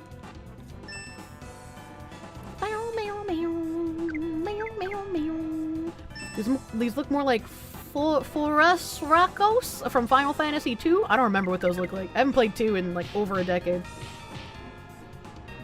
Fucking worthless Kissling. I know he's asleep! What a bitch! Grandpa? I can't even get him to nut! Rosalind needs a nut! Oh, she is in desperate need of a nut. Where is Ari? What is Ari doing in all- oh, she's dead.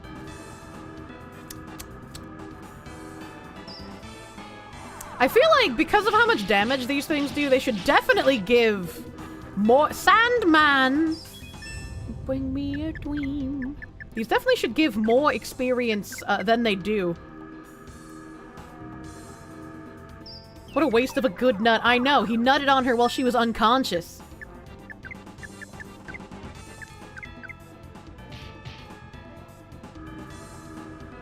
Cut him some slack for taking a nap.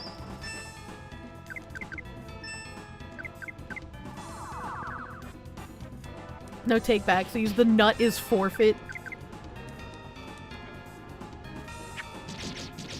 Ammonia. How very Evangelion of him. How is he attacking while he's asleep?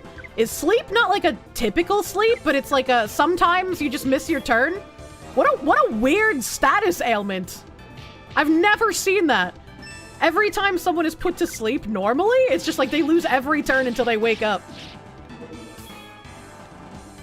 Imagine if this is one of the horrible games that nerf XP gain for monsters that are too high level. I don't think it does that.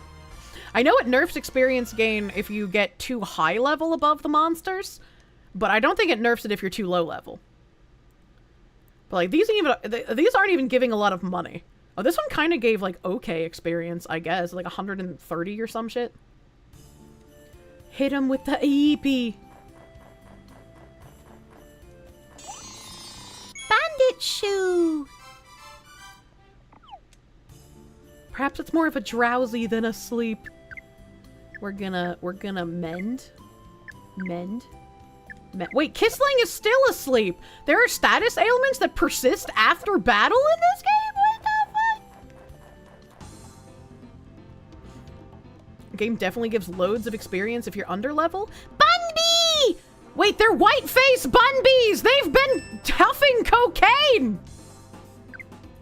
Healing Bunbee. Oh no. Oh no! Are they just gonna fucking chain heal each other? Over and over again? Okay, that killed one of the Bunbees. Sandman identified by its Z icon also gets used for sleep, causes the cursed character to start the battle with level 1 sleep. Like forever? Like it just doesn't go away? Mend. Bunbee, no! Do not mend! Green icon is sleep, which makes a character miss turns. Sleep can go away on its own each time the character action meter fills up, with the chance of happening depending on the level of sleep they have. Level 1, 100% chance of going away when action meter fills up. Level 2, 50%. Level 3, 25%. But I have the Sandman, not the Sleepy, so is he just gonna start battle with Sleepy every time? Do not redeem the Bunbee! But they're so cute and happy. How the fuck do I get off of this island? How do I leave? Oh, okay. I was like, I'm trapped forever! Oh my god, I'm double sleepy! A double EP! These penguins hurt too, man. Special. We're gonna mend the old man. Rosalind. Ew. Can I do it like on all of the penguins? Okay, good. Okay, the man has been nutted on. The penguinos are powerless. Probably? I don't know if they're supposed to get icons or not. I don't like the defense draining, man. No Sandman! Alright, okay. Ari. We'll let the old man take care of the onion. Rosalind kills a penguin. Old man, he can just attack the onion with a book. And Damien766, thank you for the 7-month member! Hi, Kirsche, I fancy you. Oh, thank you, British man. Defense drained to Narnia. The penguins are somehow extremely rage-filled, but their presence is soothing. It is! They're cute little penguins! I'd pick them up and pet them while they snap their mouth in contempt. Kill the penguino. Sandman is a persistent effect. Automatic level 1 sleep every start of battle until it goes away. How do I fix? How do I fix? Item. Big nut on the woman, please? I still don't have access to buying big nuts. Put a tiny top hat on your penis.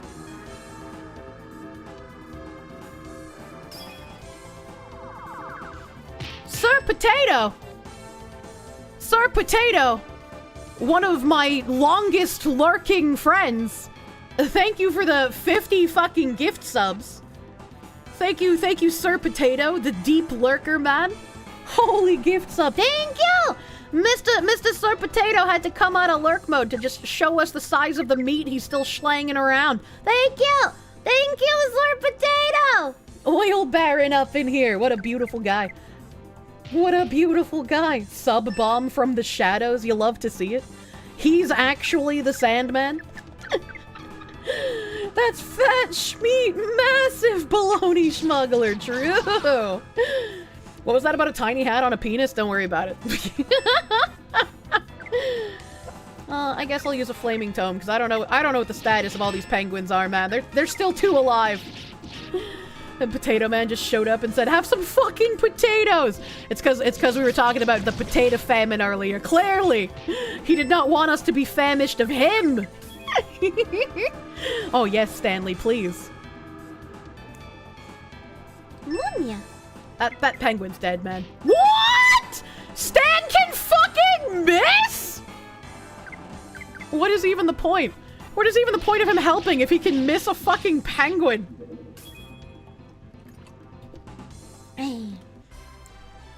Fuck you, Stan. How come he gets the celebratory action at the end when he fucking missed his one attack? What a bitch. I found out when he missed the silver kelp monster in the sewers. Oh, I don't remember that. I don't remember that at all. Item. Nut. Nut. Nut. Kissling doesn't deserve a nut.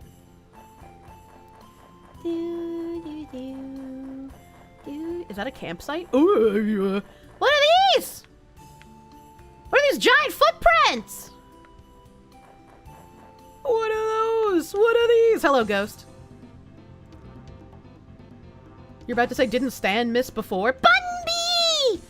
The elephant has an army of Bunbee! Oh, I love it. I love them so much. Do-do. Do-do-do. Anya. It's Bigfoot's older brother, Biggerfoot. Yeah, kill the Bunbee. If I had to pick an enemy NPC to represent my friends, what would I pick? I don't know. We haven't seen all of the anemones in the game yet. Suffice to say, your reaction last time was the same. At least I'm consistent when I forget things, right?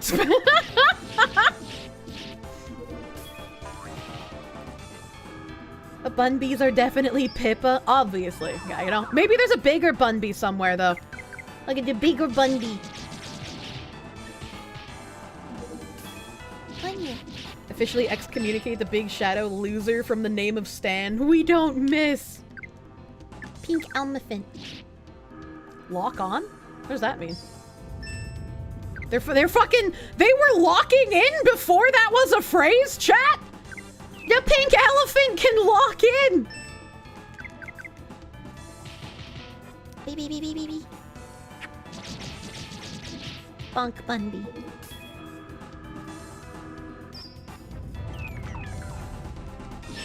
If Pippa's the bigger Bunbee, am I calling her fat? No!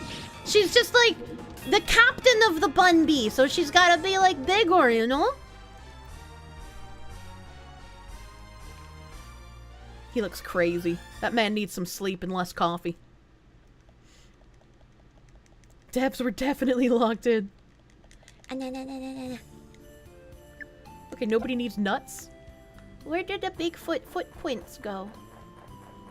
Oh my god, Igloo! Oh my god, I missed this. There's an army. There's a snowman with gloves and then the Angie snow. What's this? Piece number 37. Friendly snowman gazing into the air in vain. I'll make you cry if you destroy it. Is there anything in... No. Is there anything inside the hut? No. You worthless hut! How could you do this to me? Is there a tree across from these snowmen that I can touch? There is. Ah, I can see my own breath.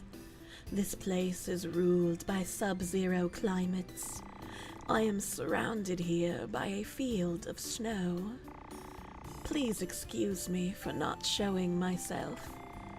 Welcome to the far-off world of snow. I'm surprised that you found this place. Help for the righteous. Let me give this to you. I hope this will be useful for you. I got a letter! Ciphertext 6. The next code is it yesterday? Or tomorrow? Or... Good luck to the righteous. Thank you, tree lady! There are signs of people, but... But what? But what? What did she mean by this? Oh, woo, woo, woo, woo, woo! Am I talking to a tree? There's a lady inside the tree. We just got a letter. We just got a letter. I wonder... They're not weak to ice, so I don't... Oh, she's also low on LP. I should save that for when I find the bun beast. The bun bee? I guess Ari is gonna have to fucking kill and just doing man-eating onion.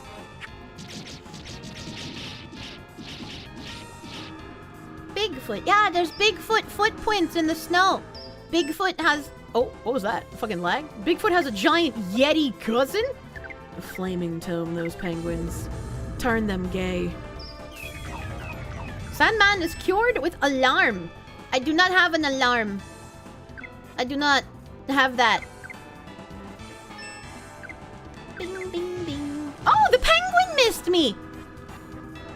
Thank you, Kissling, with your weird fucking clothing. No. Okay, it didn't work. With the giant Yeti bon? Yeti bonbon? Yeti candy? Cactus candy! I have to remember to put that on my throne later. I want to try the cactus candy. You know that Kissling has to dance before each spell cast? They all have like weird little dances they do when they cast spells. It's kind of cute. It's kind of cute. Ah, no. Special. Mend. Himself. I really need a place to, like, heal? I'm running out of magic points.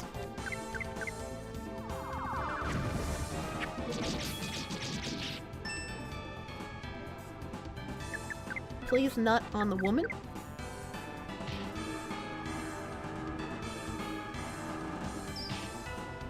Go south. I need it. Nut. Please nut, old man. Rosalind attacked the penguinos. The book is in the south? I hope so. It's been 5 hours? Still streaming? Let's fucking go! Yeah, I tangented a lot and I really wanted to play Okage today, so we're going overtime so I can play some of the big video game. We still can't beat the boss, so we're grinding a little bit. Does anyone else notice that Rosalind's shadow isn't pink and gameplay segments, no matter how much she flails the parasol around? Look, alright, the parasol is magic, and so as long as she's holding it, her shadow will not be pink. Alright, okay, it's because the parasol is pink. It's like magic, you know? Go west, young man. Do do do do do do. Do do do do do do. We're getting nutted. Okay, yeah, I think I see the thing, but I'm trying to also like explore. I see the icon. So you're right, the book is definitely way south. What is this? What is this? There's just cute little snow. Hold on, I got an alt tab now.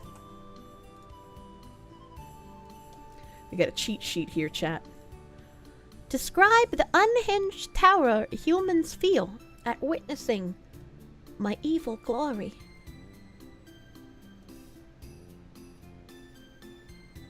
Uh-oh. Describe the unhinged terror. Wife, What scares you more? Necessary attitude, fundamentals, worthless creature, good hearty roar, pretentious boist, reinforcement, catchy phrase, how cool do you think I am? Give me a cry. Describe the okay, it was literally the first one, I'm just illiterate. I'm so horrifying that you would pee your pants.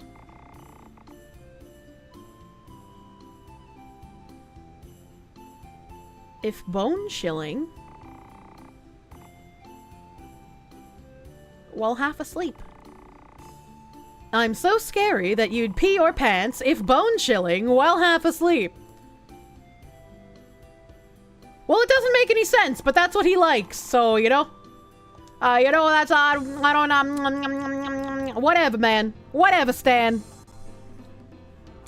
Stanley, destroy the bun bee! Ask him out. How did two bun bees survive that? A Dark Knight Auric, thank you for the 2-month member. Time for sleep, food coma. Enjoy Okage. Thank you. I'm glad you had delicious food to put you into a food coma, man. Whoa! Thank you for the 21-month member. Okage streams have been an absolute goldmine for foxy noises. I love this game. It's so cute. They're fast as fuck, boy! Stanley should be able to hit them if he's really an evil king. I think some of these didn't translate very well. Probably not. But they tried. You need my voice to stay awake. Keep yapping. I leveled up! I level up! My ears are so fluffy. Monya. Fluffy Linda.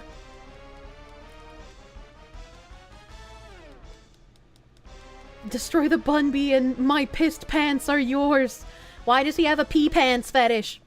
Dark Knight Auric, thank you for the 5 gift members, my guy. Thank you. Level up. Ooh, I can go behind here. Does that mean there's going to be treasure? Does that mean there's going to be something here? Oh no, it was just a hallway. I got so excited for hallway chat. Fuck me. Can I go further this way? No! Gotta scratch my eye, it hurt. Tectone! Tectone!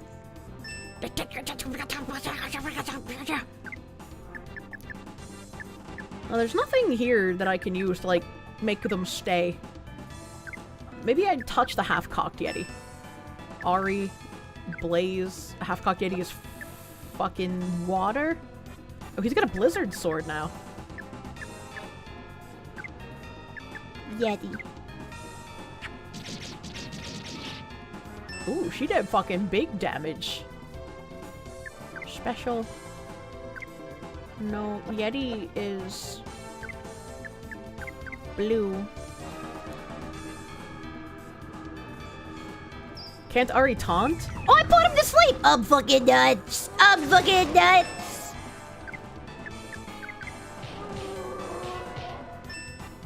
Get fucked, half-cocked Yeti. Get fucked. I will defeat you, Tectone! You will not escape! I killed Tectone! Ay. Alright, I can't use specials because everyone is fucked on magic points. Princess is not in the party yet? She is not. She is not in the party yet. Did say that evil kings probably enjoy golden showers, Kirsche? I mean, you know, probably. Ah! He spit on me. What, she missed? What a bitch. I want everyone to attack the first wizard ghost. We gotta kill them one at a time. Rip Eggy, what did Tectone ever do to you? Nothing! He's a mob in the game. Tectone's a nice guy. Ari casts TIE fighter noise. I did it in Vietnam! How much experience? Kissling broke 100 HP. He's getting older.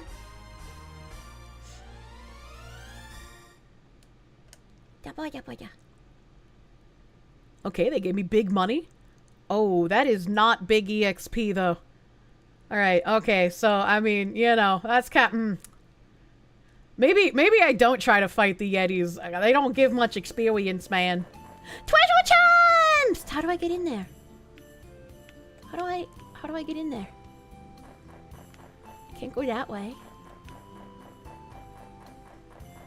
Twims or champst.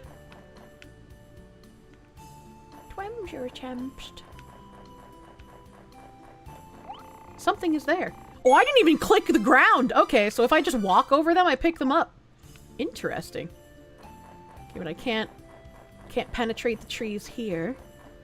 Where is tree penetration? Don't touch me. Wait, I still can't get to the treasure chest from here. Remember, boy! You gonna miss again, you fucking piece of shit? The best way to start off a battle is a good, hearty roar. Hold on, chat, I'm retarded and I can't read things. Honestly. Blood-curdling war cry. Let's see if you have any wit. What do you think? Say my name. Laugh. Combat. I know I read roar. Oh, here we go. Start off with a good hearty roar. Here we go.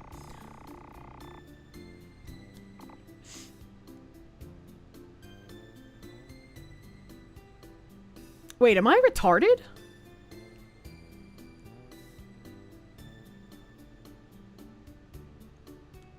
Oh. Oh, I guess, okay, yeah, no, I am, okay, never mind. My brain was, like, thinking of roar noises, and then I saw, like, text, so I was like, what? But the other part was make me laugh, so it's laughing and not a roar. Is a fly without wings a walk? Yuck, yuck, yuck, yuck, yuck, yuck. Stanley needs to give me cheeseburgers, chat. He needs to give me cheeseburgers. Probably, but it's fine. Observe my preemptive assault. Let's fucking go. Cry out cemetery workers. And they have some silly options in there, man. Waging devil. Kill the penguins!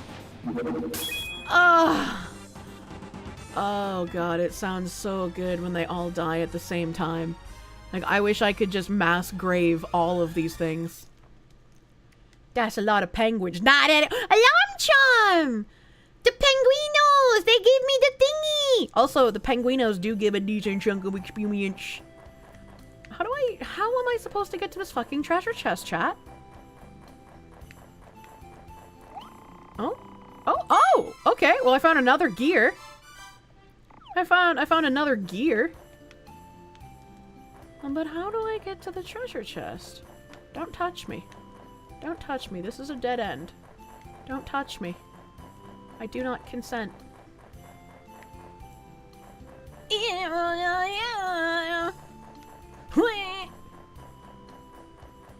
The treasure chest. How do I into trees? How do I into trees?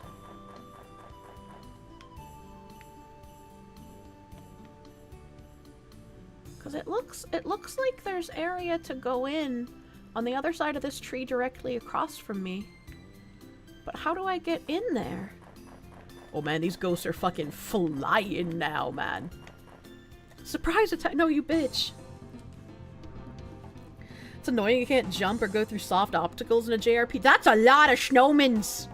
That's a lot of snowmen. I don't like them. They're scary, chat.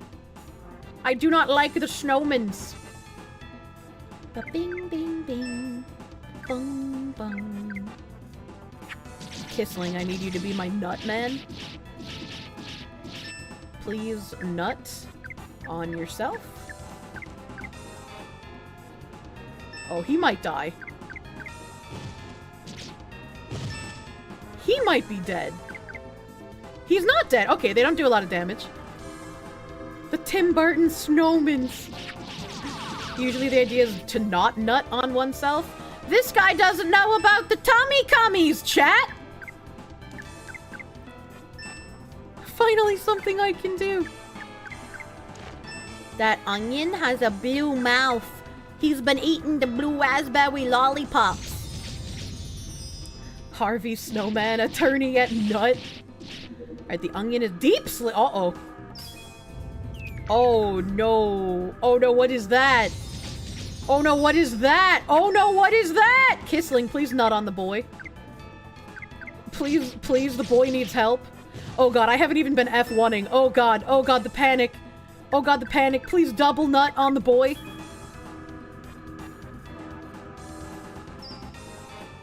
Alright, we're good, we're safe, everything's fine.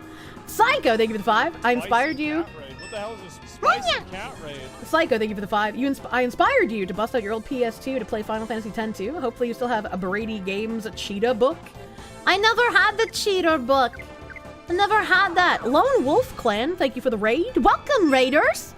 Welcome, Raiders. We are playing Okage. That's a JRPG from my childhood I loved quite a lot. You hate Twitch counter? I don't know what that means. What is Twitch counter? Not something would hear a lot of. What, the tummy cummies? You do tummy cummies all the time, but that's just you. I thought tummy cummies were like a normal thing, but then people in my chat told me no, I only dated weirdos. That's an angry snowman in the background behind Kissling. I know, I love him. He's so cute. He's even got an angry snowman friend. Look, there's 2 of them. I should definitely pay 10-2 on stream after Okage. Ooh, that's a lot of money. Those creepy fucking snowmen were fucking full of money. The money pinata. How do I get this treasure chest? I'm gonna lose my mind. Wait, there's like a ramp here. There's like okay, hold on. Ah!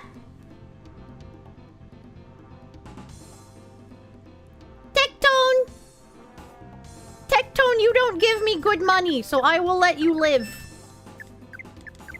I will escape first.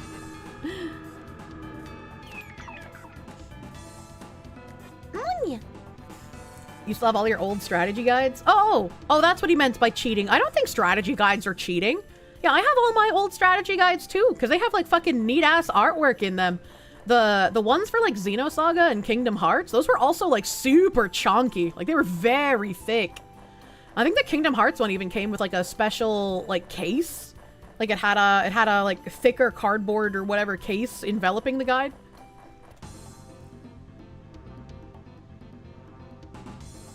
You missed strategy guides? You still have your Pokemon Gen 1 and 2 in a binder? I used one of the Xenosaga ones so often that like some of the pages are like falling out. Rosalind, you attacked the Penguino? Ari, you attacked the Penguino? Old man, you're only good for killing onions?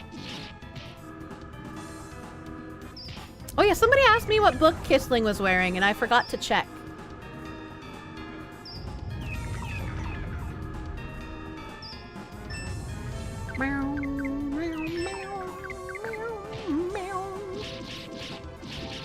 Art's the only reason to get them anymore, though you don't know if they're still made. I don't think strategy guides are still made.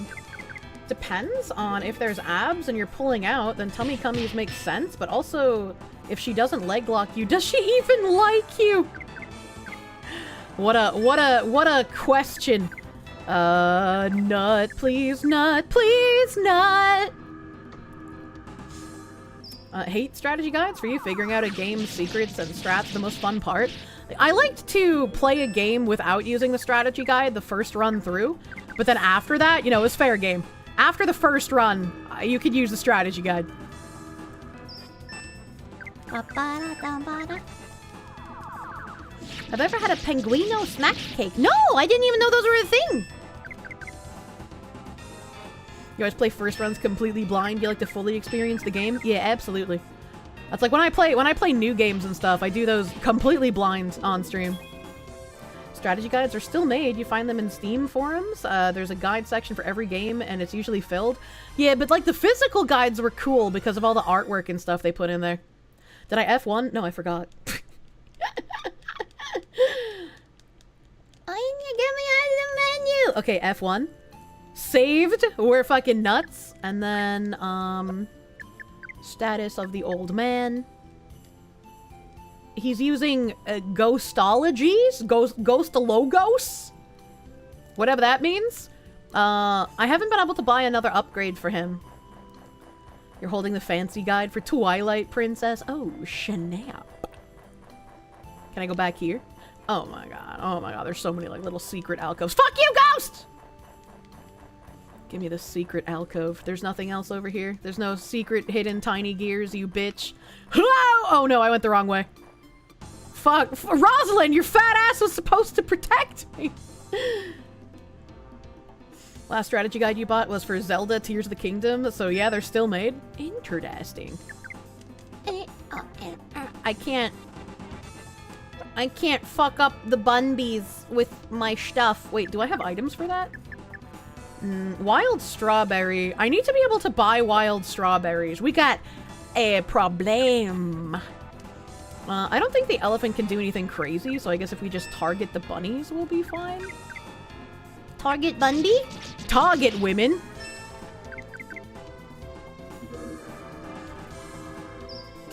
You avoid using a guide the first playthrough. After that, guides are fair game. Yeah, that's what I said. That's how I feel. Oh, Bunby damage! The enemies are schmoovin'. Yeah, they're very,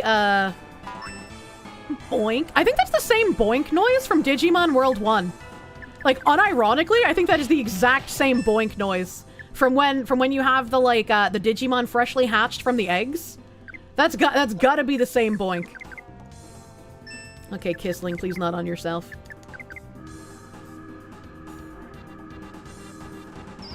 See the TOTK strategy guide on Amazon? I don't know what a TOTK is. Holy Drain? What? He's got a Stinky Up? Oh, Stinky LP! Does that mean, like, if I was to use spells, they would use more LP than they should? But joke's on them, I don't have any LP left. Likely back in the day, most SFX sound came from sound effect library CDs, so it's not uncommon for different games to happen to use the same CD. Oh yeah, no, I'm not saying it's a bad thing, I'm just surprised that I recognized the noise, as it were. Fillion just tier 3 sub to me? Wait, what? I don't have that in my little activity feed here. What do you mean? Kirsche doesn't get references or no acronyms, chat. It's my mega debuff, as it were. You like going without a guide, but then you end up with outright cheap stuff in games that you need a guide to parse. Yeah, like in Okage, you basically want like Rosalind to win the affection meter for the items, because I guess like her item is the best one you can get. Oh, I don't want her to waste her turn with nutting. Fillion was already subbed, so it'll show on the resub. Aw, Fillion, that's sweet. That's sweet she upgraded to tier 3. What a cute lady. I need to remember to message her, because I wanna do something, man. I wanna do something. I miss the silly Filly. So she's like Gillette. Munya. Rosalind needs a nut, but I want to kill this Elefante. Oh, there we go. Fillion is gifting a tier 3 sub to Kirsche's community. Oh, fuck! Fillion, thank you for the tier 3 gift sub. Thank you, Fillion! Is she spinning a punishment wheel over there? Is she... Shock collab too? I still have the shock collar. I could charge that thing, you know? Munya. Real fake Fillion. She's hiding in the shadows. A little. She must have a challenge. You saw that she had to fist her toilet earlier? Ew! Oh, that fucking sucks, dude. Remember Dark Cloud 2 had a glitch that made chests needed to be open near endgame to prevent them? I doubt she's listening because she's doing her own stream. I need to like DM her to thank her, man. Fillion. Thank you for the tier 3 and tier 3 gift. She's so sweet. Munya. She's still on the stream? Ah! I didn't know she was watching! We're still watching! Oh god. She also played some horror game, just a short game. Fillion played a game that didn't involve burning her house down? I just don't believe you. Jillian says she loves you? Oh, does she have like a head system now? Is her alternate personality? I feel like Fillion playing a game is just as rare as me playing one, man. The Filipino Frank is pretty cool, yeah, right? Filipino boy love. Yeah, I'm playing a game right now. That's rare. We're rare hours right now. Rosalind still needs to get nutted on, dude. I need the nut. Aphelion has my volume on now. Ah! They can hear me now! Oh no! It's okay. We're nutting on the woman. Nuts. It's okay to nut on the woman in this game because the nuts are how you heal. You got a nut, you got a big nut, you got a bountiful nut. You know, JRPGs are a different breed. Billion versus Dillion versus Phillion versus Jillian. Oh my god. Considering picking up Monster Hunter Wilds now that it's out? Probably not. Tonight's the night we all go nuts. That's how we do it, man. Oh god. The Phillion's probably screaming right now. Whatever, fuggy wuggy. I bet she's screaming. She always screams! That's not any different than normal! Oh, I forgot to nut. Nut on the woman, please. Thank you. Do not let her die a horrible penguin onionated death. So weird to hear the fuggy wuggy in my voice. Munya. Ari will also need a nut soon. Bing, bing, bing. Ba-dum-ba-ba. Please nut on the boy. Evil pangoos. Nut! Yeah, they're evil. I have to attack them, and then when they're unconscious, I can take them home. I had to nut so often, this onion is still fucking alive. This, like, little 2 HP fucking onion, man. Do not nut on the boys. You could actually understand what was said when Kirsche said it. What do you mean? Attack onion. My MMO brain would love Monster Hunter Wilds. You see, that's what I thought when I tried Monster Hunter World, but I didn't like it very much, and I don't know why. I just didn't click with it, you know? The penguins are free, you can take them. Yeah, they're free at the park. Just take them home. That's gonna be me one day. I'm gonna take a penguin from Argentina and it will live in my Victorian house. How the fuck do I get out of here? Alright, we're on the stripe. And then once I'm out of here, I gotta get to that book.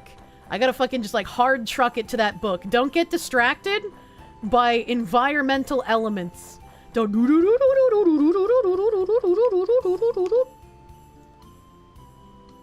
Okay, we're fine.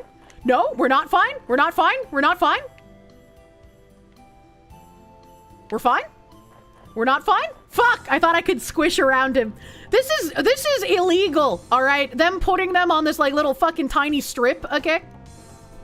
Didn't I get griefed by idiots whacking you with big weapons in World? I did. I did indeed. Funny! Being so wonky to control and aim. The book, it's calling, I know. Now 2 of my men are alarm clock sandman-did.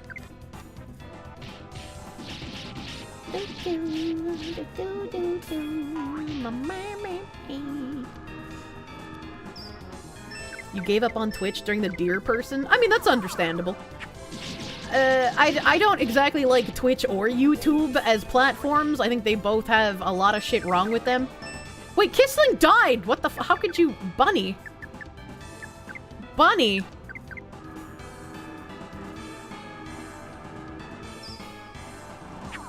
A boongaba?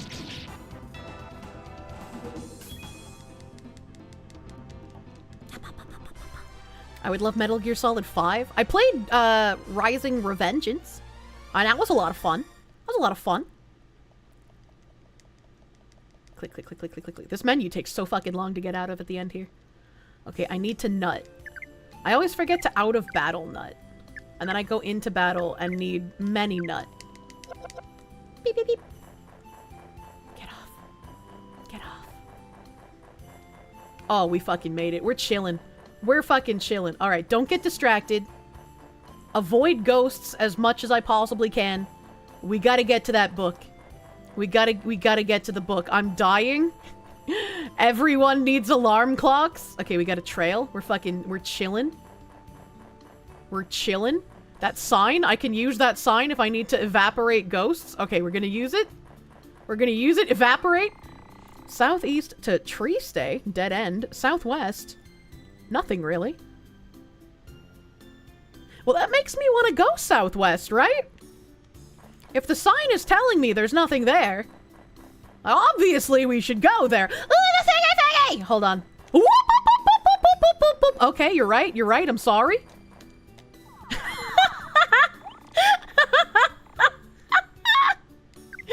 I almost got fucking checked, chat. A triste means sad in Brazilian. Really? Wait, also, don't you mean Portuguese? Okay, we're gonna activate Telema portal. Let's see if our goth girlfriend has anything new to say.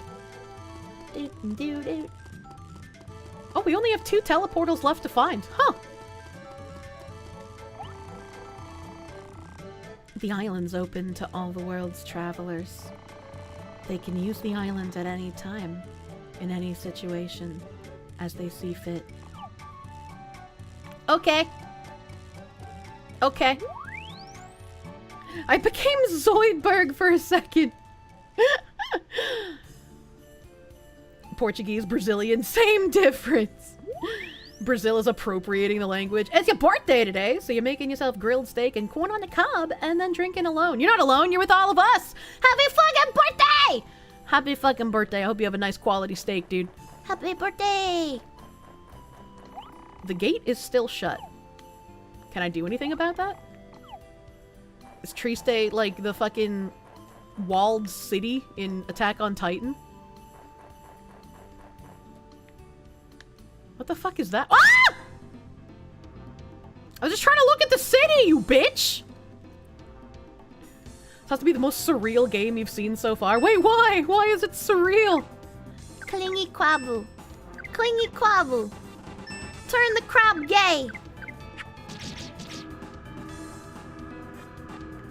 We're drinking alone together every night.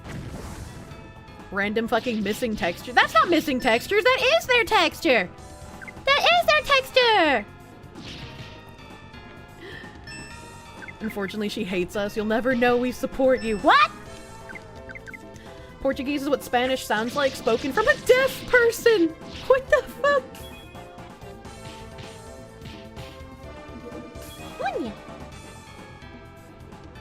Give me the quab monies.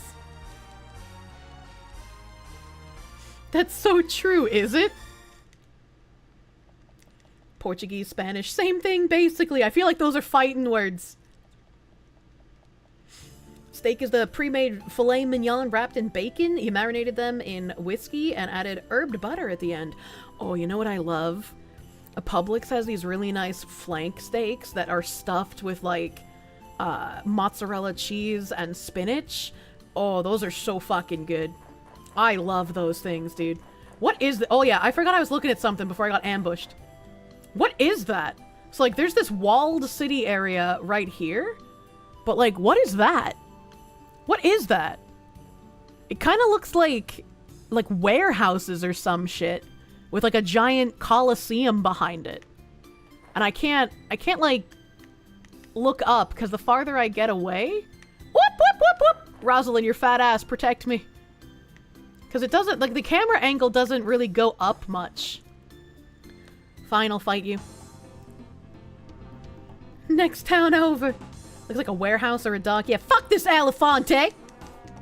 Amazon's first warehouse. Is this like a town of slaves who are forced to work in a snowy warehouse that provides these strange items I find all over the world? It's like this. If Spanish word was grande, then Portuguese word would be like gresundao. What the fuck? That's a building here. Yeah, I know it's a building! But I was trying to figure out what it looked like. They're like weird circus warehouses with a coliseum behind them.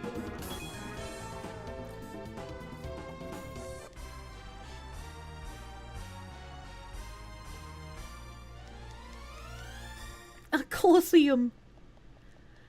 You know, maybe it's just because I kept getting attacked so often, but even though these things aren't giving me a lot of experience, I feel like I've leveled up like in a decent amount of time, right? Like it hasn't even felt like it's been a while.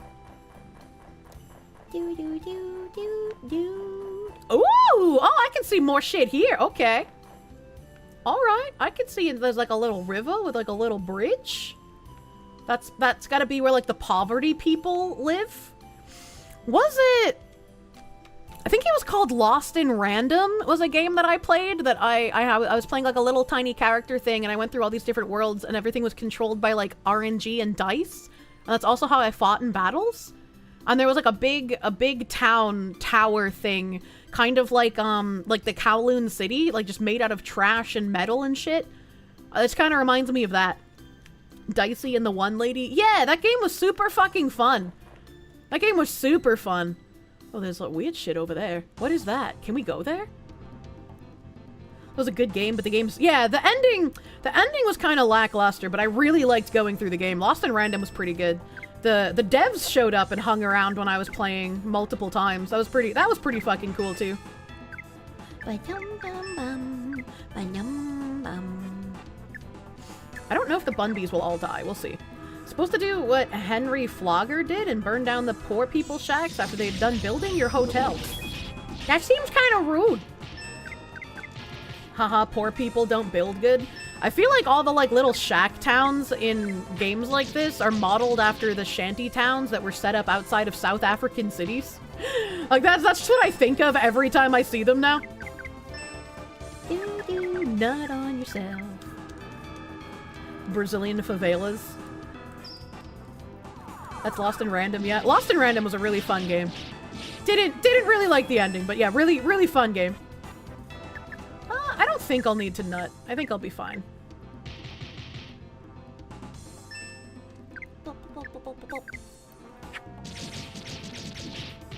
Yeah, dead Bunby. What item have you given me, dear Bunby? Munya. 1800s construction worker housing in the US. Yeah, like that $165,000 fisherman shack. Is the old guy older, or did you just think his mustache was his mouth before now? The old guy is like 44 years old. So, I mean, he is pretty old. 45? Is he 45? I thought he was 44. Sommelier child. We leveled up! Anyang! I learned seal. Is that a way to silence the Menemone? Okay, I shouldn't need to nut. Because I should be able to make it to this book without getting attacked by a ghost. Oh, hell yeah. Okay, get out of here, and then we're gonna F1. That's right, Professor Kipling is 44 years old and a professional researcher. He is also a professional toenail clipper collector. Loves clipping toenails for fun. You're right, he is 45. I made him a year younger on accident in my brain. Alright, there looked like there was a weird house thing over here, and I want to see if I can get to that. Why are the ghosts so fast out here, chat? Why are they so fast? Beep.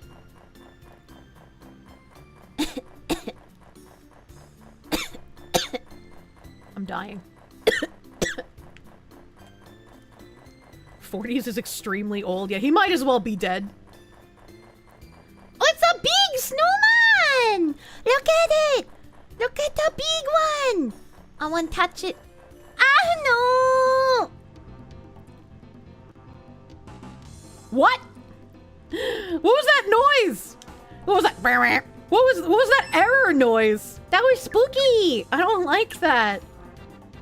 I'm gonna frost the raging penguins because there's a lot of them.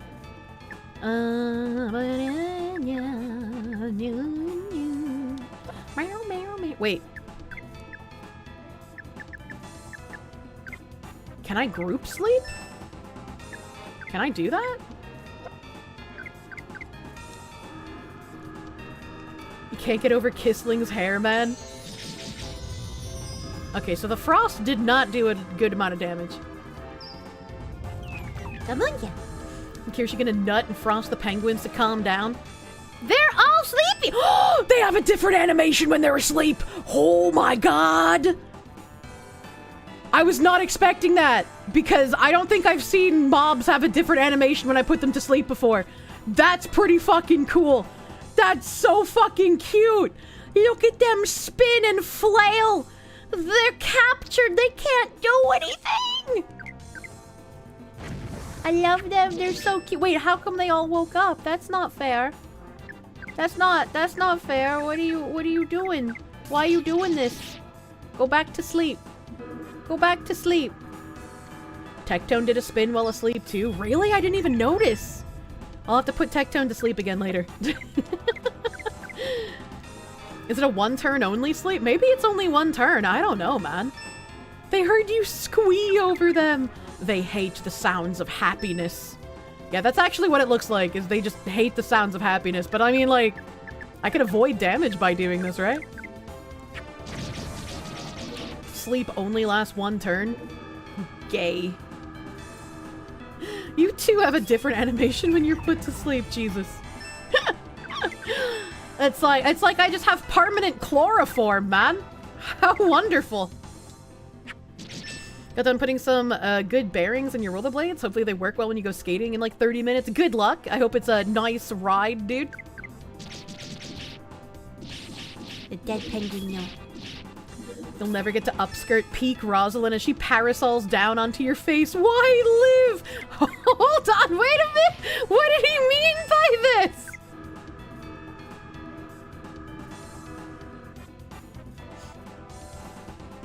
So true. I don't even care about her pink shadow. I'm looking for something else that's pink.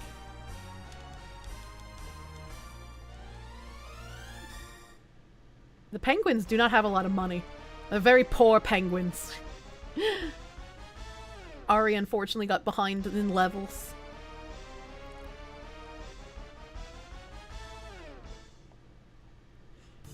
Look at him. Oh. Oh. I can push it? Hey, yo. Wait, do you think something happens if I push him to all of those other snowmen in the art piece? Do you think I can do that? Hold on. First of all, I want to see if I can push it into the ocean. I want to see if I can push it into the ocean. I cannot. Okay. That is not something I'm capable of doing. I gotta go in this house. Push him in the river. I couldn't. I tried. Oh, that's a cute little cabin. What is this? I can't move the camera. We're stuck with this angle. Oh, you're back, Mr. Carlstein! And what about that? Oh, you know that, huh? Ah, it's okay. You don't need to say anything. Not yet. Ah, well, I see. They're such small gears, and they were scattered all over due to an immeasurable explosion. Nah, the explosion wasn't really a failure, Mr. Anticle. Having an explosion means it's successfully drawing power. Anyway, I cannot even continue the experiment without my precious parts. It'll take too much time to make them over again. Thus, I request an ongoing search. Finding 30 parts would be fine. I'm counting on you, Mr. Sylvester. So long! Kissling getting his steps in. Why is he running? I don't know. I guess he's bugged. No, don't tell me this again. I already know. I want to see his face, though. I want to see his face. Stop. Stop. What the fuck?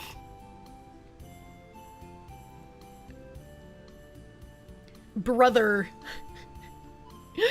His beard is like made out of mushed gushers. And his mouth, that like weird white stripe, chat, that's his mouth above his beard. He is like all nose. This man is more nose than man. He's also got the Doug Dimmadome hat. How many gears do you have? Definitely not 30.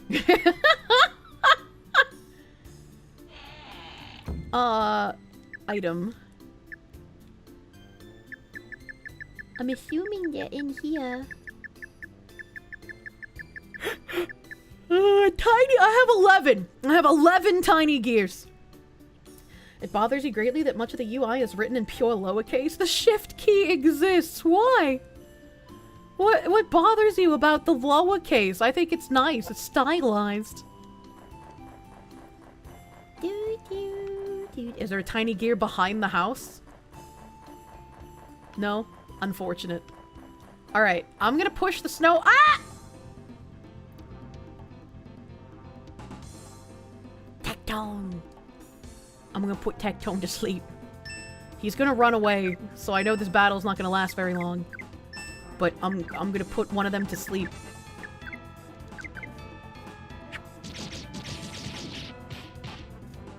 Oh wait, no, if it skips their turn, I'll be able to permanently sleep them, right? And then I can kill Tectone. Oh my god. Oh my god, you're right! Oh my god, that's so cute! Chat, look at them! Look at them tumble! I love this. Ari, you're gonna need to put them to sleep again, I imagine. Bunk! They're constantly flailing backwards in a spin. Furry chicken nugget! I guess they do kind of look like furry chicken nuggets, too. It's a cute way to say hat.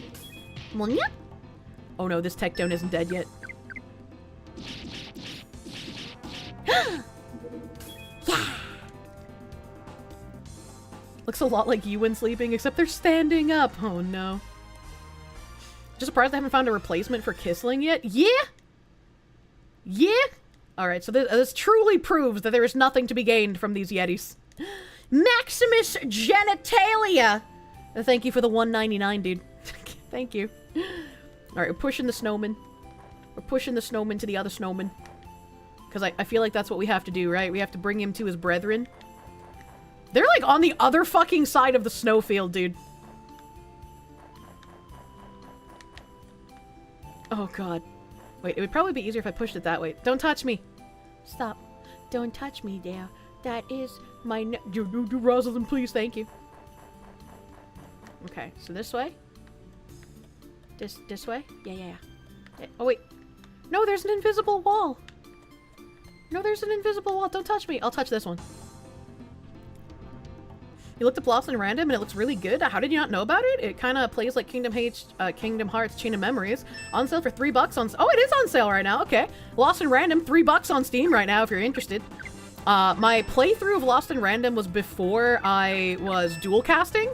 So the VODs should be on my VOD channel, not the main channel. If anybody was interested in that as well. Lost in Random was a lot of fun. Very cute game. Rosalind's engorged derriere has saved us once more. Thank you, Rosalind. I appreciate all the squats you do. They're paying off. Munya. Boink. I like the Digimon boink noise. Oh, you know, I should have used her fucking ice attack on the Bunbees. I completely forgot that I had mana again. Do. What sleep animation did the Benoy have? Oh yeah, I didn't even check. I'll have to check that next time. You bought the entire CNC collection for $6 on Steam? Cock and Chastity? Question mark? Oh, I did a battle and the snowman reset. I mean, I guess that's fine if there's an invisible wall. That would have been tragedy if I managed to push it outside of the invisible wall and then I got cucked. Hello, snowmans. Hello, wonderful snowmans. Oh wait, I should be fighting you. What am I doing? Command and Conquer? Oh. Command and Conquer. Why buy it when you can just get it for free when EA releases it on GitHub? What? Kissling needs to nut on himself. We're nutting.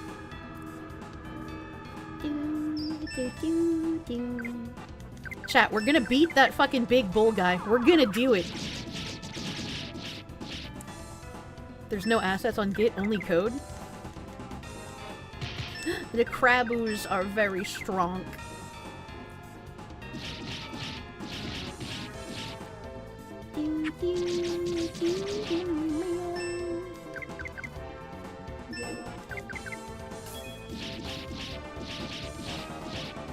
Surely.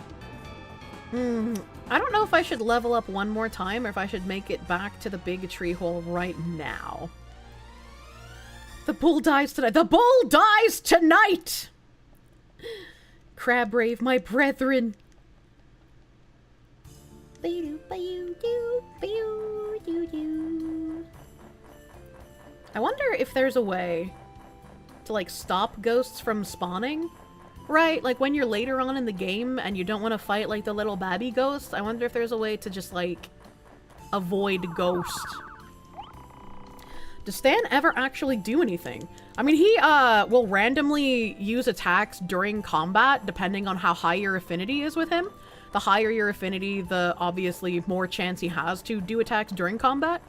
And occasionally, when a ghost touches you, you'll get the option to do, like, a preemptive strike with Stan. And so he'll just, like, do an AoE attack at the beginning of battle if you tell him the right things. Penguin, no! We're gonna sleep these fucking dumbass penguinos. They're about to get fucked. 1, 2, 3, 4, 5, 6, 7. 7 penguinos in a snowstorm about to get fucked. You don't feel bad about insulting him previously now? But why? If you insult him, he won't attack for you. Am I gonna tune into the NASA live stream later? No. No. Night, sleepy penguino.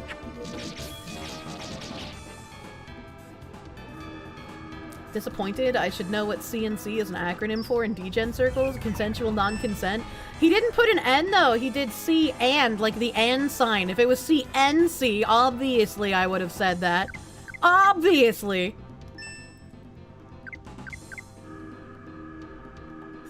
Man's a demon. He should show more of that power he's talking about. I know. Why doesn't he give me more power? I'm kind of upset. Oh yeah, I should check my phone. I just checked my phone.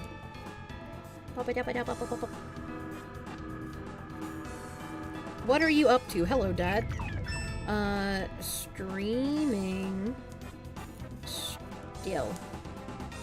How was the house today? Question mark. Do do do do do do do do. I'm checking my phone chat. I'm sorry. I'm sorry. Oh, my real estate agent sent me one new house. What is this? What does it look like? What does it look like? Oh, that's kind of fucking huge. What the hell? What the fuck? Where is this? Where the fuck is Cohasset? Where is that? Oh, that is like way south. Like, not quite Plymouth south, but like way south. God damn, yeah, no, that's nowhere. Nowhere, man. This house is massive, though. That's fucking ginormous. Domino stuffed crust just arrived? I wonder if I should order food since I'm playing up late. Don't say the house. No, if it's a town name I don't recognize, it's in an area of the state I'm not looking at. So it's like that's fine. Stop telling us these things. No, it's not a house. The search she has set up shows me any Victorian house that comes on the market in all of Massachusetts. So none of it is like in a targeted location. Should order food. Let's have a late night food gathering. Have I ever played any of the Dot Hack Signs games? Thank you for the 2. Weebs and Gears. A nasty holy goddess. No. No, I have not. I read the mangos. The dark-skinned wolf woman, I think, was like my favorite character. I thought she was really fucking cool. Can't remember her name. Ends up being a generic Springfield house. Nah. When am I gonna buy the dream house I looked at with Chad a few days ago? Oh, fuck you, guy. We'll discuss what food she'll order for the next 30 minutes. True. I am truly a woman. Actually, let's go on this side, because I think I came down on the water side. Oka? What is Oka? You were scared and preemptively angry. Yeah, I know. I know my mods would probably have a heart attack if I say fucking town names out loud to you, so I have to specify. If I say town name, you know, it's not where I'm looking, so don't worry. Don't worry, I'm not exactly that retarded. Let's discuss which pizza toppings. I don't know, I like cheese pizza, but when I've been ordering pizza recently, I'm just like, I can't order unless I get protein. So I have to get something on it. Do you think I could get like a stuffed crust, like white pizza? Like if I did like a garlic base and then maybe put some like fucking cheese steak on it? Oh, chat, I'm ordering a pizza. It's happening. Still shouldn't tell you when I get a new one sent. You imagine a schizo can cross-reference with when I get a message to when the house comes on market? Yeah, but if it's not a house in a place that I'm looking at, it doesn't fucking matter if they find it, right? Because like if it's a town that's like nowhere near where I'm looking, then it doesn't matter, right? Pepperoni and sausage. I actually don't like sausage. Do they still do the hot dog stuffed? What the fuck? Why would they do a hot dog stuffed crust? Call it a whites-only pizza. What a weirdo. Oh, there's a treasure chest! Oh no, that's a tree trunk. Never mind. Oh. Brother! Brother! How do I keep doing it? What if one of my haters is an oil baron and buys the houses to renovate into soulless gray multifamily homes? I feel like that is an intense waste of money. If you hate me enough to spend millions of dollars on a home to destroy it, like... Oh, fuck it. Okay, man. And then the mama! Oh, why does that error noise keep happening? Alright. Rosalind. Attack the Penguino. Ari. Sleep the Penguino. Old man. Kill the onion. I feel like the sound bugged out. You wish you local did stuffed crust? A chorizo with jalapenos and stuffed crust? That would be amazing. I would not want jalapeno stuffed crust. Maybe if they had, like, chicken tender stuffed crust. Think of how big that crust would be, chat. Think of how big the pizza crust would be if they had, like, a chicken tender wrapped in mozzarella cheese. And then they wrap that in the crust of the pizza. Oh, I'd get big backed out of my goddamn mind. You love jalapeno? I love saying jalapeno. And like, I'll eat chopped up jalapeno in salsa. But typically, I'm not a huge fan of spicy stuff. That's just breaded chicken with extra steps. Chicken crust sounds fucking delicious. Yeah, when I'm like in the New York area again, one of the things I really want to do is get the Parmesan, like the chicken parm pizza, where it's like they don't use bread, the pizza crust is chicken parm. Like that shit's gotta slap, you know? Despite your lineage, you also do not like spicy stuff. It's just a pain. What's the point? Yeah. There was 3D Doritos, I think, yeah? When the 3D Doritos came out, they're very spicy. So I could eat like 3 of them before my mouth became numb from how spicy they were. I really enjoyed eating them because they had a very satisfying texture, despite the fact that they would ruin my mouth. Pain is not a flavor, true. Thanks to Kirsche, you now say jalapeno the way she does, and people don't know what the hell you're talking about. Oh no. Having an AoE sleep spell really is just bullying the enemies. I guess so. I kinda like this cheese. I kinda like this cheese, man. I love cheese breezy.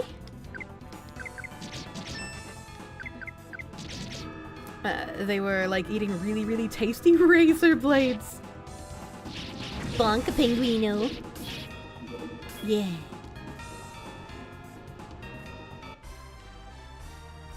Actually, it's pronounced, jalapeno. Sour Skittles were also like that. My mom fucking loved Sour Skittles. I liked the, I think it was a tropical one? Like the purple bag? Whatever that was. That was pretty good. Hello, lonely snowman. You're also away from your friends. Is he hiding a tiny gear behind him?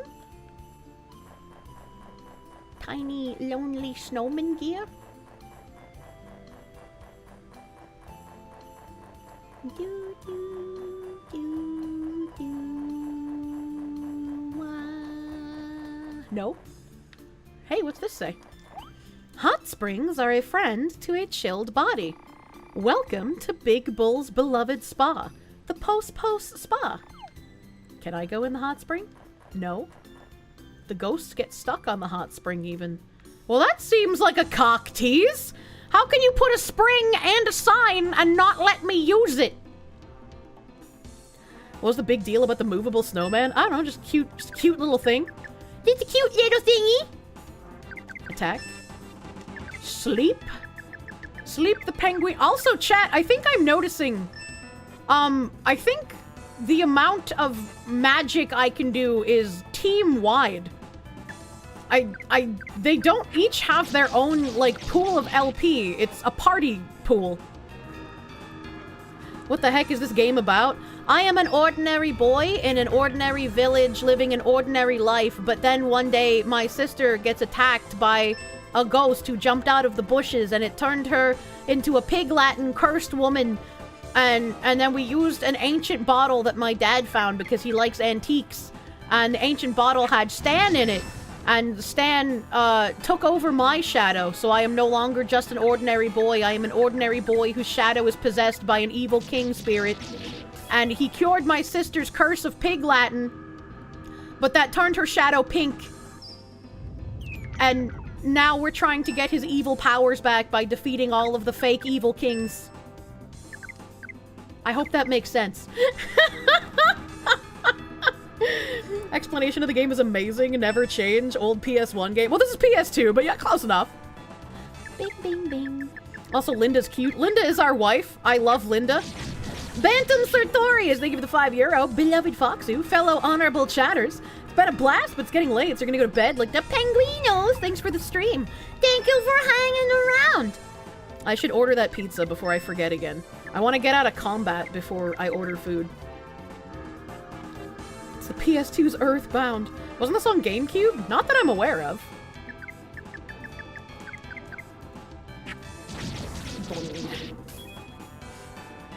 You refuse to believe it's not PS1? Why? Why? So many people never played PS1 or PS2, and it shows with how many people compare games to PS2 graphics. Oh, yeah. Flame that tome. Who's this? Rosalind. Okay, we're good. Just bit the pizza. Amazing stuffed crust. Isn't Domino's open late? Yeah, but I don't like cutting it close, you know? Bonk.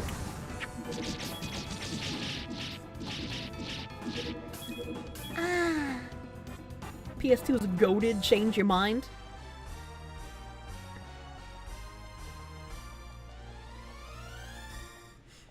I have 3 hours until close. I might stick around here until I hit 31, because I feel like I'm pretty close in, experiments. Where's my browser? I have to see if I have a little coupon. You never pay full price if you can help it. Chat, it's past 8 p.m. My brain isn't working. Okay, no carry out deal. Well, I'm not carrying out. I can't carry. I can't drive. Enjoy free pizza.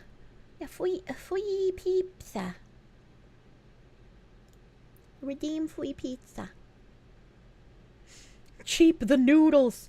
All right, we are deliverying. I'm signing in.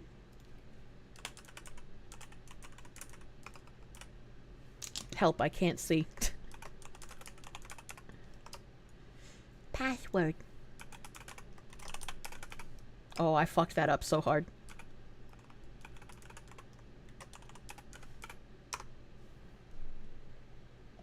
Anya. Continue for delivery. Coupon applied. I love coupon. Oh, coupon removed. Oh, I guess it expired. No. Also, wow. Fucking 40-minute delivery time? What the fuck? What the fuck? I guess they're getting slammed, man. That's crazy. Dude, look online for coupon codes. Don't they have, like, the coupon stuff? Like, built into their website? It's Saturday night? Oh, I guess that makes sense. Like, I guess that makes sense.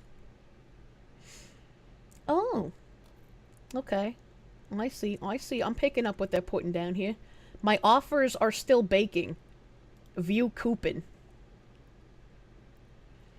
Alright. Is there a coupon for a stuffed crust here? Are there a stuffed crust coupon deal? A medium one topping Parmesan crust. I don't need 2 pizzas. That's too much pizza. A good night. It's 2 a.m. for you? God damn! Have a good night. Thanks for staying up late, my dude. Late night JRPG grinding, that's how we do it? I guess. I guess. I've never had the Parmesan bread bites, but that seems like the coupon that works. Upgrade to Parmesan stuffed crust for $4 more per pizza. That's expensive. Just like old times. The things the dev did with the PS2 hardware was wild. I loved the PS2. Daniel Sierra, thank you for the 17-month resub, dude. Thank you!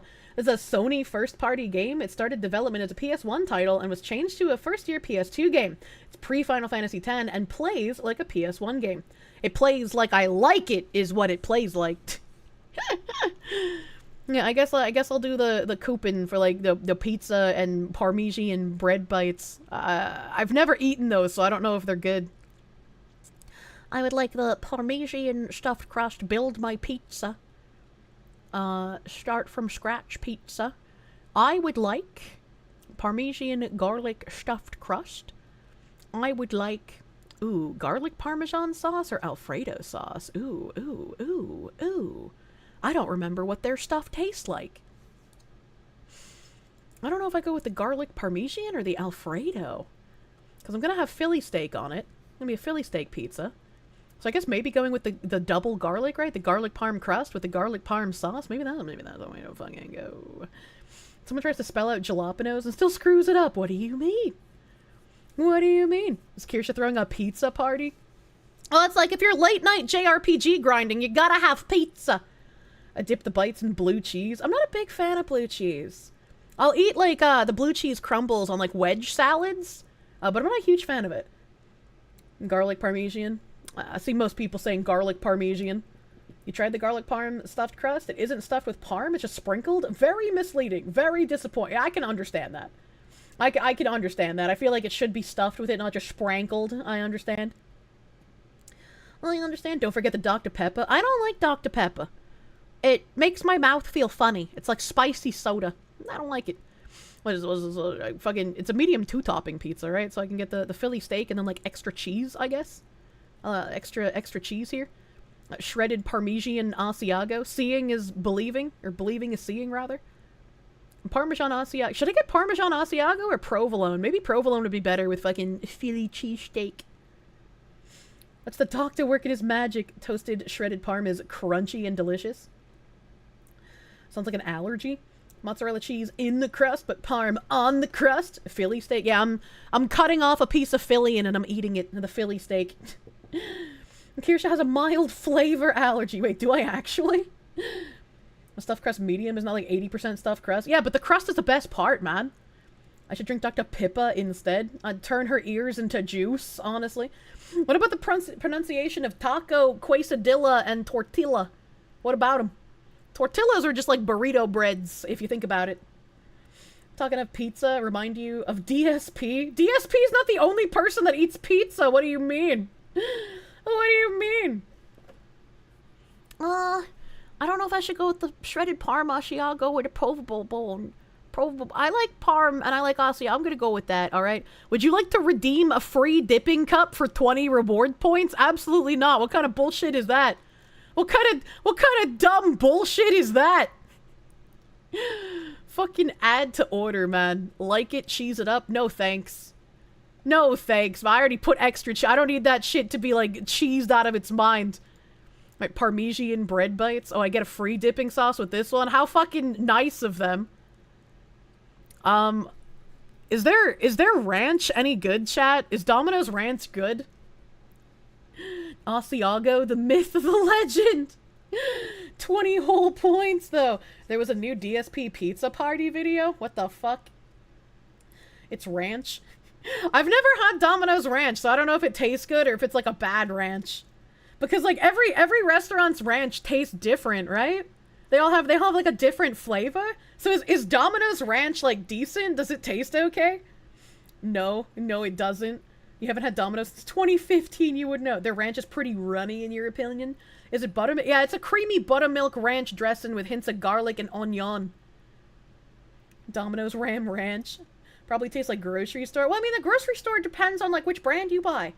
You've never noticed ranches tasting? Oh, they do. Some ranches are, like, offensively disgusting. This is critical. Ranch is serious business. I see most of you saying it's bad ranch, so I'm gonna go for the marinara dipping cup. I actually... Cat raid. What the hell is this? Hot take, I don't like the garlic dipping cups that they have either. So I'm gonna go with the I'm gonna go with that. Ultra Dog Man, thank you for the raid. Welcome, Raiders. Welcome, Raiders. Items available in this coupon. Wait, what? I get another dipping sauce? Why? Some crust types, topping sauces, and premium items may come with an additional charge. Yeah, but I don't need another dipping cup. I'm probably not even gonna use the first one. This better be free. This better be free. I don't want to pay for that shit. It's not letting me not select a second sauce. I am forced to be filled with sauce, chat. All right, let's look at my cart here. This is supposed to be a $17.99 coupon. Okay, it worked. All right, go to checkout. We're gonna fucking tip him. I don't want to add anything to order. Get the fuck out of here. Loaded chicken, crispy bacon, and tomato for $7.90. Oh, I don't know. That sounds pretty good. I don't know. That sounds kind of. You guys told me that Domino's chicken was pretty good, right?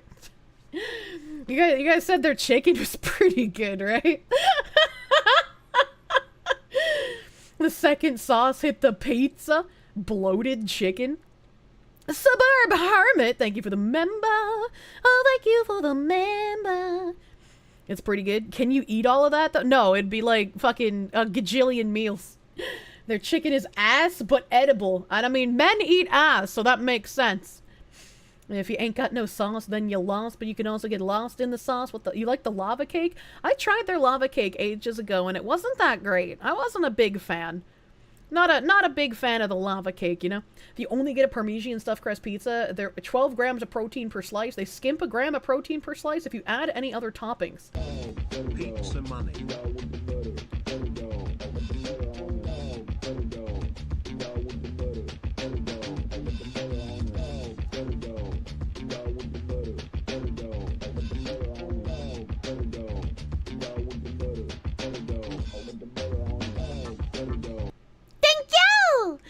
Thank you for the heckin' buttered doggos, JK the Slacker. You're so fucking sweet. Thank you. Thank you. Put the butter on my dog, dude. Let's go. Let's go. Munya. Psycho, thank you for the 10. Get the chicken. It's a good breakfast. Wait, you're telling me let them chimkins go cold and then reheat them in the morning and they're delicious? Is that what you're telling me? I lost my tab. I lost my Domino's tab. I found it. I found it. Making you hungry? You want to get a pizza now, but you had Chinese for lunch and you want to spend so much money on food today? I'm sorry. I'm sorry. I didn't mean to make you hungry. Oh no, I accidentally just added another fucking chicken thing to my order. No, I don't want this. I don't want to get you. Wait. Chat. Why is the loaded chicken with crispy bacon and tomato 260 calories for 4 pieces, but the loaded chicken with sweet barbecue sauce and bacon is 220 calories per piece? Wouldn't the barbecue sauce be more calories than the tiny tomato, like, itty-bitty slices? Why is the barbecue one less calories? What the fuck? Fox, who basically meal prepping for the week with Domino's. Yeah, pretty much. You'd think. Yeah, I think. I'm confused. Do I want soda? I haven't had soda in ages, man. Oh, they have Fanta? I don't know if I want to drink the corn syrup. No, I'm fine with just water, man. I'm just gonna drink water. Barbecue's all sugar, right? You think the barbecue sauce is lowish in calories? Ordering this is just making you want to cook the brisket. I wish you could cook me brisket, man. Marinara dipping cup 2. Can I change this to 1? Coupon incomplete. No. Really? Really? They force me to buy 2 dipping cups? What the fuck? That's so weird. Okay, go to checkout, I guess. They remove some of the cheese and more toppings you add. Cheese is calorie dense. Oh yeah, you're true. You're true. I didn't even think of that. I didn't even think that it was that calorie dense. Yama yama. Water's healthy and you can add gamer. That's true. I can add the gamer subs to it. Mana mana. Amama. Amama. Amama.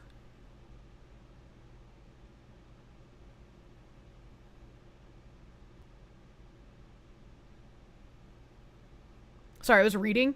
I was reading. I had to stop making noises for a second because my brain just like shut the fuck down. Domino's doesn't force you. It's optional. Are you sure you have the option of 0 sauces? It's part of their coupon. Their coupon for $17.99 is like two topping Parmesan stuffed crust pizza, the Parmesan bread bites that I don't really want, and then 2 dipping cups. So I'm forced to get the 2 dipping cups. I think this is the cheapest way to get the pizza. Like, I really don't want those bread bites, but I think this is the cheapest way to get the pizza. Ammonia on that thing. I did it.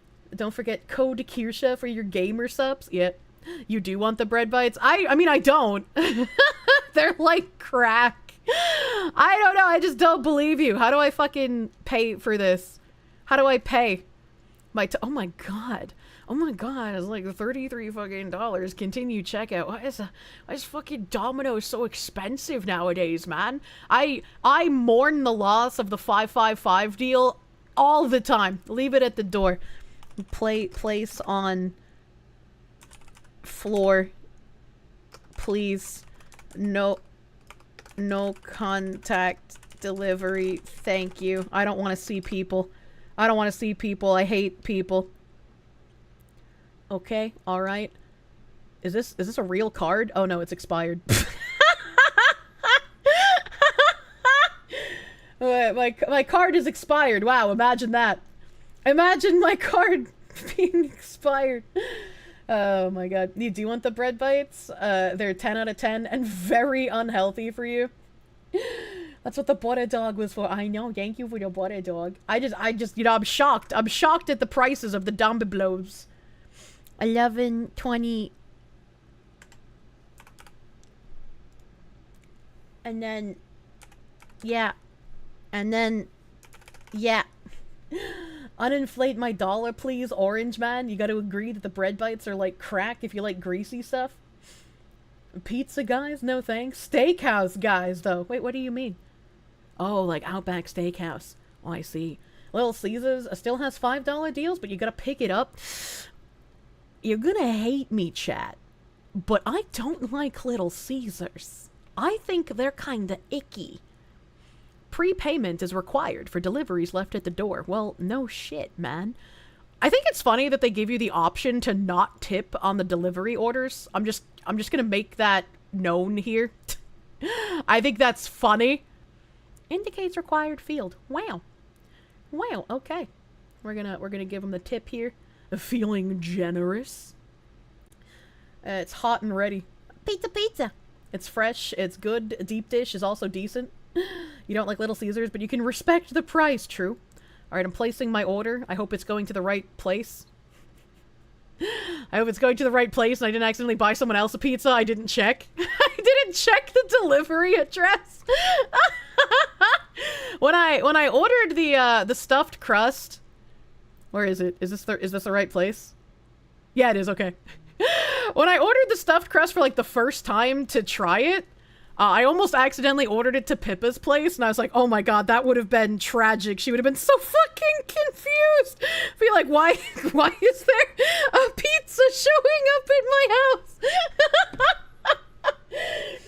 did you just order Jim a pizza? I don't know where Jim lives.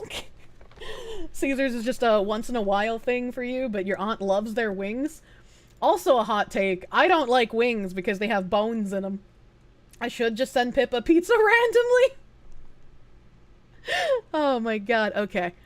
Well, now we get this tracker going. I'm checking a DM really quick to make sure everything's fine.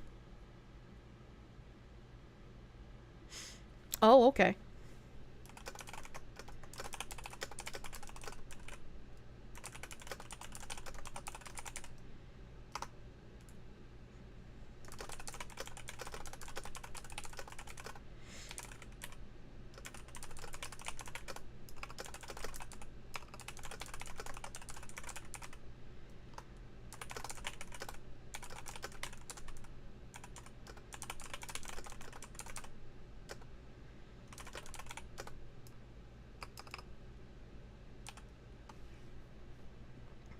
Okay. Alright, we're good. It's been dead silent because I've been on this fucking battle results screen, man. Little Caesars taste like cardboard. I haven't had it since 2015, probably. So it's been a while for me, and I don't remember what it tasted like, but I do remember not liking it very much. Kissling needs to nut. I'm glad I checked. We're gonna level up one more time, and then I'm gonna go to the big bowl. Because I think I'm pretty close to leveling. I think I'm like halfway there. Imagine Kirsche ordering Pippa a pizza while she's streaming, and then all you hear is Papakin yelling, "There's a pizza here for you!" Exactly. Exactly. I would feel bad if I'm gonna buy something for someone. I wanna let them know ahead of time, so they know to be looking out for it. You know. Bunby. April 1st. Order pizza. Munya. Oh, I missed a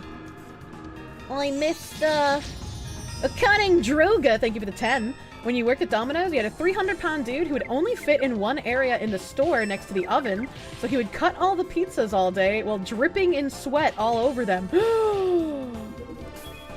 Why would you tell me this just as I order Domino's?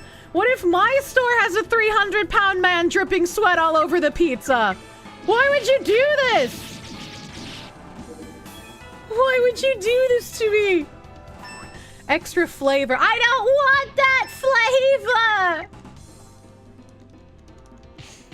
flavor! The ugly bastard sweat adds flavor. I don't want it! Getting that extra grease on that pizza. It's your himbo doing it. I mean, like, I still wouldn't want his sweat on my pizza. Oh, I was over halfway there. I didn't even notice. Can confirm pizza sweat is a widely used phenomenon. Why are you guys like this? When you worked in pizza, the only 300-pound guy you had was a delivery driver. All the guys making pizzas were fit. Oh my god. It could be worse. It could be that the bacteria that makes your sweat smell like Parmesan cheese. Is that a thing? Penguinos! These guys give thick experience, man. Munya. Please put them to sleep. Sleepy Penguino. And then the man killed the onion. What about the case where the one guy at Domino's was caught wiping his ass on pizzas he was making for people? How do you even do that? How do you even wipe your ass with pizza and nobody fucking notices? That doesn't make any sense. Making pizza from scratch is work? It is. I like making pizza from scratch. I just don't have fucking time to do anything anymore, Jet.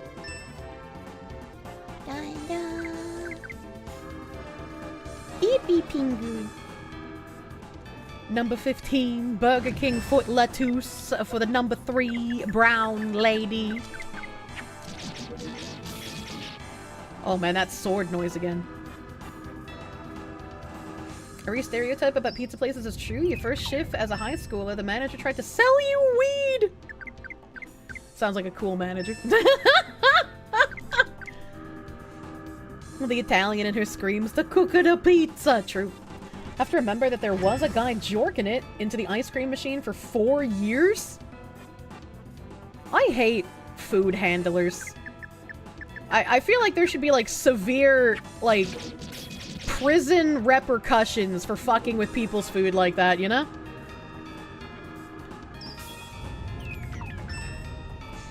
you deserve to be shot for that. There's parasites you can get from feces that even after treatment can cause problems.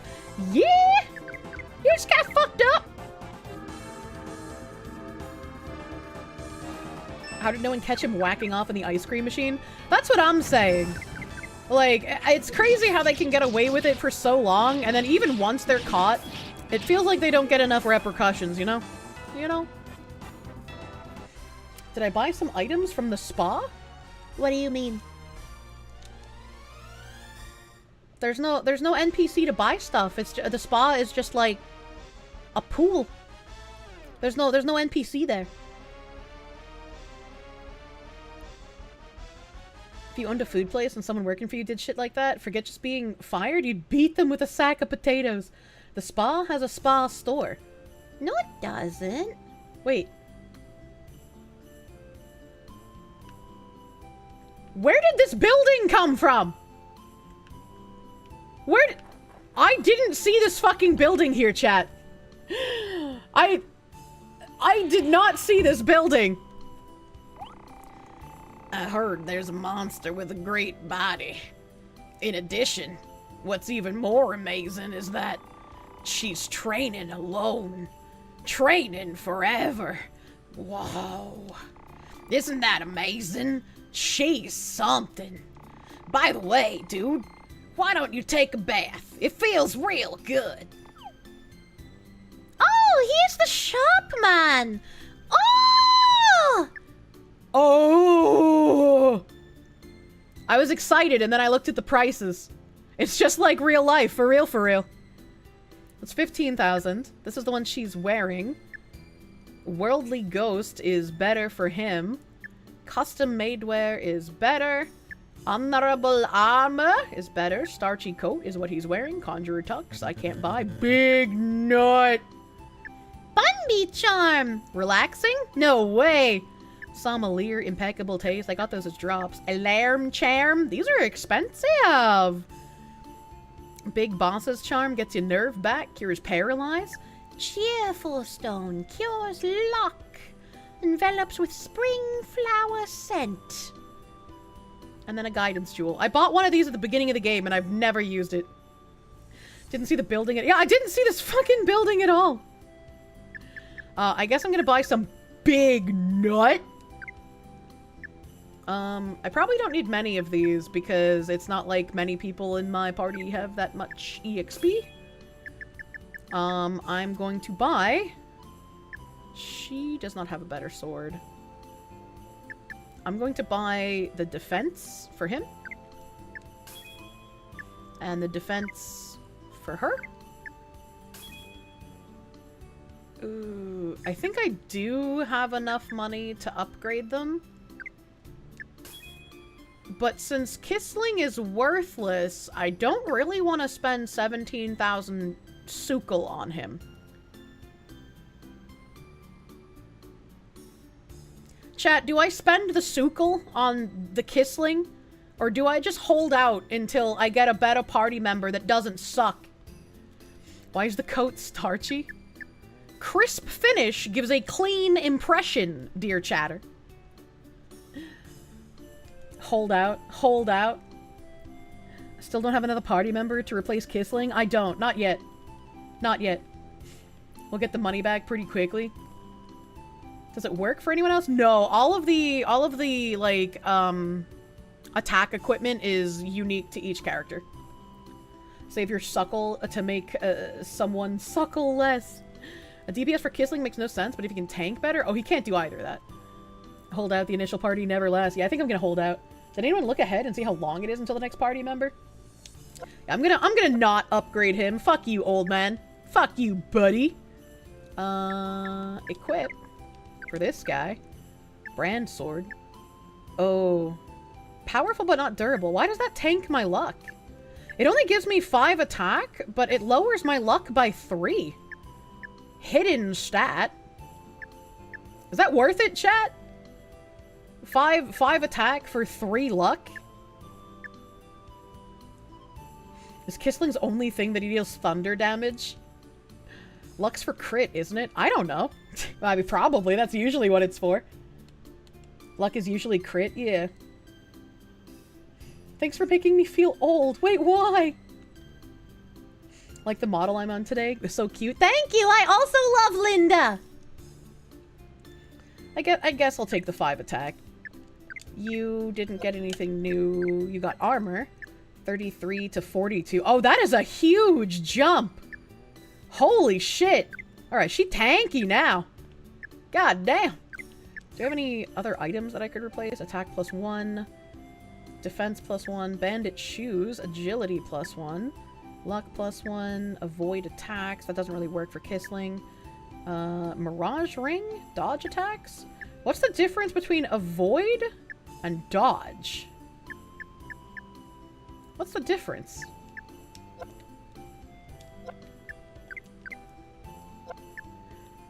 It's a fleshlight, not a mic. No, it's not. No, it's not. Attack +10, attack +15. Yeah. Yeah.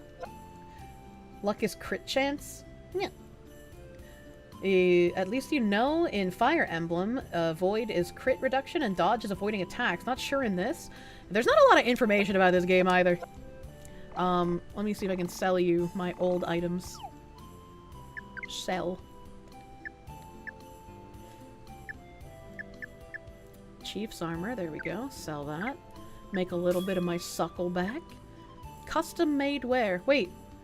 I forgot to put that on him. Ghost pictorial. Let's sell that. Omnislice sword. Let us sell that. Glaring bottle. No, we're fine with these. Okay, so put on his defense thing because I forgot about it entirely. This is for heavy duty task. Defense +5. Custom made for exceptional comfort. Defense +7. Oh, so he really doesn't get too much better.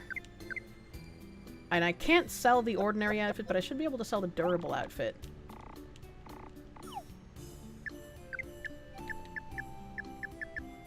Yeah. Is avoidance for, like, elemental or status assistance? I'm not sure. Yo, you heard the story of the tortoise and the pebble? I heard it in town. It's hysterical. Let me hear it. Good. You know the beginning, right? The rest goes like this. The tortoise believed the pebble was the baby and put it in a prominent place and lived like before by the river looking for food. The pebble was puzzled to be in this unexpected situation, but it didn't do anything because it's a pebble. Well, the tortoise believed it was a baby so strongly that nobody would say anything, even though they were not pebbles. Meanwhile, the baby tortoise was sleeping away at the edge of the area. After a while, the baby woke up and headed home. But when it got there, it saw the tortoise calling the pebble baby. So then the baby tortoise couldn't come out. Instead, it just watched and hid at the edge of the area. Because outside of the area was unknown and scary. And then after a while, oh no, really? Oh no, it's too funny to tell. Oh no, I can't stop laughing. Sorry, I can't tell it further. I'll tell you the rest next time. What the fuck? What the fuck? Finally get the second part of the story, only to get cucked by the laughter again. I know, right? Welcome. Are you staying? Make yourself at home at our special hot springs. Ooh. Save. Well, that's nice. I'll have to remember this house exists. The Eggman will be in your nightmares. It's all Julia's fault. Fuck that bitch. What the fuck did you just walk into? We're playing Okage. Imagine Kirsche coming up to you and saying, Baby! Kisslin really trying to get his steps in, dude. He gets stuck everywhere. I need one more goast. One more, thank you.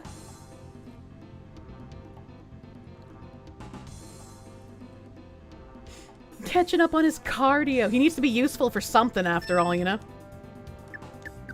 Help!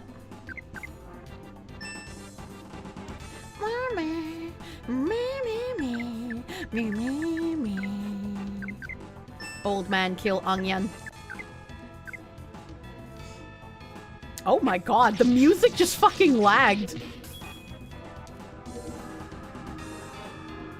Remind me, who's Julie again? She's that dumb bitch who didn't like us because we weren't subservient enough. The girl in the first town who told Ari we were too nice, they didn't like us, yeah. She's like, you're the kind of man who would eat cold mashed potatoes without complaining. I can't have a man like that. What a bitch. It'd be funny if Stan always thought Rosalind was fat because he can only see shadows and she makes her shadow bigger to cover the pink shadow. That would be funny. Put them to sleep. Good evening. Good evening, Aloof. The game struggles. Yeah, I don't know why the emulator's fucking struggling, dude. The princess? No, the princess is Marlene, not Julia. How do you miss? How do you miss a penguin with a fiery book, man?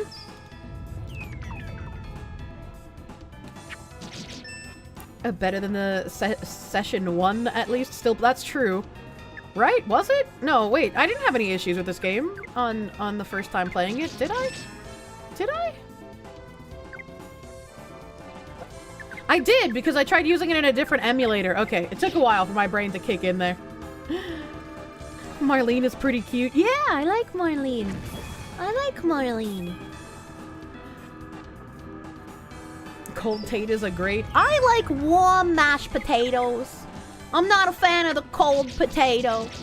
Probably just imperfect emulation. It's likely trying to load things at times the game doesn't normally on original hardware and it interrupts the audio channel? Maybe. Maybe. That sounds like plausibility. Cold pizza is yummy. Some cold pizza is good. Other pizzas need to be heated up, you know? Bonk.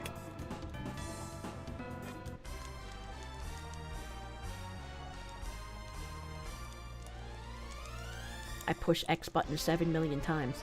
There we go. Now everyone is level 31 and we can go kick that bull's ass. We can go kill him. We're not gonna game over this time, chat. We got this. We fucking got this!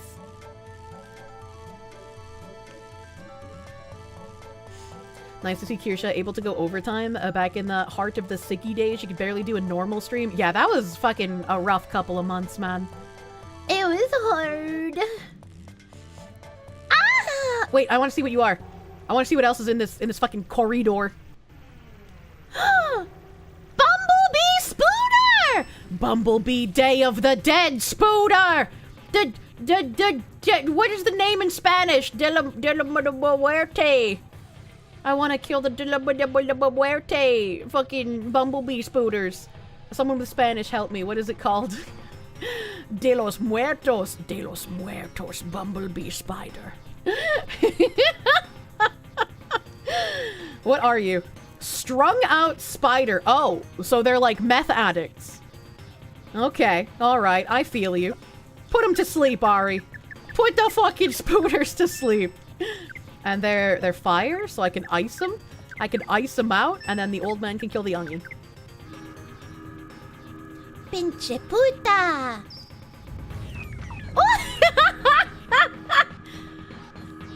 Look at the way they sleep. They flail around on their backs. How do you miss an onion, you useless piece of shit?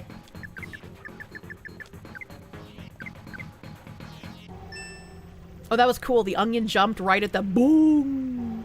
That was cool. Quick, get the Naxalone spray. Strung out isn't stressed out, or strung out isn't loaded up on drugs. Porque no los dos. Fuck you, onion, you piece of shit. The Latino in you is very proud right now. Yum yum. You've seen druggy spider webs? They're messed up. Oh, shit. How much experience did they give me? Not much. Not much, but I'm glad I saw them. I like finding new mobs in this game because everything looks really fucking cool. Alright, now we have to avoid all the battles because everything here is low-level pieces of shit. I think this is a book over here I can touch. I do need one of those. Hello. Damn, you're eepy. I am not eepy. It does not feel like a Saturday, man. It doesn't feel like Saturday.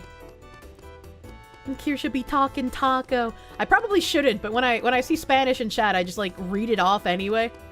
I don't know. People could probably get me to say some bad things. It's like, I just trust you, chat. I'm trusting you to not type bad things in Spanish. Fuck, I thought I could avoid them. On the topic of avoid evade attack, it's just the translation using different words of the same effect. The more expensive ones are a stronger version. Oh, okay. That makes sense. Don't trust people who speak Spanish. Oh god, they did told you to say Spanish for whore. Que pinche puta! It felt like Friday to you for some reason. It feels like Sunday, man.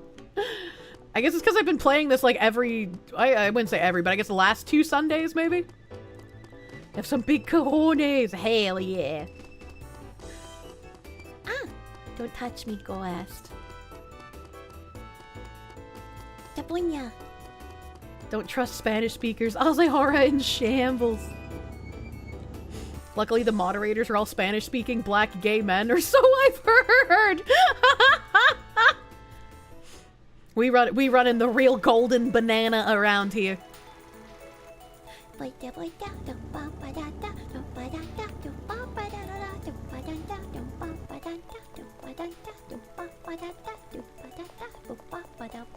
I love the song here, man. It's so happy. Hello, Linda. I love you. Have I actually been to the Golden Banana? I have not. I have drove past it quite a lot, though. Splotky, thank you for the 5R. Fun fact, spiders get drunk with coffee, and that affects how they spin their webs. Scientists also tried meth, LSD, and other drugs to see the variants. I've seen that! I've seen the LSD spider webs! You remember when you found out your Spanish dictionary told us how to say fuck off in Spanish? No. Respeto la zorita soreza mucho apoye slurs en el chat.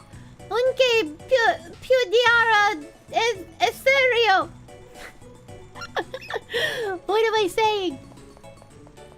The Spiders on Drugs are one of the greatest documentaries of all time.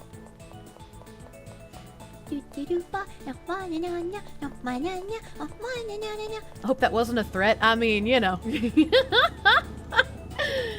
Help, my spicy fox is becoming spicier. I'm jalapeno. And there was a tornado close to you yesterday. Oh shit, I'm glad you're alright, dude. Tornadoes are fucking scary. F1, true. True, we F1. Oh, I could have used the teleporter in the snow zone. I didn't have to walk all the way. Why am I so dumb? Why am I so dumb? Daniel Sierra, they give the $1.99. Nueva York es parte de Nueva Inglaterra. I don't know what that means. Did you know Kirsche's Spanish for slurs? What? I already escaped. Why did it give me a menu? We got to hear the town song. That's true. We did get to hear the town song. He basically says he respects you too much to put slurs in the chat, even though he could. Aw, what a nice guy. Come on, yeah. You heard New England out of that, but the rest I butchered? Oh, I don't know, man. I don't know what he said. You're not dumb. You're just hungry. Hunger's like love. It makes us do stupid things. It means New York is a part of New England. Well, that's just not true. Those are just lies and defamation. New York wishes it could be a part of New England, but it's not.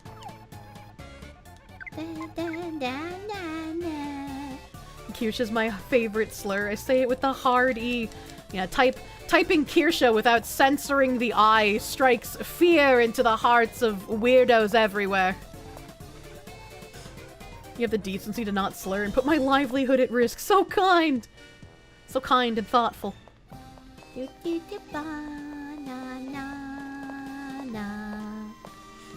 As a pro tip, if you don't invite the tornado inside your house, it can't enter. It just removes it. keep that in mind next time you have a tornado encounter. It could save your life. I think it's over here, right? Ay-ya-ya-ya! I just saved the game, right? Wait, hold on. Hold on. Let me F1 here, just in case. I think I saved the game, but I don't remember. So I F1 just in case. Let's fucking go. Let's kill this stupid piece of shit.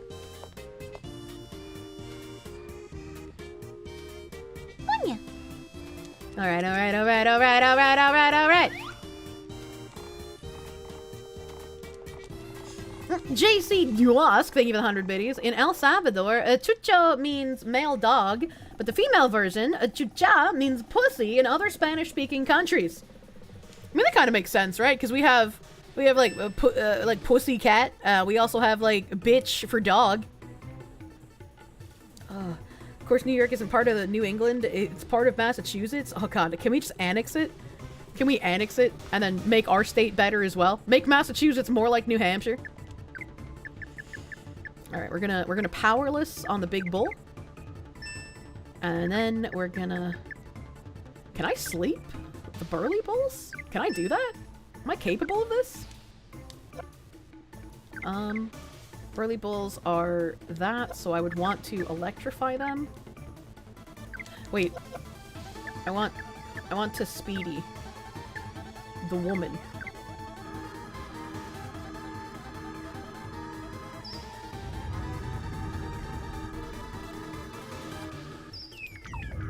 Did they get slept?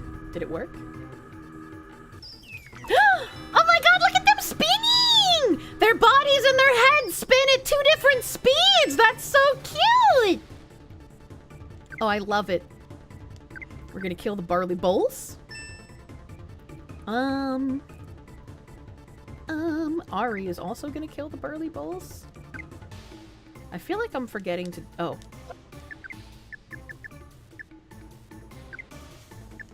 There we go. Kissling. I guess I can do that. I want to see how much damage it does. Not enough to warrant using it, I don't think. Rosalind, attack the bulls, and then I'm gonna put them to sleep again.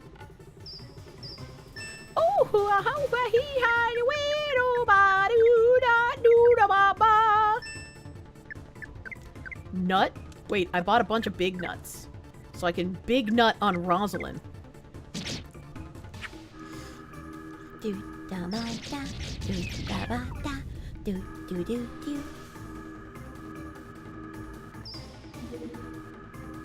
I don't know what the blue X is.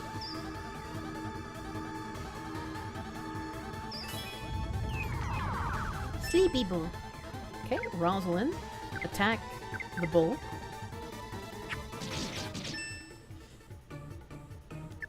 Okay, so this is silenced. Okay, so he was just really lucky that I had queued that up before the silence went off. So I'll have him attack the bulls. And then Kissling can nut on him.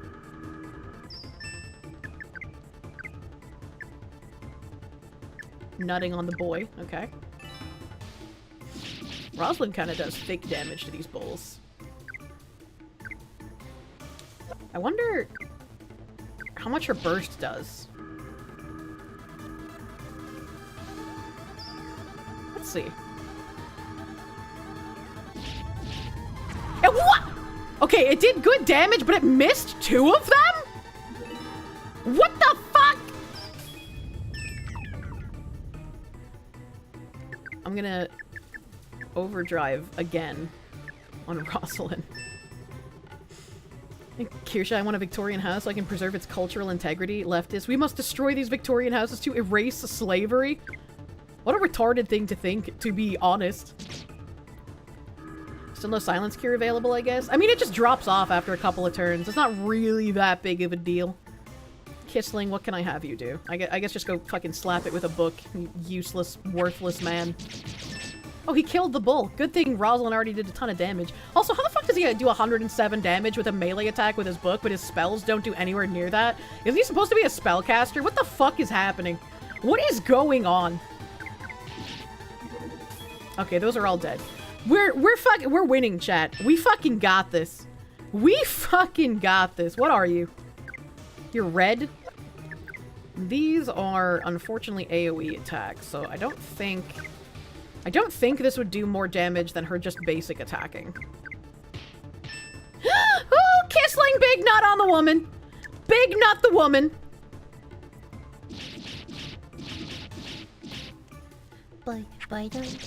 He's seriously looking at Kissling and thinking that's a man who can read? Of course he can read! He's a researcher! What do you mean? Reading is all he does! That's why he looks like that!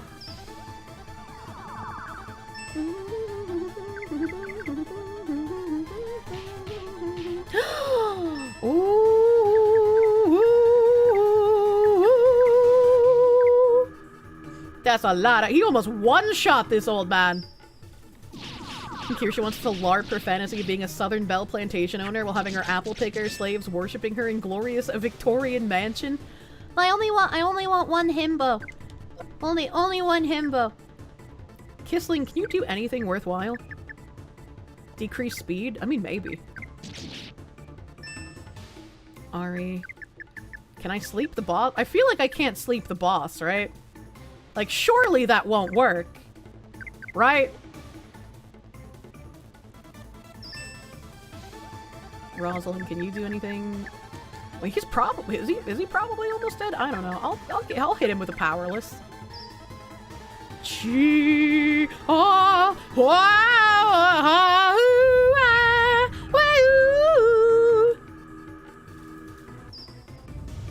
Okay, you cannot sleep the boss. I mean, you usually can't, but I figured I would make an attempt. Oh god, oh god, oh god, big nut on the boy, big nut the boy.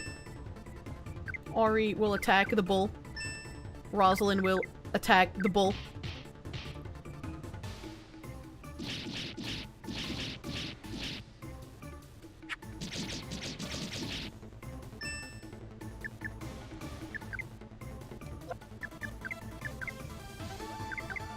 Okay, thank God. Okay, thank God. I was so fucking worried for a second.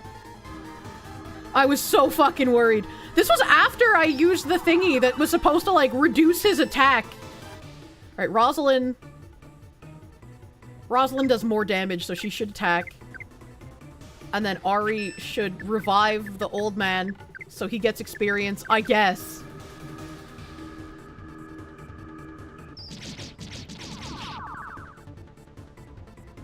Why? Why? Fuck! Well, I can't do that now. Oh, I can't, because he's not dead. Fucking! Oh, he missed. Oh, he missed. Oh, we're so fucking back. We're so fucking back. Big nut on yourself?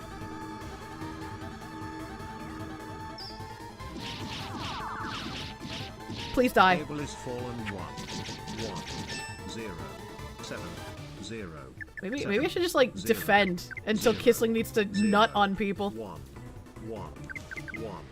0, 2, 0, 7, 0, 0, 2. I'm so scared. 0, Item big nut on the boy. 1, 0, 3, 0, 0, 0, 8, 1, 3, 2, 4, 2, 1, 0, 0, 0, 3, Attack. 1, 0, Oh no. 0, 9, 1, 6, 1, 1, 1, Defend.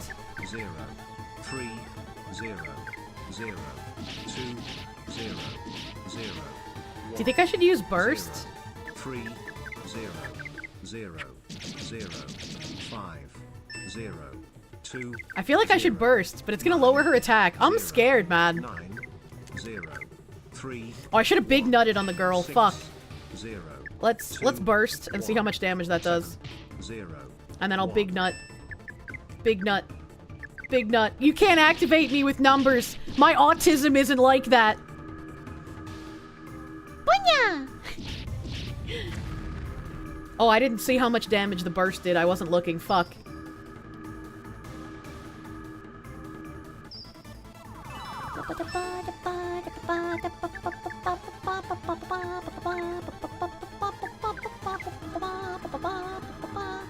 I'm gonna need to nut this man right away so he doesn't get taken the fuck out. Is Kissling anywhere close? No. Okay, so we're gonna just regular nut on the boy. Just to make sure everything's safe. I can't lose this far into the battle, you know? That was the correct choice. I made the correct choice. Kissling. Defend. Rosalind. Attack the dumb whore. Did it 116? Okay, it didn't do that much damage then. Okay, so burst isn't worth it. Keep her buff up. Thank you, chatters. This isn't Afghanistan. You can't go nutting. Ah! What? We did it! We killed the big bull! Third time's the charm, baby! We fucking got him! How much money does he give me? Look at those money... 2,000 money dollars. I feel like I should get more for that.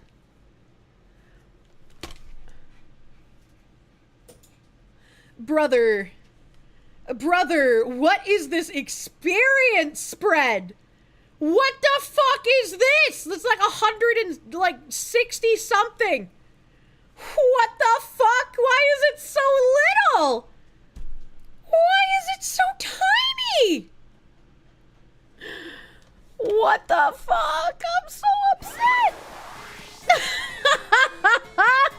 How invigorating it is to gain my dark power back. This is the 4th one.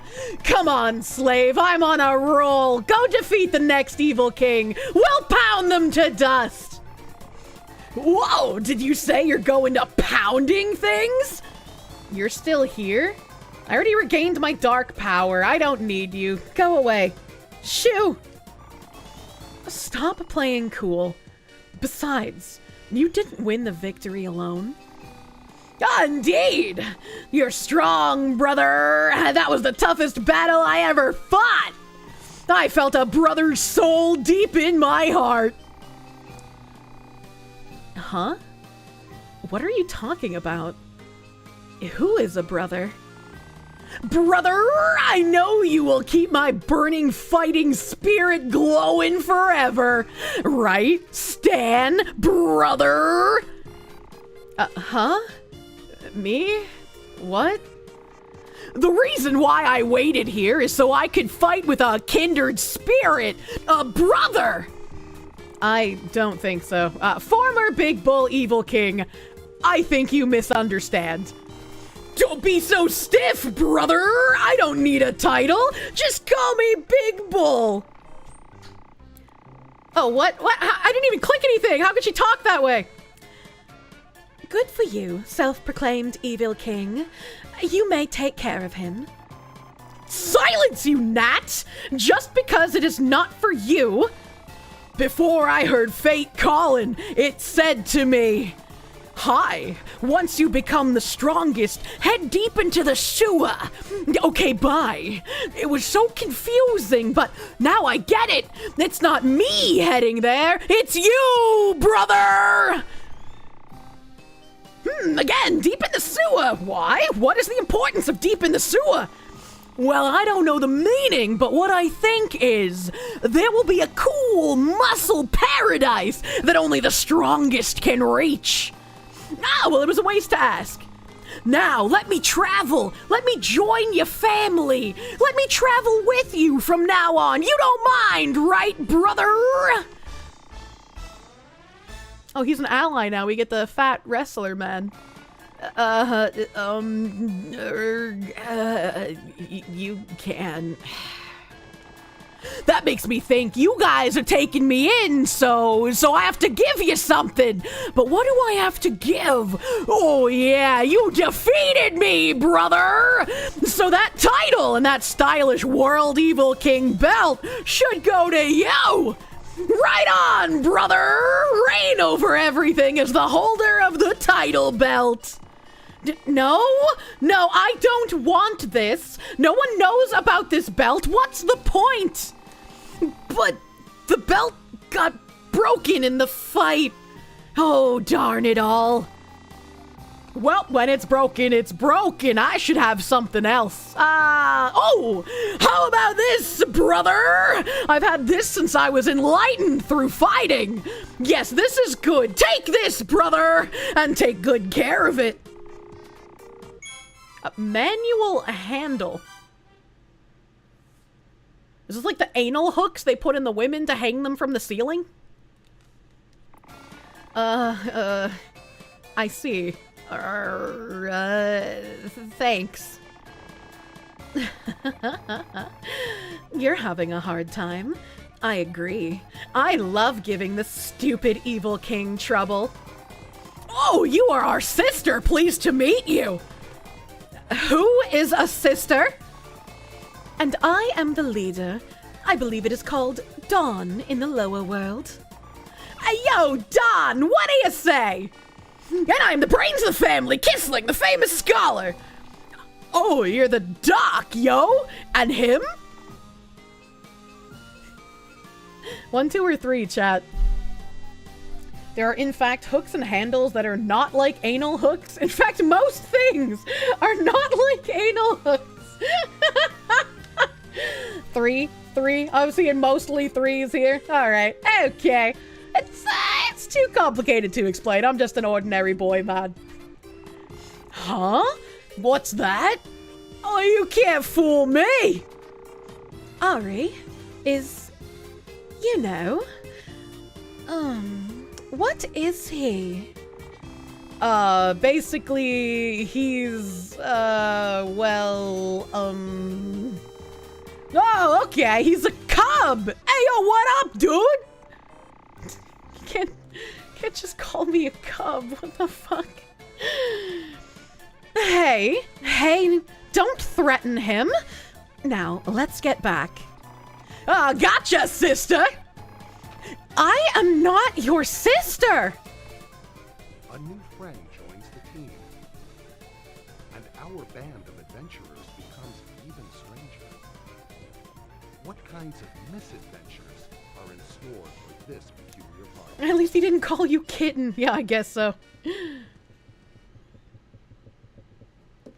Shaking with intensity. Rosalind's losing it. She hasn't been able to compliment an underaged woman in like 3 days now. She's losing her mind.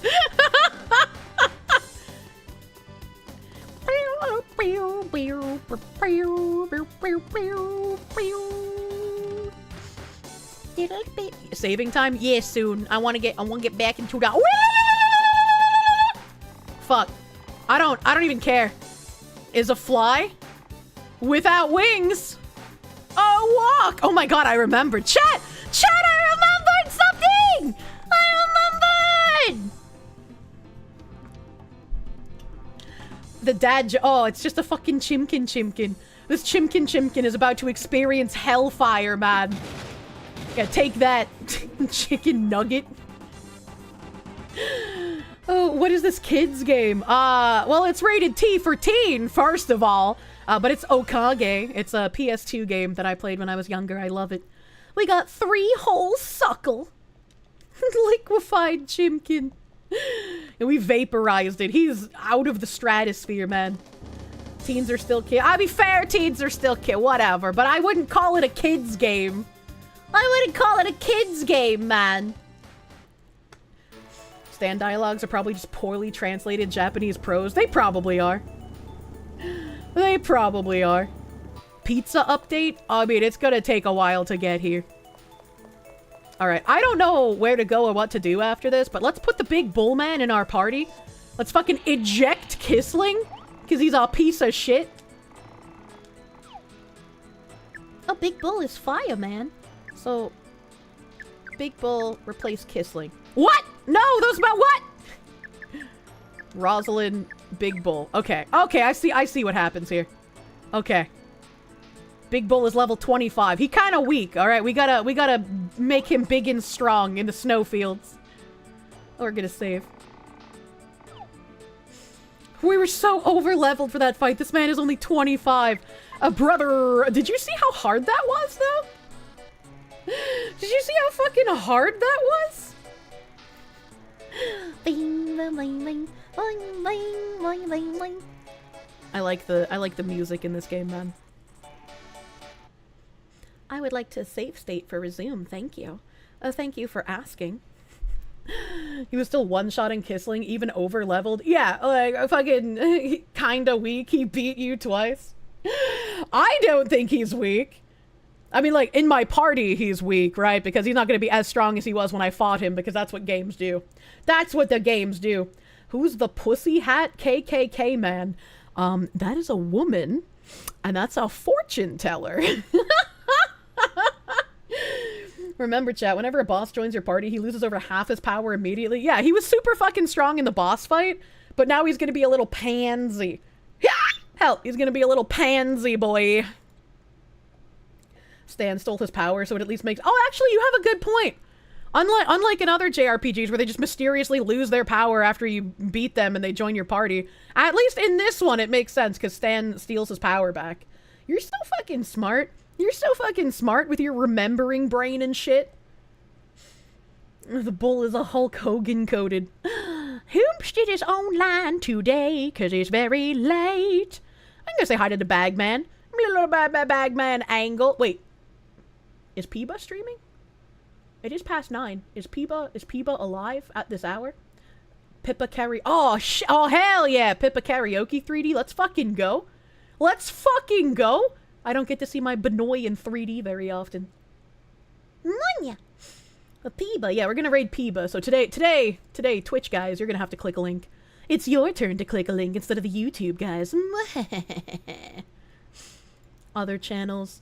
Unarchived, I'm assuming, is the title. Unarchived for your safety. It says live, so I'm assuming that's the one. The Bunny Oki. The Bunny Oki! We're gonna go from Linda to Pippa, one MegaIdol to another, as it were.